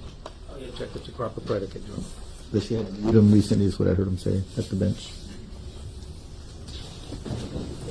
I believe I did establish the proper predicate, but I will once again ask her the predicate questions. I showed you 238 and 239. Are you familiar with these CDs? Yes. Let's talk about 238. Are you the custodian of this CD? Yes. And what does this CD contain? That contains a phone call of Juan David Ortiz. Do you remember the date that this That phone call one was made? is approximately November 6th, November 7th of 2018. Okay. And this is kept in your system? Yes. What is your system? IC Solutions. Okay, now this particular State's Exhibit 238, have you listened to it Yes, I did. in its entirety? Yes. Has it been materially altered, changed, or modified in any way? No. And it's exactly how it was recorded on November the 6th or 7th of 2018, Yes, sir. and been preserved in your system since then. Yes. And you tendered this to the district attorney's office. Yes, sir. Please tell the court when we play this. Mm-hmm. Okay. What is it that the court is going to hear? The court is going to hear Juan David Ortiz being concerned about a statement he made, and he wants to ask his lawyer to please suppress it. Okay. Besides that, is there anything? He does a regular family call, and he talks with his mom and tells her about that he's concerned about a statement he made, and that he asked his attorney if he could please suppress that sentence or the statement he made. So in essence, he regrets making the statement, Right. which was his confession. Yes. Okay. And this is approximately a month after he was arrested, right? Right. More or less. Mm-hmm. Okay. And just for clarification for my purposes, when you say he's telling someone else that he's going to ask his attorney to suppress it, or is it a conversation with his attorney? No, it's a conversation with his mom or his family members, and he tells his mom that he's concerned about the statement he made, and he asked his lawyers if he could please suppress that But he's telling statement. this to his mother. Okay. Yes, sir. So just for clarification and for the record, he's not talking to his lawyer. No, If he was talking to his lawyer, would you be recording it? no, we cannot listen to attorney privilege calls. Okay, very good. All right. So that's 238. Yes, sir. Okay, now let's move into 239. Same questions. Tell me about this DVD. Are you familiar with it? Yes, I am. And was it created by yourself? Yes, And it was through your system? yes, IC What is- Solutions. IC Solutions. Mhm. And it contains a recording. Yes, sir. When was this recording made? That one was made approximately July 10th of 2018. 2020, excuse me. 2018 or 2020? 2020. Okay. And has his conversation during that time, who was he speaking with on this recording? He was speaking to his kids, and then he speaks to his wife. Okay. And when he speaks to his wife, what is he telling his wife? Well, they're talking about court proceedings, and he goes on by talking about a book, and then towards the very end, he challenges whoever's listening to the phone call by saying that he's not suicidal. Okay, if you recall, to your best of your recollection, and you've listened to this, right? Yes, sir. When was the last time you heard this? Last night. Okay. How does he challenge the listener? The listener meaning somebody like you, right? Right, the analyst. To the analyst, and what is he telling the analyst? that if you hear the whole conversation, he is not suicidal, I am not suicidal. He says, if you're listening to me, I am not suicidal. Yes, sir. I repeat, I am not suicidal. Yes, sir. Does he say anything else that's like relevant for law enforcement purposes? Just the fact that he was reading a book. Okay, and how? What's the significance of that book in his mind? He is comparing his case to the case of Casey Anthony that occurred in Florida. Okay, and that's it. Yes, sir. And does this CD, has it been modified, changed, altered in any way? No. Does it contain that recording in its entirety? Yes. And how long is this recording? Approximately 30 minutes. Okay, and 239, how long is 239? Approximately 30 minutes. In any of these recordings, does he discuss other crimes, offenses, drug use, anything incriminating? No. Nothing at all? No. Now, again, we move to introduce. Mr. Perez, you want to take on board our remain?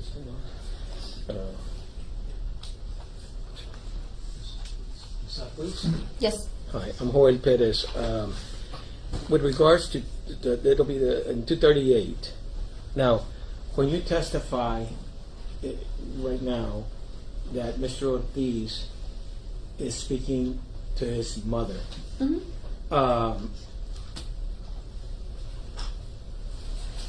you don't know that from your own personal knowledge, do you? Do you know, you don't know his mother personally, do you? No. Okay. So let's say his aunt had called. Okay. Okay, and she's pretending to be her mother. Right now, you'd be testifying the call was with his mother. I'm just going to object to the mischaracterization. Aunt can't call in, right? People can't call in. No. Well, He has to call. I understand that. Okay, that's fine. He makes a call. Okay. But if the person on the other end was his aunt, but she pretends to be the mother, right now you'd be testifying he was speaking to his mother, right? No, because you can tell who the inmate is speaking to. No, do you know his mother? Do you know her voice? After listening to someone for 4 years, yes. No, but do you personally know her voice, is what I'm saying. If a woman came in right now and started speaking, would you be able to, are you a voice recognition expert? No, I'm not an expert. So you don't know her mother personally, so you don't know the voice of her mother, of his mother, right? Right. Okay. And the same thing applies over here. You don't know his wife personally. No. You lack personal knowledge of how what his wife's voice sounds like. You're only testifying that he was talking to his wife because that's what's said on the recording. Do you understand what I'm saying? Right, and the Okay. context of the call as well. Okay. But either way, so that's our objection, Your Honor, that she lacks personal knowledge of the individuals on the recording, and therefore it's not admissible. Before it's admissible, she needs to be able to identify the voices herein from her own personal knowledge and not from what she heard in the content. If I can just ask her a Go ahead. couple more questions. Do you recognize Juan David Ortiz's voice on the recording? Yes. Does he identify the persons that he's talking to while on the recording? Yes, either by saying mom or babe or chipmunk, whatever. Yeah. Yes. Are you familiar with his wife's name? Yes. And what is her name? Daniela Ortiz. Okay. And like you just started to explain, you've been listening to he lived there in your jail for almost 4 years. Yes, sir. You've become familiar with all his family, correct? Yes, sir. You recognize through his identification, through his own voice, Yes, sir. who he's speaking to, correct? Yes. Okay. That's all I know. Anything else, Mr. Perez? I'm sorry, Your Honor? Anything else? Well, we're still objecting to the predicate because it's hearsay to this young lady. So she lacks personal knowledge regardless of what is said. It's still hearsay to her. So that's our objection to the predicate.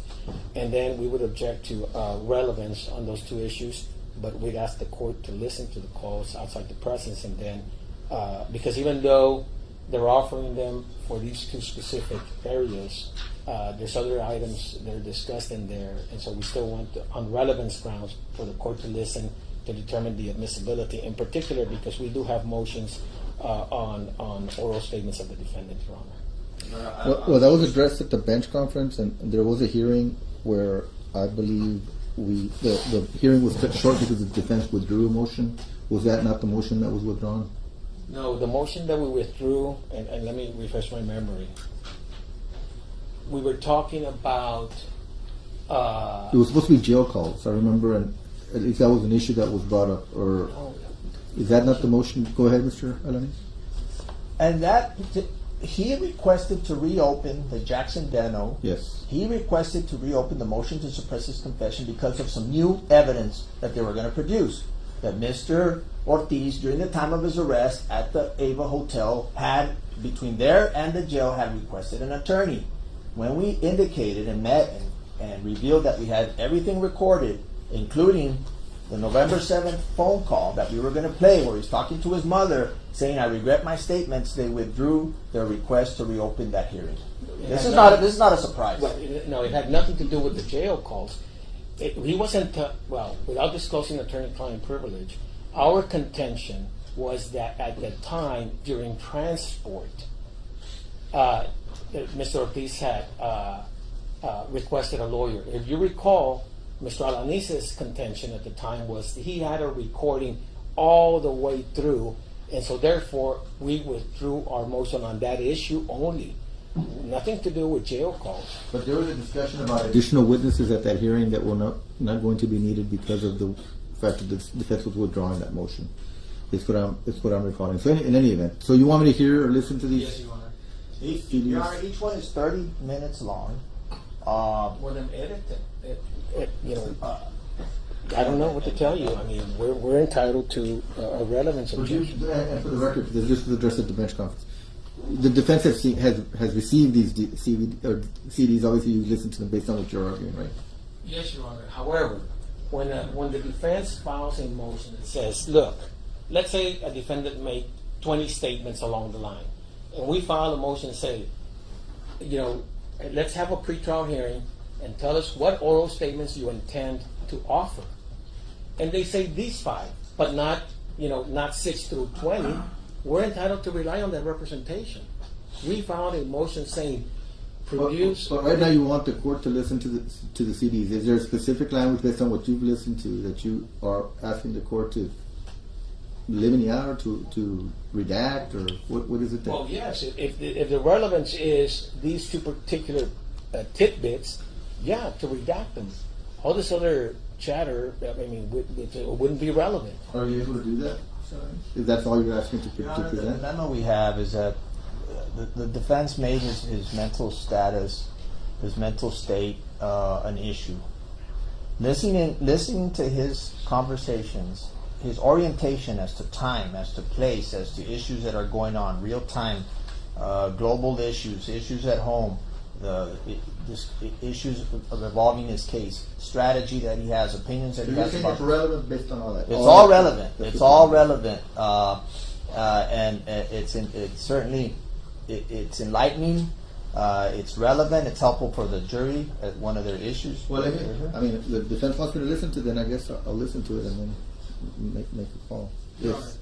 All the contentions that we've made regarding his mental state, we've not discussed anything past September the 15th of 28. Everything we've discussed regarding the defendant's mental state is pre-September 15th, 2018. I haven't heard any one of us say anything, and then in December of 2018 he was all wacko or whatever. So therefore, them offering it to show that he has a mental state. There's nothing to rebut, you're saying, at this point. Yeah, we didn't bring it up. Well, I would disagree with that because he made it an issue with Calderon and with the Ranger about the crisis affecting the memory, that it was a blackout, that he couldn't remember committing these offenses, and it goes to that. It goes back to the time in question. Listening to the best evidence, as counsel likes to say, these CDs are the best evidence. Well, again, Your Honor, I would say to the court that everything we've contended is September 15th of 2018 and pre. No one said anything on our side post, and these are post. So therefore, they're not relevant, and they're trying to rebut something that we didn't bring up. Your Honor, we agree with counsel on this aspect, that the court listen to both recordings and decide what's relevant. That's what we're asking, Your Honor. Do you want me to listen to them here in open court, or you want me to listen to them on my own? And okay. We would be okay with you listening in chambers, Your Honor. Okay. We'd be okay with you listening to here. Well, if there's no objection from the defense, I'll listen to it in chambers. The defense has already listened to them, obviously. Not be specific, Your Honor. Well, There's a lot of recordings. We understand the testimony, but we have not been given the opportunity to listen to those particular exhibits. They had them in discovery. Excuse me, Judge. We're talking about the ones that are being offered right now, not other copies. You want to make sure it's the same those. thing you've previously listened to. That's what you're saying. You don't know if it's what you previously were provided. Well, you know, it's not that I don't trust the witness. But that's what you're saying. But I don't know what's on those CDs. Yes. All right. Well, then, you want to play them? Yes, we can play them. Yes, go ahead. Play Are you playing here, Your Honor? 238. Play it. Which one first? 238.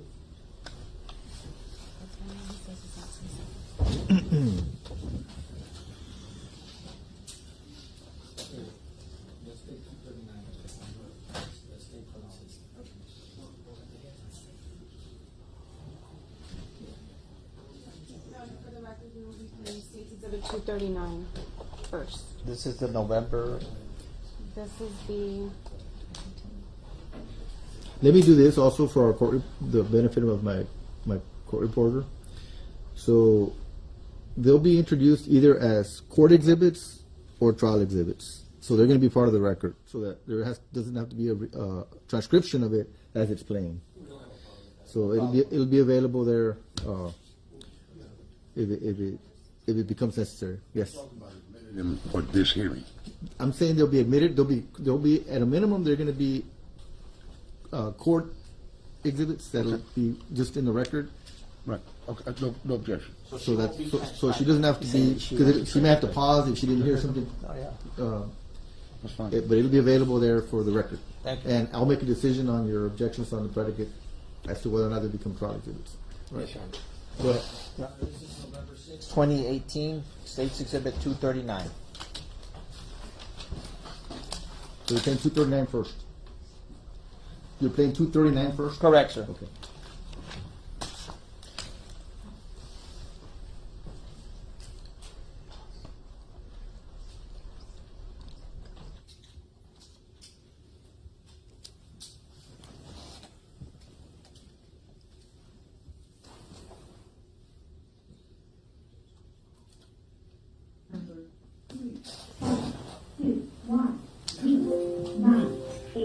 Inmate ID 0005493. Date 2018 11/6. Time 193427. Dial number 19565453486. From station 7113. The time is 7:34 p.m. To speak to a PREA coordinator, press 9-1 after this message. Please enter your PIN number followed by the pound sign. After the tone, please say United States of America.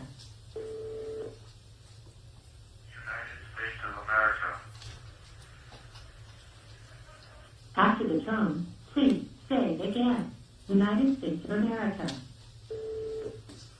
United States of America.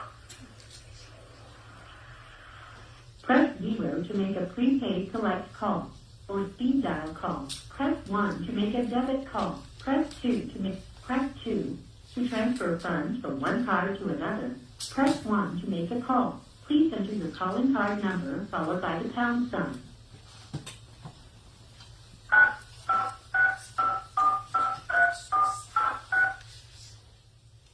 You entered an invalid calling card PIN number.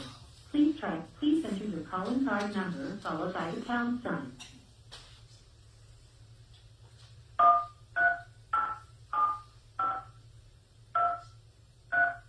Your account balance is $10.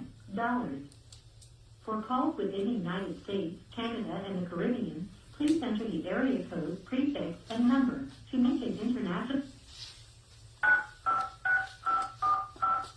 Your account balance is $10.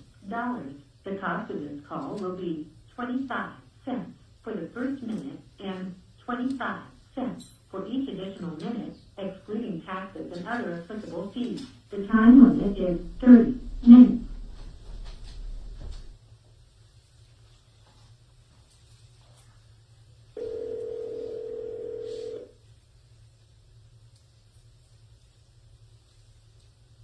You have a call at no expense to you from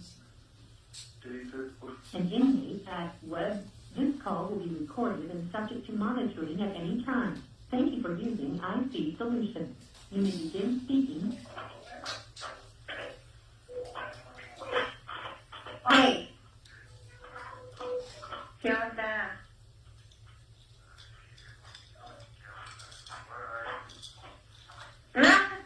I'm home, baby. A ver, te me estás imaginando cosas.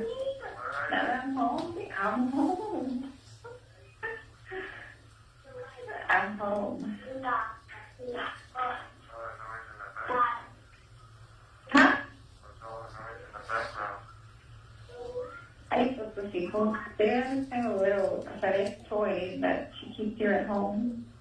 Y la otra está contando todo mal, pero está contando Viviana.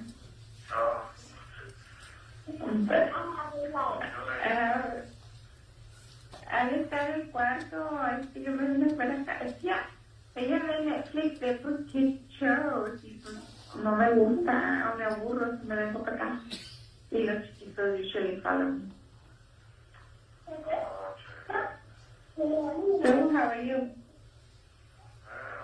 I went to Oh, ¿qué le quieres hacer? Ah, okay.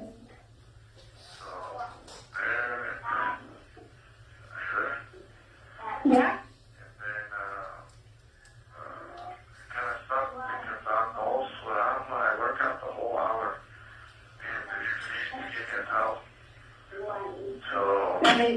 And they gave you a towel or no?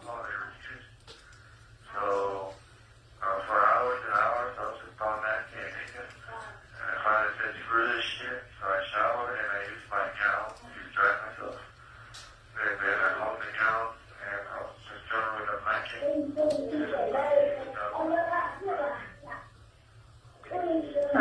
Well, why do I give you a towel? Yeah, because you're wounded, baby. And some of their shoes they wash, they have to be washing your shoes. They don't have to be washing. Oh my god, dude. So I thought they were giving you like a tiny one, so there's no risk of, hanging yourself or whatever.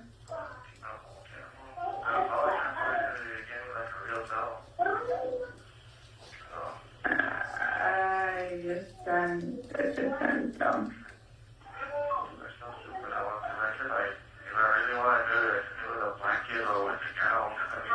But it's the same thing. Oh my god. Oh well. No, está bien. You got 3 years. As long as you have to work with what you have. But other than that, you're good. Sí, está bien.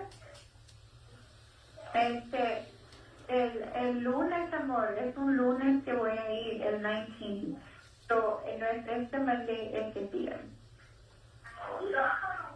Va a ser el lunes porque quiero ir a ver al abogado y pues, that's the day that he was the day before. Well, that's all you think. We're only going to see each other for like 15, maybe 20 minutes. We'll probably Okay. talk for a long time. Ah, okay. Pues sí, baby, pero pues no me guess next time I'll visit you on an actual Saturday. No me dijeron times, bueno, pues tú sabes cómo son. Pero pues, a eso.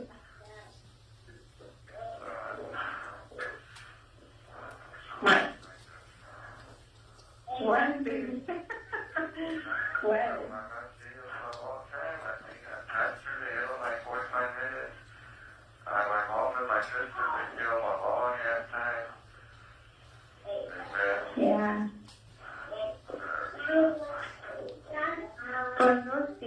como quiera que sea, what was I going to say? But I'll go another day morning, like an actual weekend. Pues yo tú sabes, Vivi. Pues más que nada, I need to pick up your file que le dejé. Y pues más que nada tu mamá me dice que and I want to go too. I guess just getting close to the indictment. Just to get a status, I guess the status of what he's been working on and stuff like that.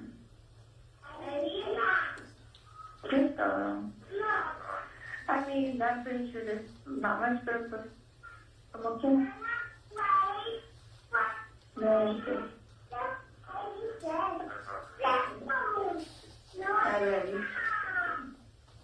I got your letter. La más impressive one. I love you, baby. Yes, there's like a prayer, I guess. And, pero it's fine to be. I mean, it's fine. We're okay. We're gonna be okay. You know?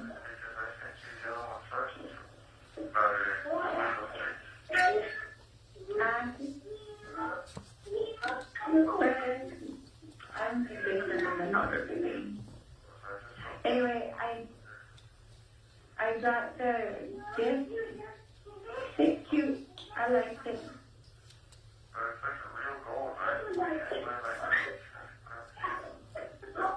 More. It's real gold. Okay, 14 karat gold.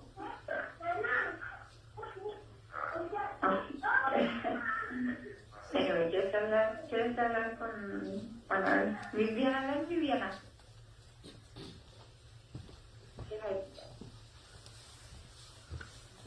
Hi. Hi, my nose.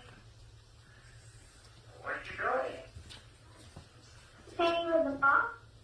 You're playing with the ball. I thought you were counting numbers. I did. You finished already? Yeah. Okay. I go to all the way 100. You go all the way to 100? Wow. Yeah, like not in order, but I'm so happy about that. You go all the way to 100. Okay, hold on. Before you go, I'll put him on my bed. You have to talk to them. Hold on, because she's not done with them. What? Hello? Oh. Hello? What? Hello? Are you there? Well, what is it? She speaks here, but there is something about having a meltdown over there. What am I talking to right now? Okay. You were talking to Vivian. Okay. Okay. Hold on. Porque Alexandra gets her panties on in a bunch and she can't stir herself more. Hold on. All right, Leonard? Hold on. Are you there? Yes, I'm here, dude. They said I'm not talking to anybody. And I told you to hold on. That's what I said. And stand up quietly. Hi. Hi, Chipmunk. Hi, hello, Chipmunk. Chipmunk. I did. Thank you. So, you going to school? Yeah? Okay, my love. So, what are you doing in school? That isn't David. Hello. Hi, David Andrew. How are you? Good. Okay.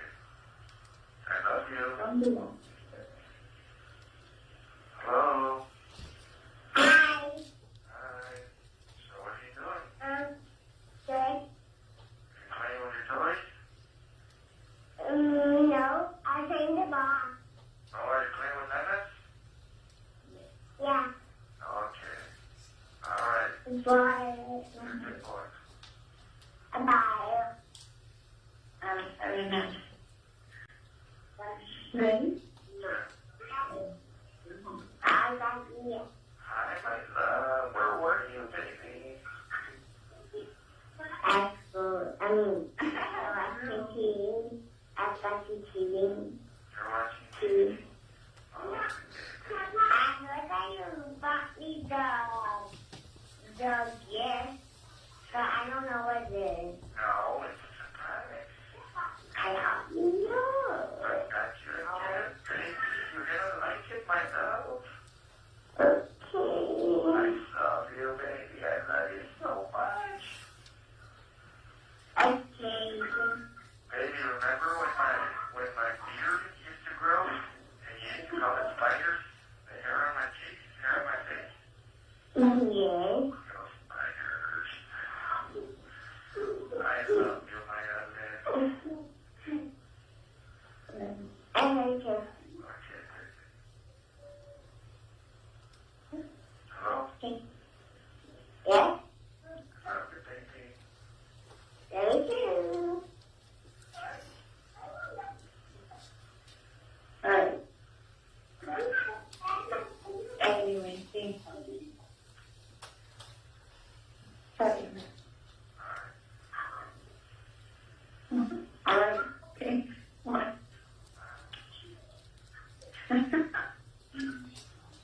Anyway, gotta get this reading.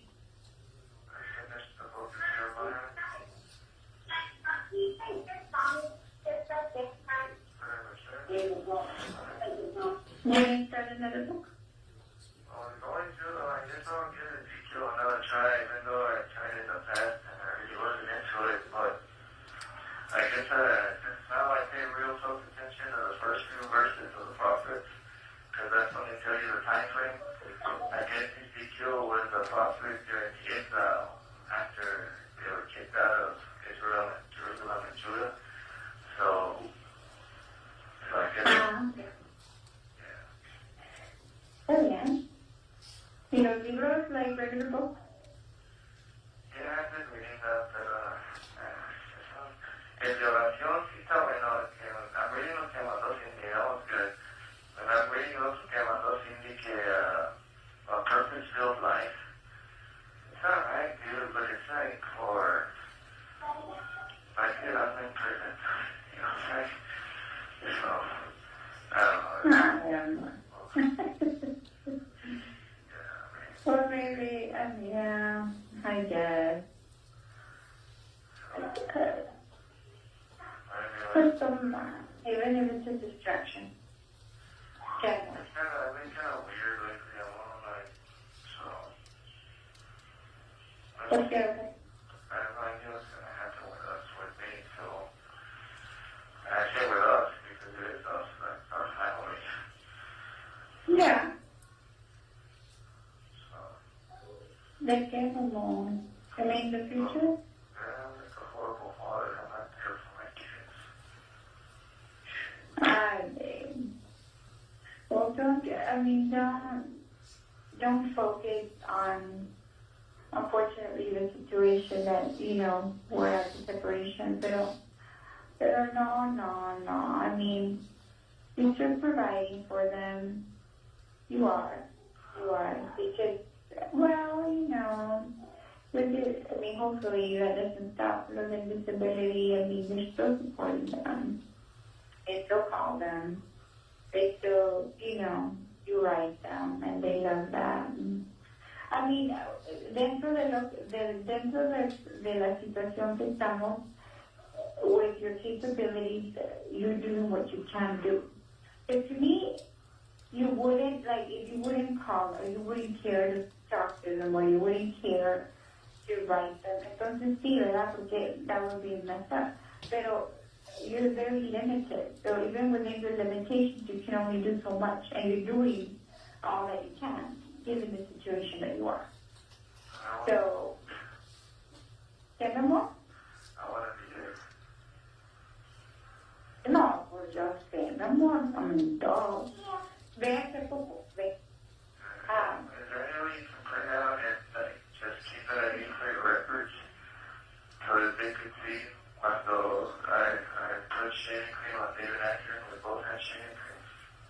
yeah, that picture. I think that's a good picture for him. Yeah, I need to look for it. You forwarded it to me, right? I don't remember. I think I was. I forwarded you, and then you forwarded his districts or some shit. So. Well. See, that's fine. So, I mean, yes, baby, yes. I know nobody wants to be in, you know, in jail, like no one.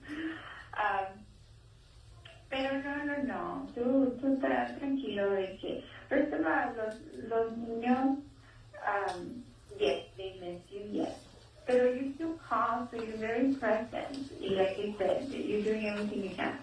Y obviamente, you know, I never ever, you know, would speak negative about you or anything like that. So, you're fine. What? Yo creo en Dios. Creo de que Dios has, oh my gosh, so much power, and there's nothing saying that if you want something to happen, it will happen. Now, the thing is what is, well, it's what we don't know. Pero de que puede pasar, oh hell yeah. I mean, my gosh, you see it over and over in the Bible, how he says, and even in the Bible says, that he has power over all the nations. I mean, literally, he takes control over everything. Yeah, Mama. Yes. So we all have the hope, right? We have everything? Hope. Oh yeah. When I pray to God and I tell him, you are my hope. Like, we are our hope. You are our strength. You are our hope. Like, that's all we have. And at the end of the day, this is how I feel, and this is what I tell God. Like, our purpose in life, first and foremost, is to worship Him and to praise Him. Then the other steps come into play. And my goal is at the very end, like the light at the end of my tunnel is when I am with Him for eternity. So yo sé, mi amor, que Él puede hacer lo que es imposible para uno, Él lo puede hacer. I mean, He literally controls the whole world. I just want to make sure that we're all on the same page. No, sí, mi amor. I have If we're not on the same page, then I don't see the point of going through the whole process. So, well, let's get the trial. but if we're all on the same page, then okay. I'm very concerned over the statement that was made. I already asked the attorney if he could try his best to suppress it. And I don't think he's ever going to try to. So, Thank you, mi amor.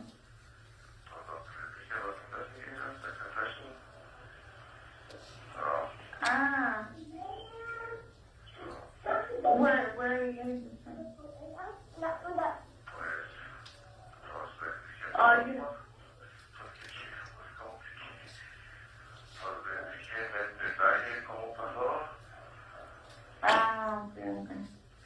Hay unas cosas que no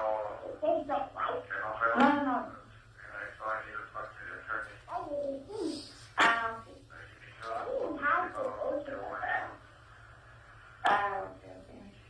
No, pues por eso quiero volver a hablar con él y yo le puedo decir eso.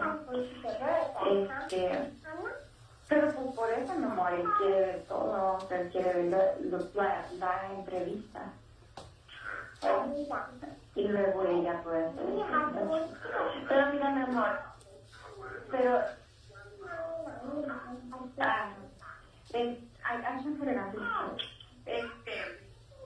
pero yo independientemente de todo esto, like we're on the same page. Like even if you know, with the whole ordeal, with the whole, like just the whole picture, God can work something. Yes, I do believe that.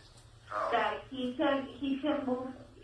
He can move the cards however He wants them to move to work for your good or at His will. Whatever His will, He can make it happen. I'm not going to do this. So that's what I'm referring to, maybe. Regardless of what your situation is or how, apparently it is, and with all the decks on the card, on the table, I mean, if God can do something, if you can do, yes.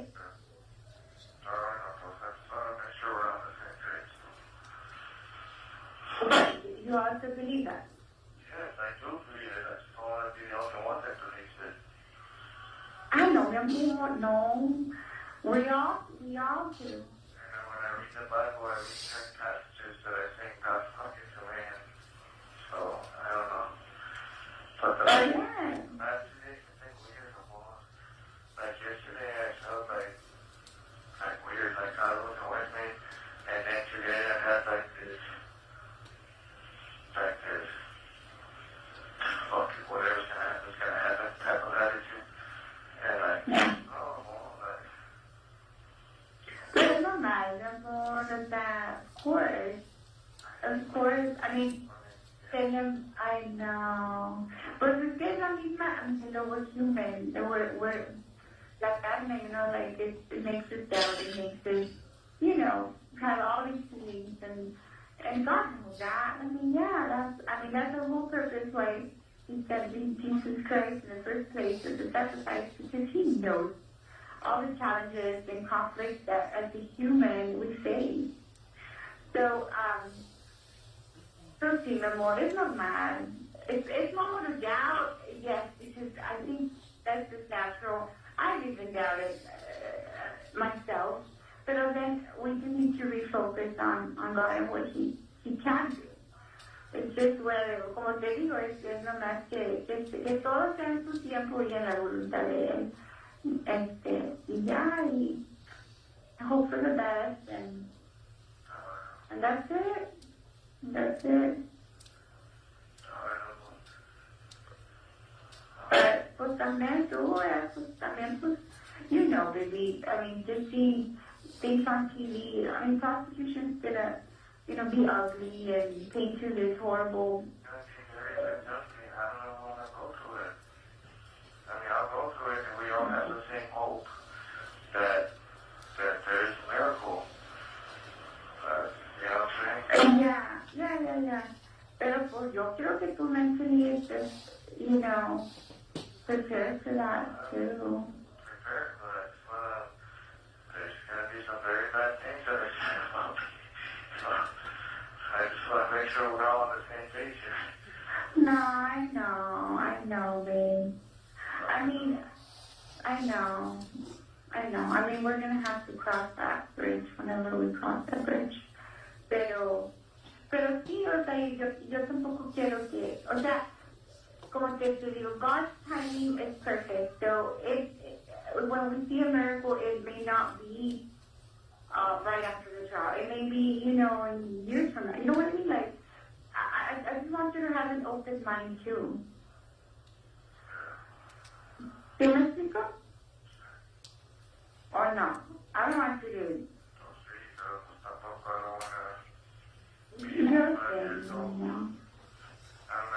No. I love you. No. Okay. Oh, you know what I mean. So I love you. It's tough. Definitely tough. But yo lo que quité decía que ya fuera rápido todo lo del juicio, pero pues ya está. No, I know, pero como quieras. Pero dicen I don't know, un comentario que me dijo the one time when we went to court, que he wants me to get indicted and get charged with capital, que porque he can't do anything to that. He says that the court won't give him money to defend me, and he needs money because he needs experts and he needs to talk to people that will be able to provide an expert opinion. So he can't do any of that shit until he has money. So I'm like, oh, Lord. Lord. Yeah. Plus, I mean, hopefully it's the first week of December, no, right, David? Pero bueno. No, what? Huh? 25 minutes. I'm sorry.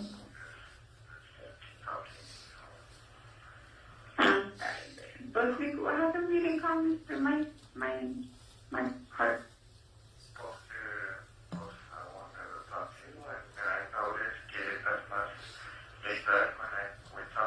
No. I'm the only one.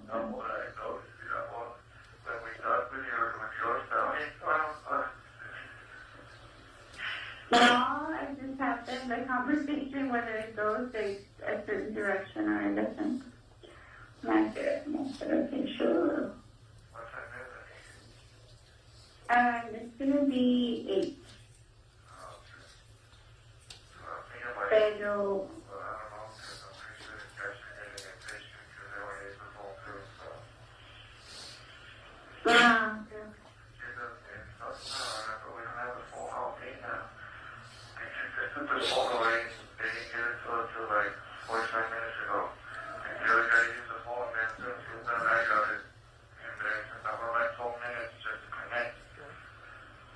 yeah. No.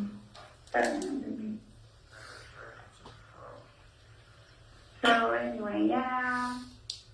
But more and more, this whole situation is horrible. There's no other way to say it. It's horrible. It's horrible, Bill. You know, we all love you. We all love you, and we know who you are, and we know who we serve as, you know, our Creator. And God, yeah, that's all we can do is hope.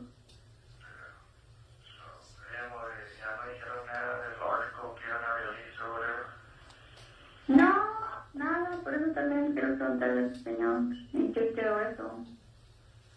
No sé. El Señor no lo sé, por eso, porque me quiero ir a verlo y a ver qué nos dice.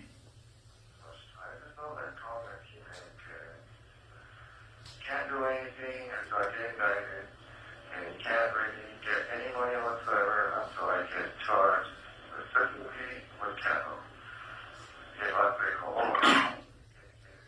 the prosecutor doesn't want to say anything, but okay, he's a dark horse where he's going to keep under public pressure. So, Who's going to take?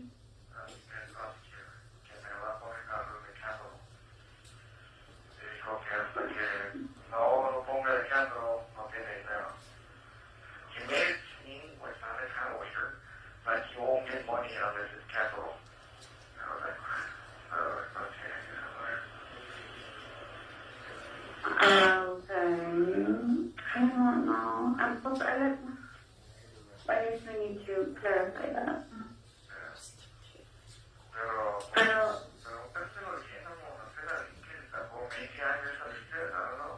no, yo sé.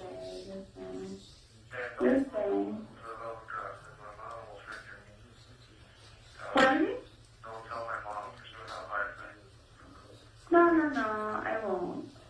I won't, pero como quiera, o sea, no, I mean, I don't want them to charge you with that. Like, what the hell? I mean, no, I don't care, no, I hope not. I really hope not. Like, I hope they have enough to base it on that it is that. Now, 1 minute remaining. Enough, you know, evidence or whatever to charge you with capital. You know what I mean? That?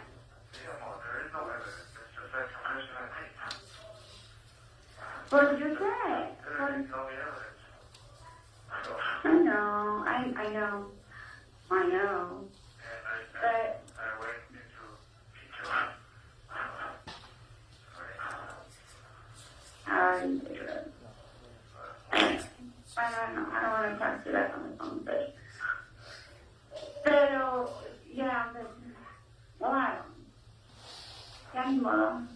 We can need to wait. A ver qué onda. Bueno.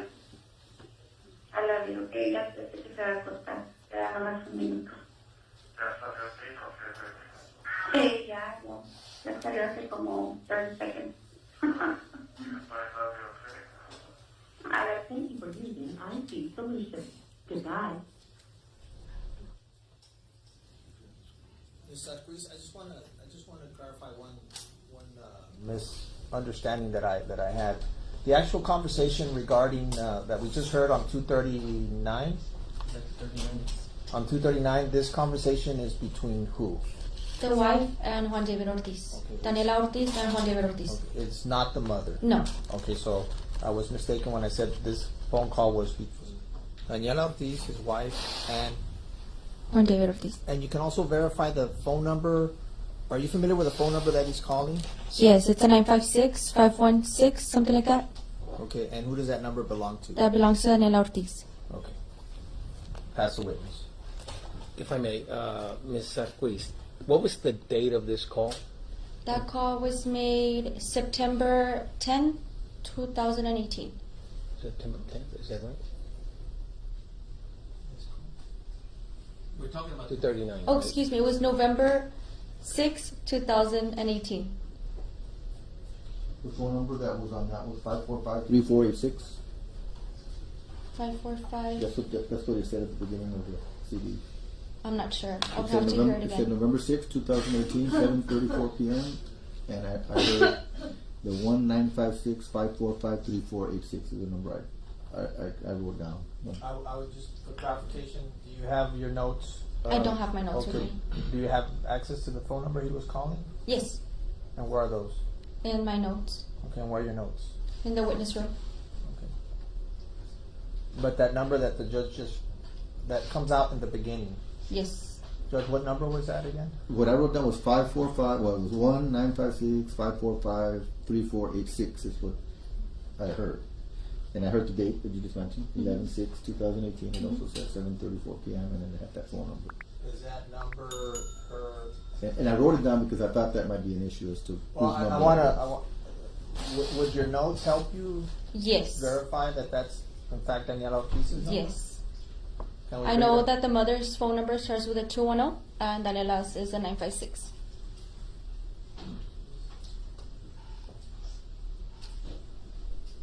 So your notes are in the witness room? Yes. Okay.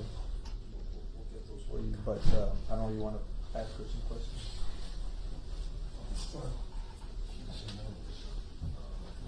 What color is your notes? Is it a notebook? Yes, it's pink. Captain Calderon should have it.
Thank you.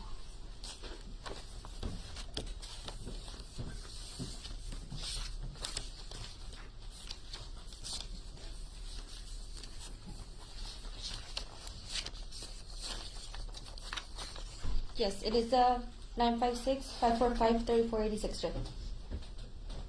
And whose phone number is that? That is Daniela Ortiz's phone number.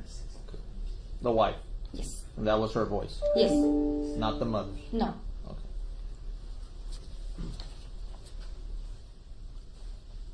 Password. May I just review those course. notes that you have very briefly? Oh, this is sorry. Okay, and just very briefly. And on Exhibit 239, where is the number that you're referring to? You can show it to me. Yes, of course. So this one would be the first one. Okay. Right here. That's the phone number. And then this would be the second phone. Including this one. Okay. The same phone number. And then, but from your notes, these papers, are these something that you generated or the system automatically kicked The out? system automatically generates it. Okay. And just to confirm, what is the number that was called on State's Exhibit 239? Can you just read it out loud? Yes. 956-545-3486. Okay. And when you say that that number belongs to Daniela Ortiz, just generally speaking, how do you know that? So on our system, we have the reverse phone lookup, and if she's registered, I'm not really sure how that works, but sometimes the actual register of the phone comes up, and hers came up to Daniela Ortiz. In this one, you specifically have personal knowledge that that name came up with that number? Yes. Okay. Well, we lost that. I have no further questions of this young lady. On that issue, you're going to play the other. 239. So, you also have 238, or is this the only one you're offering? No, I also have 238. I'd like to do the same thing, Your Honor. Okay. With the court's permission. Yeah, well, let's go ahead and listen to 238 and then we'll... Before we take 238, where was the phone call made? On September of 2020. The one we're going to listen to now. Where was that phone call made? When it was made July? July? Yes, 10th of 2020. Okay, my correction. July 10th, 2020. From who to who? It was from Juan David Ortiz to, again, his wife, Daniela Ortiz, using the same phone number. Same phone number? Yes, sir. Registered in your system? Yes. The 956-545-3486. Okay. And this is also you listen to this, correct? Yes. And he's discussing the legal proceedings? Yes. Comparing his case? To a case of Casey Anthony. Okay. And then just speaks about how he's not suicidal and challenges the listeners. Okay. Can you repeat that last thing you said? Yes, he challenged the listeners that he's not suicidal. Yes. 0, 3, 2, 1, 6. Ending ID 0, 0, 0, 5, 4, 9, 3. Date 2027 10 time 1 8 0 9 5 5. Dialed number 1 9 5 6 5 4 5 3 4 8 6. From station 6 1 1 0.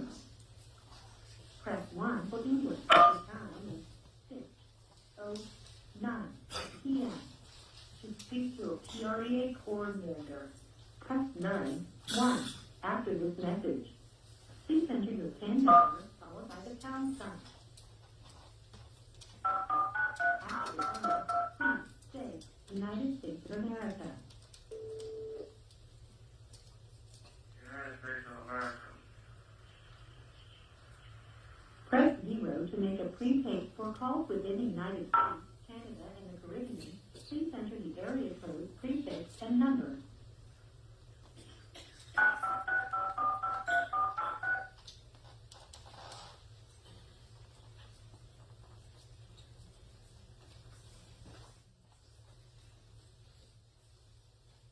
Hello, you have a prepaid call from... This call is recorded and subject to monitoring at any time. Thank you for using ID Unity Game Speaking.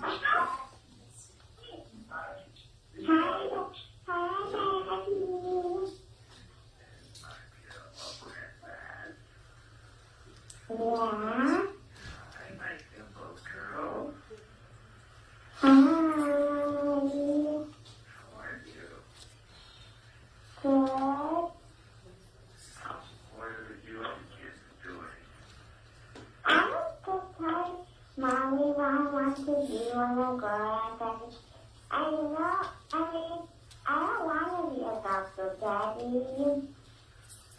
Why not? You promised me, baby. I know, but I choose when I was what, remember? So what do you want to do now? I'm gonna be chef. A chef? Yes. Promise that, man. You promised me. Oh, Daddy, I still don't know. I still have a long time until I'm there. I remember. Fine, fine. Yes. Someone wants to be a beaker. He told me. Vienna. The chipmunk? Yeah. But they were going to do some cookouts. Cool, my love. Yeah. Well, I'm still going to call you a doctor outside. Okay, that's fine. My love. So, how's Daniela doing? What?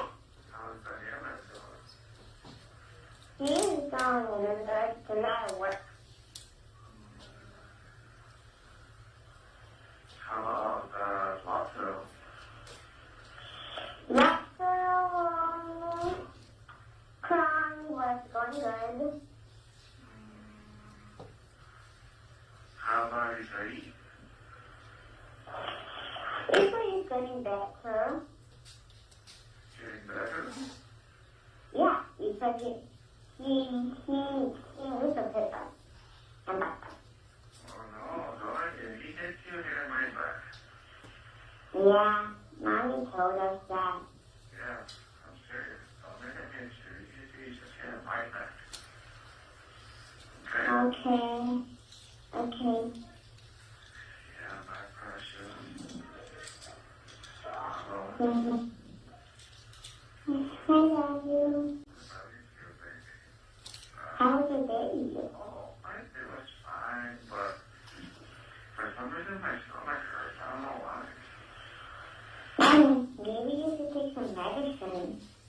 Yeah, maybe I should.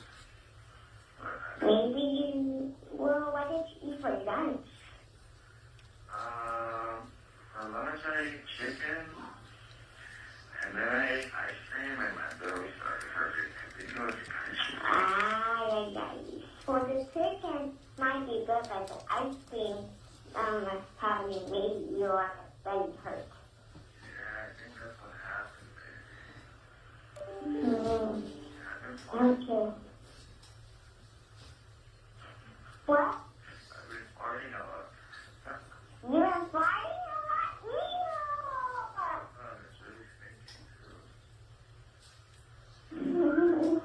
It's because some people get really gassy. I love you, okay? I love you too, but it's because actually Diana gets really gassy every day. Yeah. Yes. Alright, I love you. Love you too. Bye. Yeah. Hi, Daddy. Hi, my beautiful chipmunk.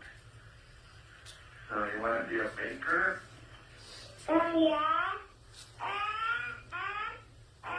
Also a runner, a baker, a doctor. Okay, so you're going to be my Dr. Nana? Wait, what? You're going to be Dr. Wait, what?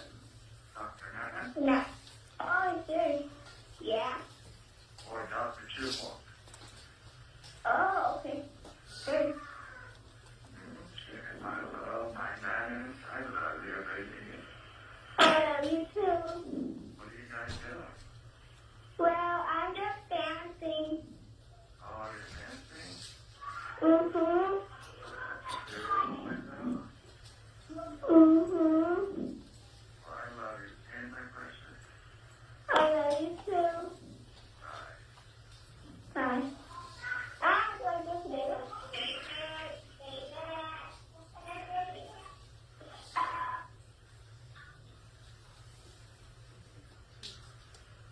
Hi, Daddy.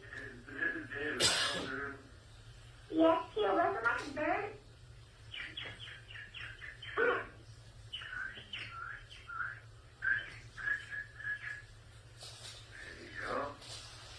Yeah? So, what are you going to be when you grow up? I'm gonna be a chef, and I'm gonna make a mommy a cookout. Oh, are you into a cookout? Yeah? Like one Like, yeah. Alright, that's cool, man. Bye. Alright. No. That's so big. Porque estás... No, it's just good kids. So I guess you they talk about how to being a doctor? I'm not. I've never been the type to talk anybody out of anything. What I've always told them is you do what you want to do. And as you get older, you'll be inclined to do certain things. And yeah, I don't talk anybody out of it. Like Nana wants to be a doctor. She really does. But that's all her, you know what I mean? But she's funny because she's like, okay, Mom, so I'm going to be a runner, I'm going to be a doctor, and I'm going to be a baker. So she's all well versed. But I mean, it's different. I don't talk to them out of it. They do whatever wants to do. Oh, that's Mom.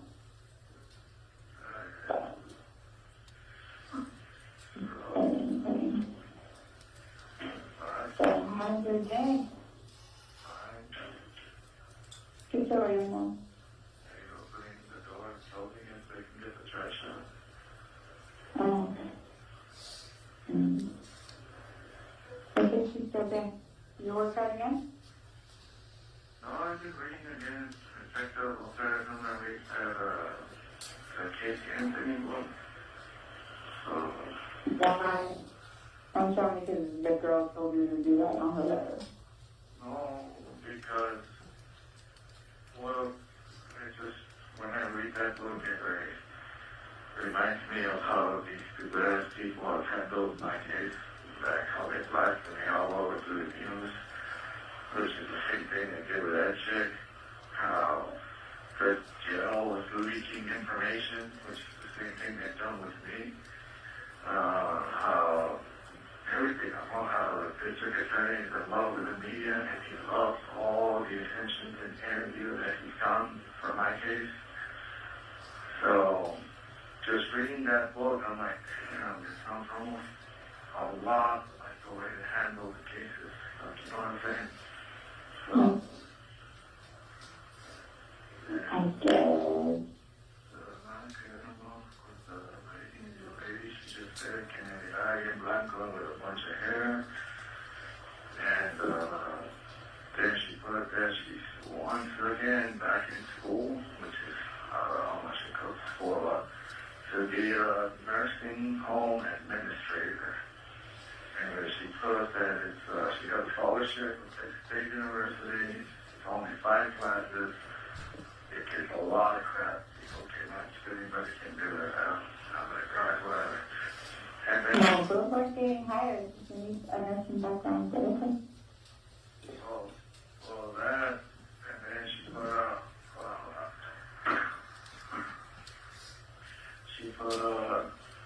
I still have the same phone number and PO box. I'm still waiting for you to write me someday.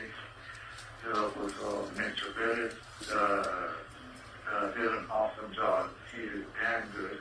I guess you watch the YouTube thing, huh? I like it. Mr. Bennett did an awesome job. He is damn good. You know?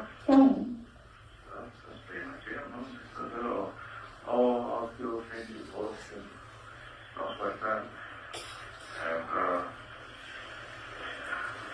other than that, same old stuff. I got a letter from Indy yesterday.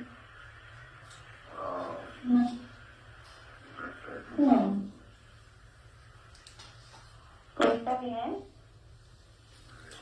Whatever rocks the boat. Oh, well, then I remember, you remember one of the last times she sent me a letter back in December where she said that attorney was interested in my case. And, That attorney I want, the one the case Anthony. whatever. Mom, whatever then. I'm not even making fun. Yeah. Yeah, no, my father did because he's actually a fan to the attorney, so I don't really get this. Especially that, it's not that I'm questioning whether he's going to stay the same attorney or not, whether I believe her or whether, yes, that's even true. Oh, okay. Because based on how supuestamente she lied about what she had originally said. According to you, she lied about that, so unless she didn't, then you're lying to me. About the very initial thing that she had written to your attorney. Huh?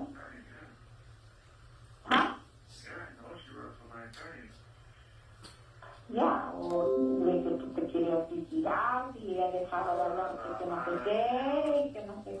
Okay, that's the first time you ever told me to do that, just so you know. Yeah, de que you, maybe not in those words that she did say that, but then if she were to stop talking to you, that you would like, kill yourself and you would just get into depression, you know, she couldn't stop talking to you because she feared for your life, basically. So, no, pues yo sé, pues te digo, o sea, pues digo, if you want to believe her and everything she says, that's fine, right? Pero according to you, that's a lie, so let me know. Well, no, I'm not suicidal, I want to commit suicide, for a lot of fucking time, I hope that there are people don't put me in a suicide because of the conversation we're having. Because we get that to another hit me, goes in here. So, Or they listen to the whole conversation, they shouldn't make that deduction because they didn't listen and rewind to the whole conversation. yeah, so no, whoever's listening, I am not suicidal, I am good, I'm alive, I'm well, I'm still alive. I am not suicidal, and I'm not even the one that mentioned that word in this phone conversation. So whoever's listening, please do not. I'm not even, it's not even, I'm referring to a very, very old conversation in the first place, and yes, it's not coming from you, no. Just clarify that, okay, I want to start checking, I'm not kidding. Look, if you're learning to check for a conversation you had with his mom, I'm like, what the fuck? Okay. Well, then, they're dumb.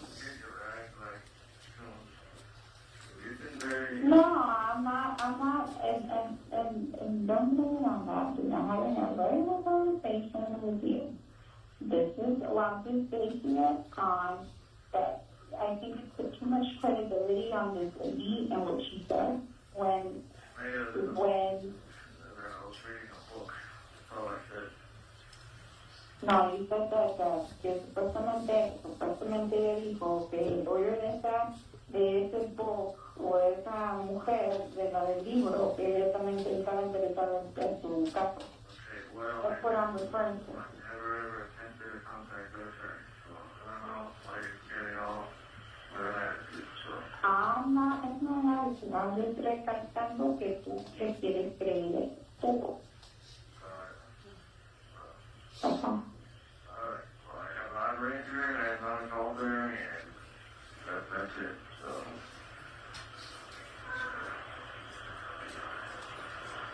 Thank you. So, friction conversation. By the way, I was supposed to send you the minute I haven't, so I need to do that this weekend.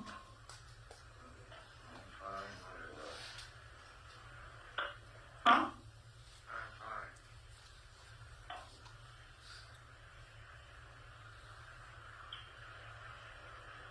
I guess.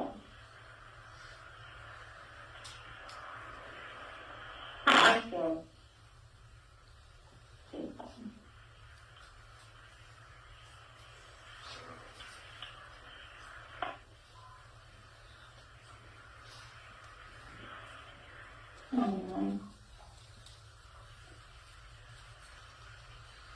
You also have to understand, in a way, my position, which I don't think you do. I don't think you do, and which is fine. Hey, to each his own. I think I'm doing the right thing, and I really don't care what people say, to be honest. Pero es just también, I don't know if you even put yourself in my shoes for a second. Because sometimes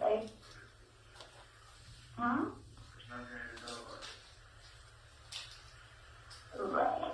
And so, yeah, but it makes me sometimes wonder if, like, wow, would David do that thing if the tables were around or switched? But I guess.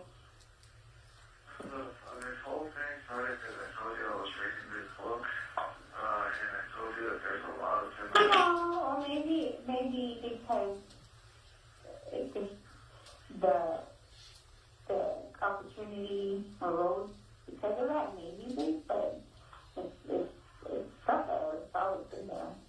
It's what? It's my thought, that thought, or what I'm sharing with you. I mean, it's always been there. Like, I've always thought of it. Well, I mean, I was reading a fucking book, and I was telling you, I had a lot of anger towards the Lake County Sheriff's Office, because when they read this book, they've done a lot of similar crimes with the way they teach information, to include you, just so you know. Because some fucking reporter put that, this is in jail. Yeah, some fuckface from Lake County Jail, for some reason, felt it was important to release to the media that my wife, the hell out there, is in jail. Why wouldn't she? You're my wife. And then other stuff that I've been reading, I'm like, what the fuck? No wonder these dudes have been lying on their oath. Because they lied to the media. I'm like, no wonder. It's like, and that's where I was coming up with this. So, and then how they told me to always, like, be careful with, like, what I say is, like, if when that attorney would go visit that girl at the jail will turn on the intercom, so they would track there when the attorney was telling the girl, you know what I'm saying?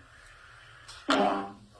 It makes you wonder then, in a way, then maybe that's why your attorney doesn't want to have no conversations with you. Yeah, I think that's exactly what it is. Yeah, probably is. And there's, like, I think with the line of questioning that I saw in my last hearing, like, damn, like, yes, I think they're listening to even what I thought with Elizabeth, because I raised concerns about how they shot me with a taser twice. And you should have heard the last hearing. Will the taser use? Yes. Will the deploy? Yes. Oh, like, they knew that stuff that I wanted to be brought up. They brought it up first. Like, I was like, hey, I didn't take on him, or like, damn. So entonces que los cambios, well, you're meeting with her on Tuesday. Yeah, I know. So I would mention that maybe it's best not to, or just to keep it very, very high level. Yeah. So, well, I kind of like brought up the concerns that she does the whole case. She's done a lot of research on Zoom and the encryption of it. It gives she feels confident that they're not like hearing the Zoom. Because you don't know the jokers. I'm like, yeah, dude, but like there's video camera right in front of me, and they could easily have a microphone here. You gotta make open. Yeah. I'm not saying that they hacked into the Zoom software. I'm saying that they probably might. They have like their own gadgets or whatever. Yeah. So, but anyway, that's what I was referring to. I'm on TV, Fahrenheit, so people that are listening, que hay una No, you're not. That's not what I meant. And no, I'm talking about a whole different conversation. So no, you're not. Okay. Yeah. Oh yeah, that was another lie that they told the news. Because their own, I pointed my cell phone. Wow. Okay. Is this a movie or something? Those officers showed incredible restraint. I'm all bullshit. Those officers wanted to shoot me, just so you know. And they were going on about, no, fuck that, like, they were yelling. They were waiting for me to do something. It was to the point where I even said, I'm not moving. You know, I think you can see my hands. They're right there. Yeah. I don't face down. Stop resisting. I'm not resisting. I'm not doing anything. Like, so they were, they wanted to fucking help me. And they were, so. Well, I mean, it makes you wonder the video. I'm sure, I'm wearing the year 2020, it happened in 2018, I'm sure there is. So, they call Sala. And, back to it with the whole, he playing his cell phone. Get the fuck out of here, dude. Seriously, get the fuck out of here. One of the news articles, when he came out of the gas station, they saw that he was not armed, so the tasers came out. Lying pieces of fucking shit. And I know they're listening, they want to play this phone call. Hey, play it, dude. They're lying. They're fucking lying. They came at me with a rifle and a pistol. That's not a taser. So, nothing good. But anyway, that's how I was referring to someone. Somehow I knew like on this, like, man, you've been like this for the last few days. I don't know. Whatever. I know.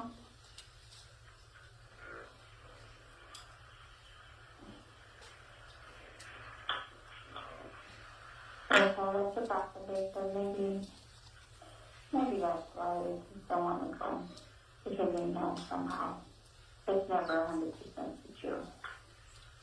Or like confidential or whatever. Yeah, it's just there's so many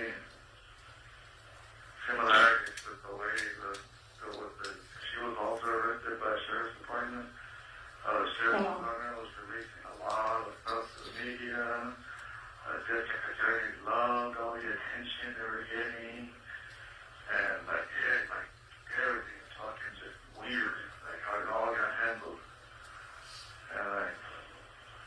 And these fucking dumb fuck investigator Calderon and Martin Cuellar, the local pendejos, doing interviews with antagonization. I'm like, dude, get the fuck out of here, dude. And coincidentally, in that book, he was also an election year. Which he done. Just got reelected too. I'm telling you, there's a lot of like striking similarities. I'm like, what the fuck, dude? So. Nothing.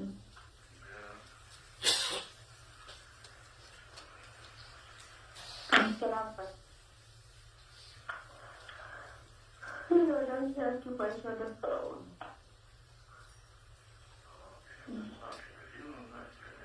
No, but I'm not coming to me, but you know, it's the third person listening. Yeah, I know they're listening. I'm saying that they leaked a lot of information connected in, so they said a lot of lies.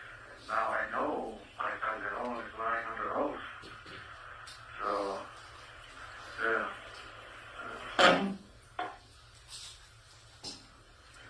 All of it. You're in the election year. You elected sheriff. You elected attorney. Like, damn, dude. The whole. Cuando una vez, recuerdo que they wanted me to go to medical, and it was like an interview called a captain. Esta ruca, they did the exact same shit. Same thing. They told her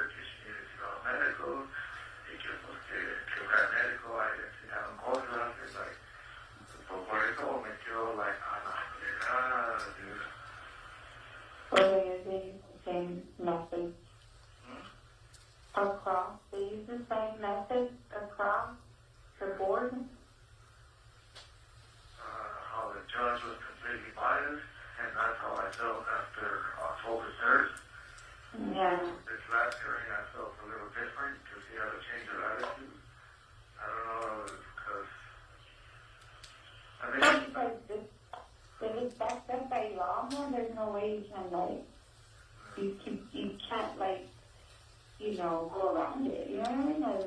That's how I feel. That, and at the same time, the courtroom was intact with a bunch of people, and you know, they had like 10 camera news cameras I used, so it was so fast in the courtroom, you know what I'm saying? So, this time the district attorney was less theatrical, so, That's true. yeah. They're trying to put up a show. Oh, and another reason that I'm like, dude, these people are totally listening. Porque una de las cosas que le dije a Elizabeth, le dije, by the way, my title was supervisory border patrol agent. Le dije, I can't believe we're this far in my case, the dumb fuck district attorney doesn't even know my title. In the courtroom in front of the judge, he kept saying that I was border patrol agent intel, because number one, he demoted me, and number two, it's a whole different career field. You know, and then the fast forward, Calderon, he said that I was a intel supervisor, and I said I was not an intel supervisor. They said my title was supervisory border patrol agent. Okay, I told her, and this time, unbelievably, for the first time in 22 fucking months, el vecino Ortiz no dijo nada de que I was border patrol agent intel. He said he was an agent working at the Border Intelligence Center. So I'm like, this fucking piece of shit heard what I said. You're finally being, you have to go concurso. You know what I'm saying? Like, I was like, it's a little too honest. Yeah, it's a little too honest. But, There's some confirmation for us in one. Two things you know. Teaching about regular stuff, not about, details about your stuff.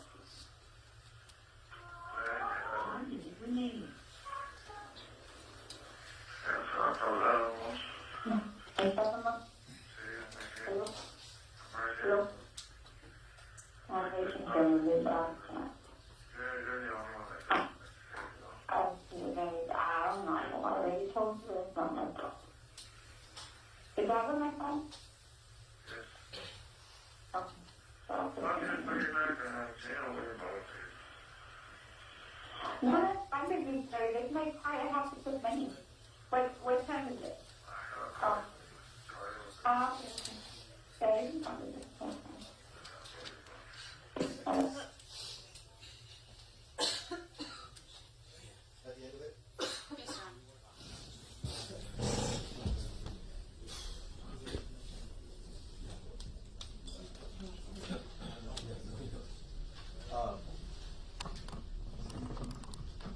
Yes, sir.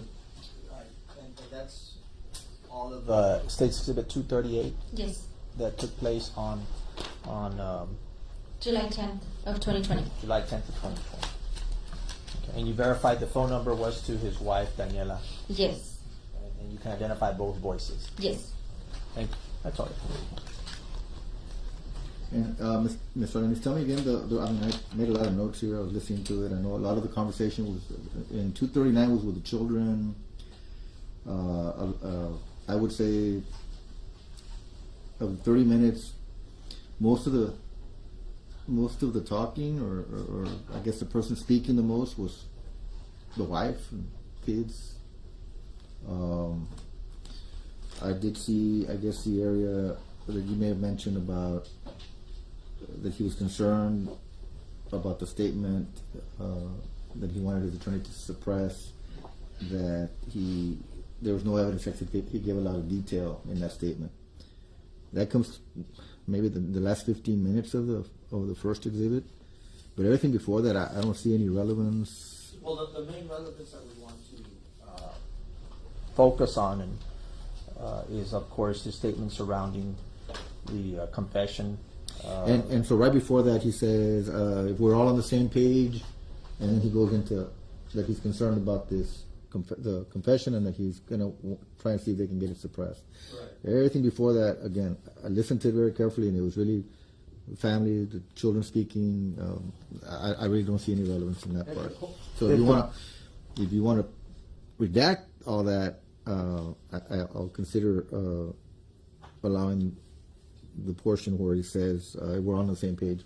We will agree to do that, Your Honor. Yes, sir. The last, whatever the number, I didn't take or keep track of the time on that, but I know it was the last, maybe even the last 10 minutes of the audio. 239, correct. And of course, just to, even though you've already stated, but we object still to the predicate number one, and then we would object on relevance. Specifically on the predicate. Tell me what part of the predicate. This witness can still not identify the voice of Daniela. First, you said it was the wife and the mother, and now we know it's both the wife. So well, I don't know where the confusion was. I think the state also said that, and I know there was reference to a prior conversation. From what I remember hearing on 238, was your client saying they're basing this on an old conversation I had with my mom. So again, I don't know if that's where the confusion was initially, but they can ask the witness again whether or not.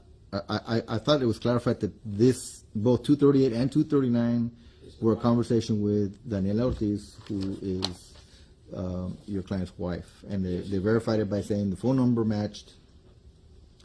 I won't repeat the number now, but the saying that, you know, the witness testified with one of the exhibits was with the mother. That's why I asked her, do you know his mother's voice? I just didn't know what the confusion was, but it's been cleared up, Your Honor. But we would still object that she cannot, from her personal knowledge, identify the voice of Daniela Ortiz, and so lack of personal knowledge. So we're attacking the predicate. That's one, Your Honor. The second one is relevance, and you've already pretty much addressed. But I do want to clear something up that even on the motion to suppress discussion, that he's saying that his lawyer, he's concerned about the statement, and his lawyer's going to do that. In November of 2018, we were not his lawyers, Your Honor. And there's a lot of discussion also about that the lawyer needs more money for experts, and he's going to make more money if he gets charged with capital murder. We were not his lawyers. I got appointed in December of 2018, and I believe Mr. Fuchs got appointed in January of 2019. So all these discussions about lawyers is not us. It's his prior lawyer that the court had appointed, and so. I didn't make any reference as to who the lawyers were in my comment right now. Well, I want to make sure that certainly my recollection, yes, you were appointed by the court once it was a capital case once it became a capital case, because you were on the capital list. Yes, but we agree with the court that everything on 239 is not relevant, and we would even argue that him telling his attorney at the time that he's concerned about his statement and to file a motion to suppress.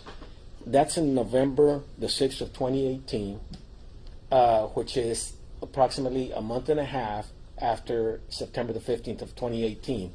So if they're offering it to show at guilt innocence, Your Honor, with this cause of action, which is his guilt or innocence, his state of mind, even that statement on November the 6th of 2018 is not relevant. Because our whole, whatever we've talked about his state of mind, has to do with him taking pills and drinking. Now, unless they're going to introduce evidence that at the Webb County Jail he's taking pills and drinking, then maybe it's relevant. But absent that, what does it matter what his state of mind was unless I'm missing this, what I'm understanding the relevance being here is that here we are, like you just said, months later, he's still remembering what you said at the time of the time in question. So there's no in the issue about blackouts and all these issues that were brought up. Well, but the blackouts earlier during the argument were addressed with pills and drinking. That's where the blackouts discussion comes from, pills and drinking. Yes, but again, going back to so the whole issue about voluntariness that was brought up, whether or not he was aware of what he was saying at the time, and here we are 2 months later during this phone call, and he's saying, I remember giving details, I'm concerned about that. That's what I'm understanding the relevance argument to be. Not about his state of mind 2 months later, but the fact that he's going back and saying, I remember what I said back in September, and I'm concerned about that because I gave a lot of detail. That's what I'm hearing as far as relevance. Well, I would argue that it's not relevant, Your Honor, because at the time that he's giving the statements, he is drinking and taking pills. But regardless, I would argue that it's not relevant. If it is relevant, its probative value is outweighed by its unfair prejudice.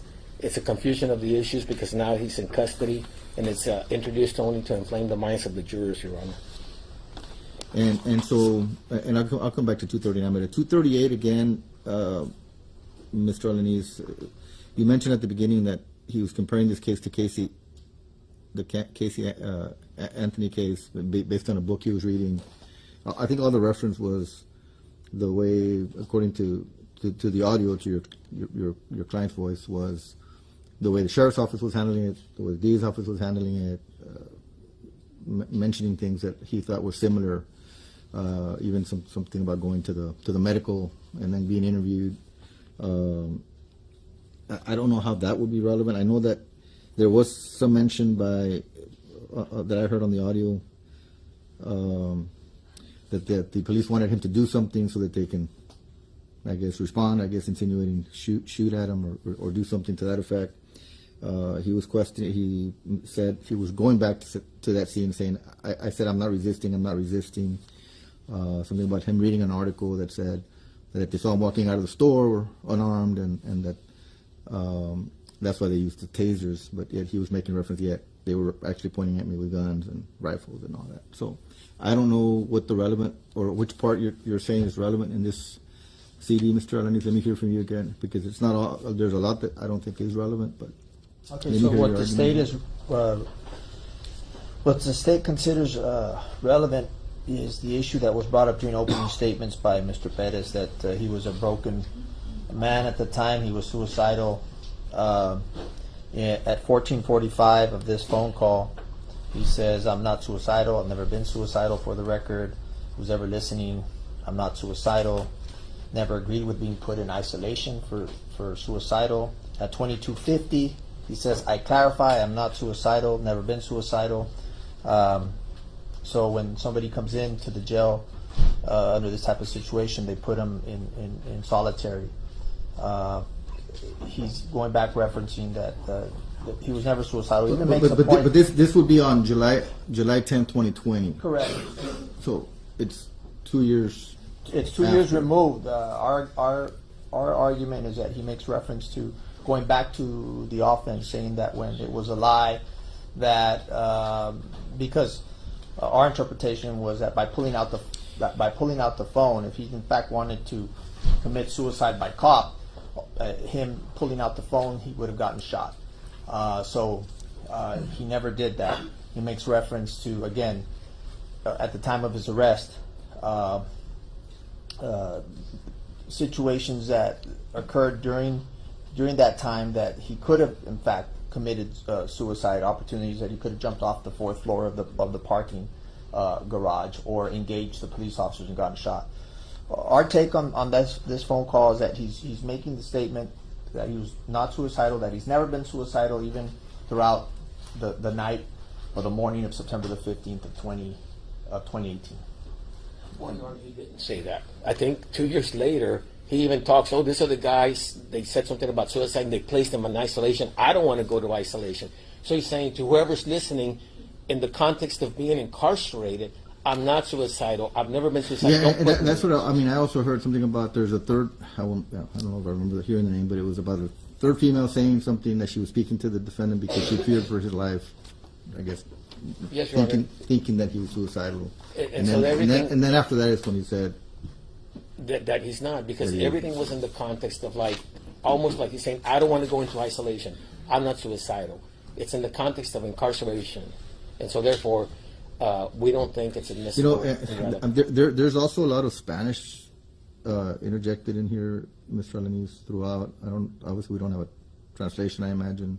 Well, I have written here Spanish. On both of them, there's a lot of Spanish, Your Honor. And so, I mean, just because some of us are bilingual and we understand it, but we can't, we would have to translate everything. And so, but our objection again is it's the entirety of 238. It's not relevant. If it is relevant, its probative value is outweighed by its unfair prejudice, the confusion of the issues, or it's designed to inflame the minds of the jury, Your Honor. Of course, respectfully, we disagree with counsel. We believe that is relevant and it goes to the issues before the jury, and we can redact those portions that are not relevant, the conversations with the children, We can also focus in 239 on his statements regarding the voluntariness of the confession, that he was concerned about the statements he made, and that starts at 2030, that we're all on the same page. And then on 238, again, we were seeking to introduce the portions that he makes reference to not being suicidal, and everything else surrounding the events that he goes back to of the night of the offense, of the arrest. Of course, the blackouts was something that did become an issue, whether it was, and again, whether it was self-induced through the mixture of alcohol and pills. The facts and evidence have shown that it was basically a lie from the get-go. He jumped at that opportunity. Both witnesses, Calderon and Salinas, testified that he was lying at the initial first 4 to 5 discs of the confession. Then confronted with the evidence and the facts, he admitted to the truth. He himself revealed that everything regarding the blackouts and the pills and the alcohol was a complete lie. And him talking about it 2 years later is even more proof and evidence that his memory is intact. All right. Well, I'll tell you what. On Exhibit 238, I'm going to sustain the objection. I don't find any relevance within that CD. On 239, I will admit portions and somewhere starting where it says, if we're all on the same page, I'm very concerned about the statement. I wanted to suppress it, where I said what happened, something along those lines. And then go, I guess, redact everything after that until you get to the point where he says there is no evidence except the confession I went into detail. I don't think there's anything else that's relevant. If the defense wants to add anything based on optional completeness, then you may request so. But I don't think there's anything that, because in between that, it's actually, I think, his wife saying, quoting the Bible and trying to encourage him, keep the faith, God controls everything, things like that. So I don't really think it's relevant. Part of the statement and the motion to suppress? Is that what you're where he says, I'm concerned about the fact that of what I said. So I want, yeah. What about, you're going to keep out, and my lawyer's going to file a motion to suppress to keep it out? I don't know that needs to be added. If the court wants to focus on the portion that says we're all on the same page, I'm concerned about the statements that I made. Because that's the relevance that I see based on your argument and based on what maybe was said during opening. And also, further down towards the end, he says there is no evidence except the confession where I went into detail. Those two things, I'll burn them. Those are the only things, and they're all. And from what I recall, they were all. That was all said in English, so yes. We don't need a translation. So we're gonna extract. We're gonna redact everything else. And that's under 239. 238 is excluded in its entirety. Okay. If we can have 20 minutes to do that. Yes, go ahead. Mr. Pettis, anything else? We're going to take a short recess if not. Go ahead. All right. We're going to recess for about 20 minutes.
All right.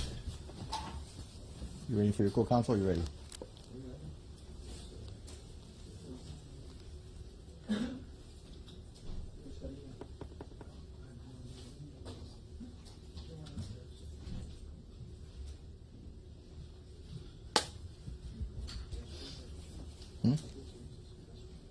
Who is?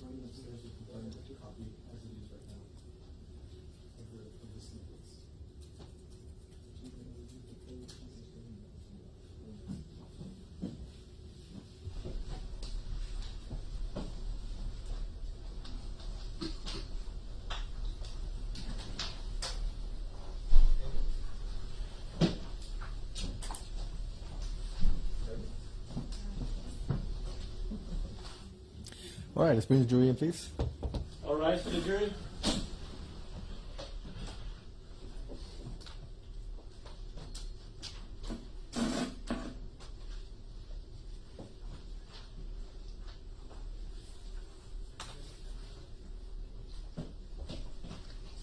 It'll be very short, so you're able to, there should be no Spanish. Two lines. All right. You're able to, if not, No, they're gonna offer it anyway. yeah, they're gonna offer it anyway, right? Okay, he wants me to write. Or just hold off, I already announced it, we're gonna just, we're not gonna do it.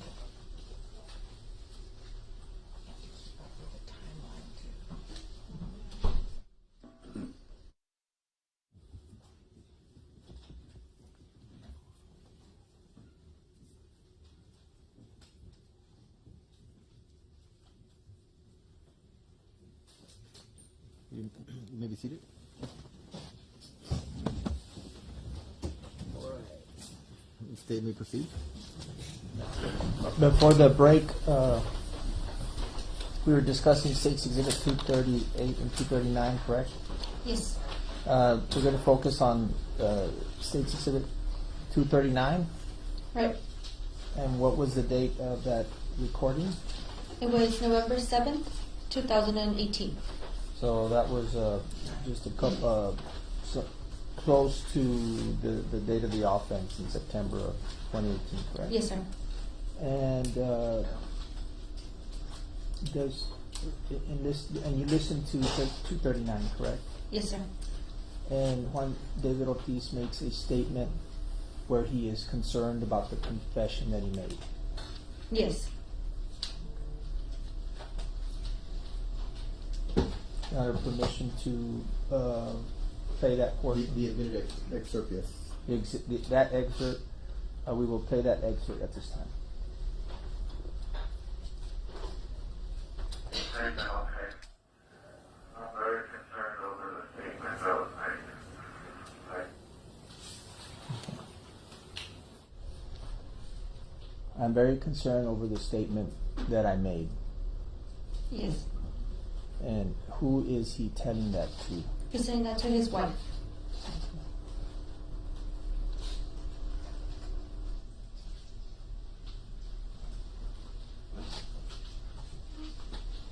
If you recall, does he make reference to the confession one more time? Yes. And that would be towards the end of the phone call? Yes, sir. Permission to publish that second excerpt? Yes. In evidence or whatever to charge you with capital. You know what I mean? That?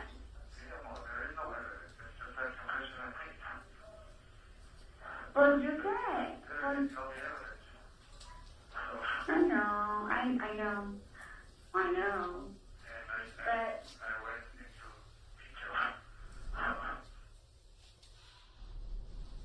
So he says, I know there is no evidence, just a confession Yes, sir.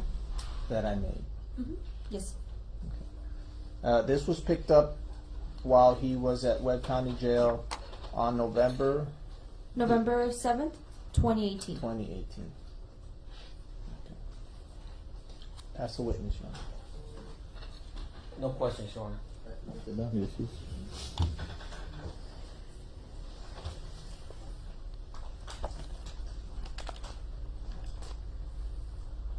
May she be excused, Your Honor? Yes. Excuse.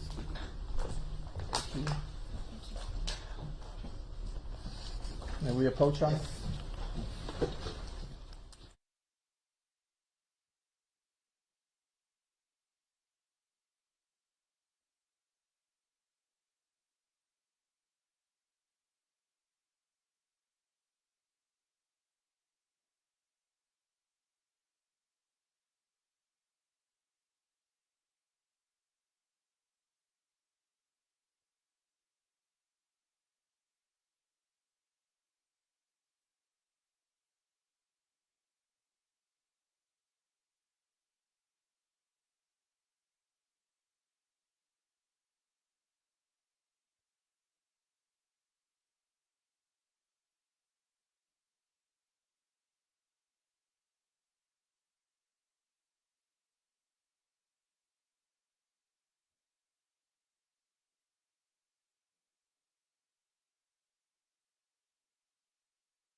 All right. Does the state have any other witnesses?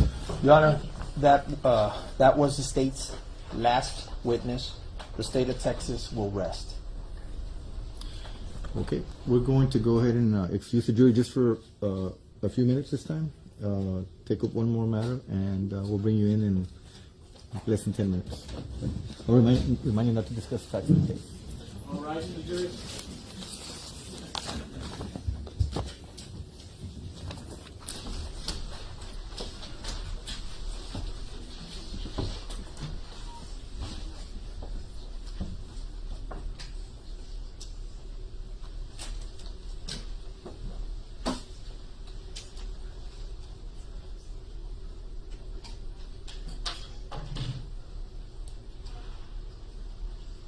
You may be seated.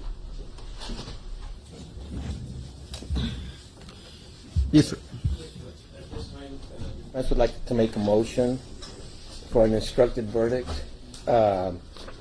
in that the state has failed to prove the indictment beyond a reasonable doubt. As the court is aware, we've been challenging the search of the truck, and we would submit to the court that based on the evidence, the state failed to prove beyond a reasonable doubt that the search of the white Dodge out of the stripes was legal. It was a warrantless search and therefore illegal.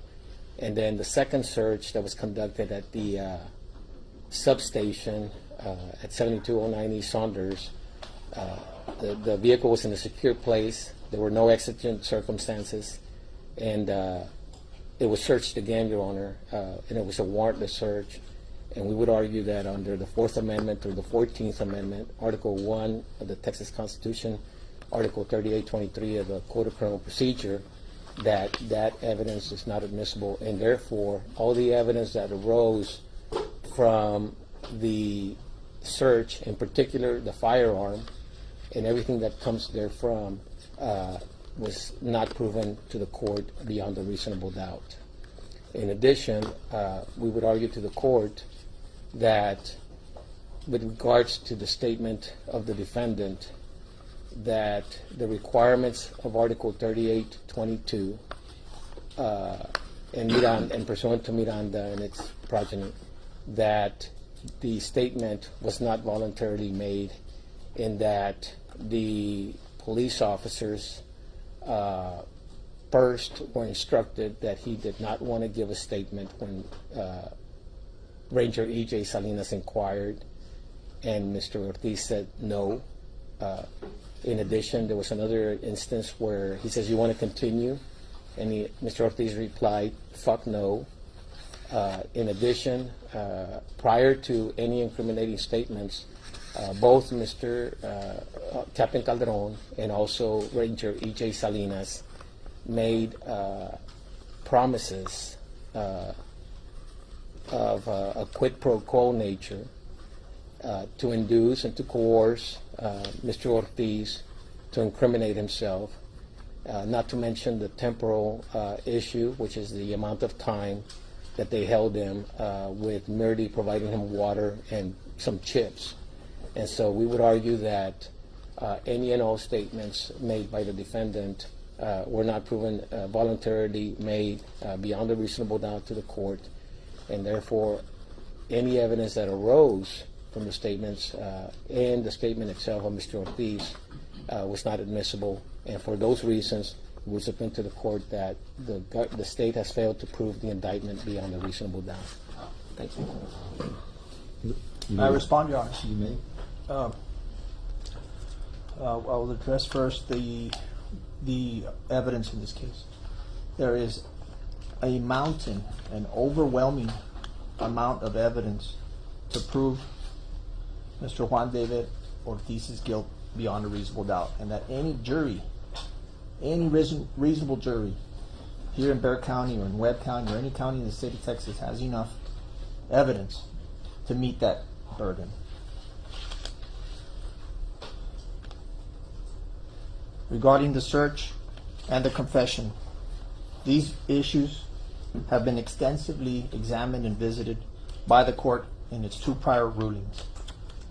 The evidence that was developed during this trial over the course of the last week and 2 days only strengthened the evidence on the legality and constitutionality of both the search of the vehicle and the confession.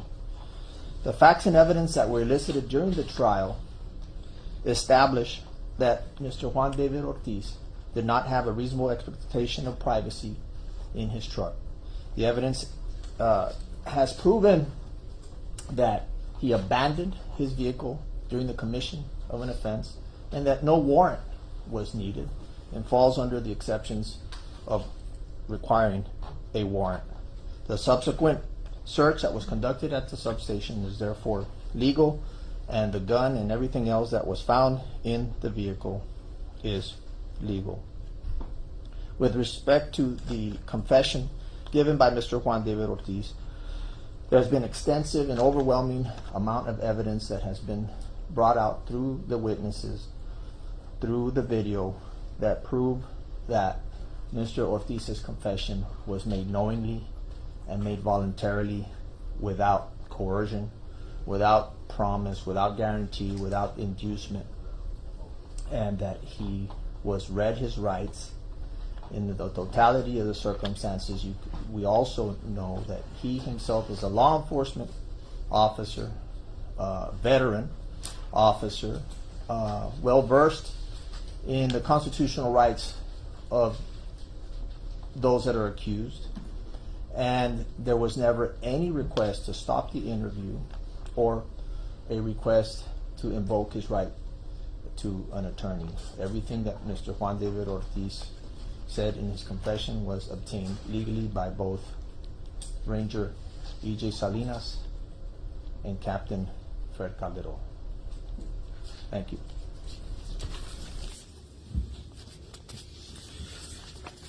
All right. Well, the court was reviewing its findings of fact and conclusions of law regarding both the warrantless search that was argued by the defense and the issue of voluntariness during the statements and confession that the defendant made. And at this time, after listening to additional evidence throughout the trial and the prior testimony and evidence presented at the two prior hearings, the court will reaffirm its rulings from July 10th of 2020 and from September 27th of 2022, and the court will further adopt the court's findings made on July 10th of 2020. And so the motion for instructed verdict this time is denied. Ready for the jury? Bring the jury back in, please. All rise for the jury.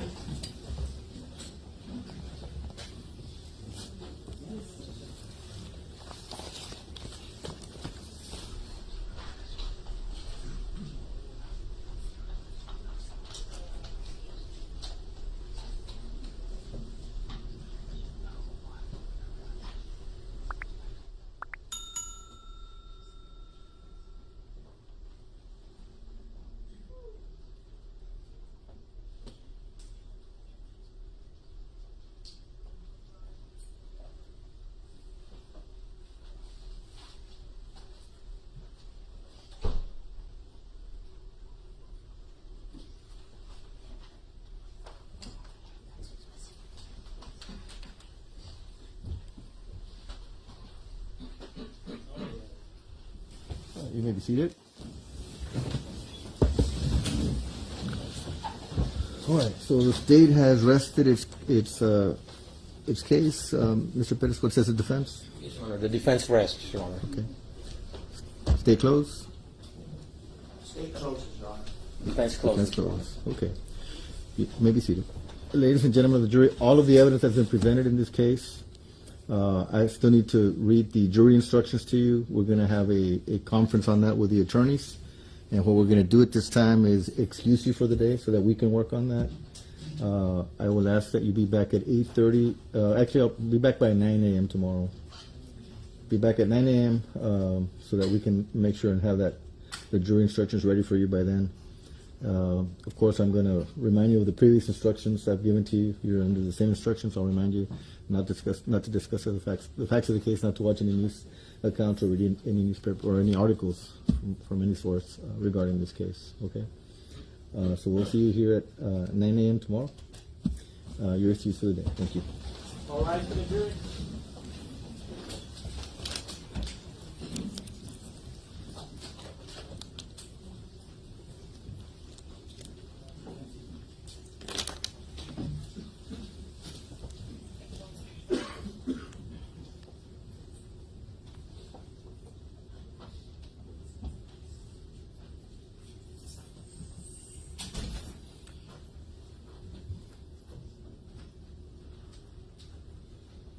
All right, so we'll have a conference on the charge in a few minutes, and we'll be in recess until 9 a.m. Be ready for closing arguments tomorrow morning. Court's in recess for now, but we might have to put something on.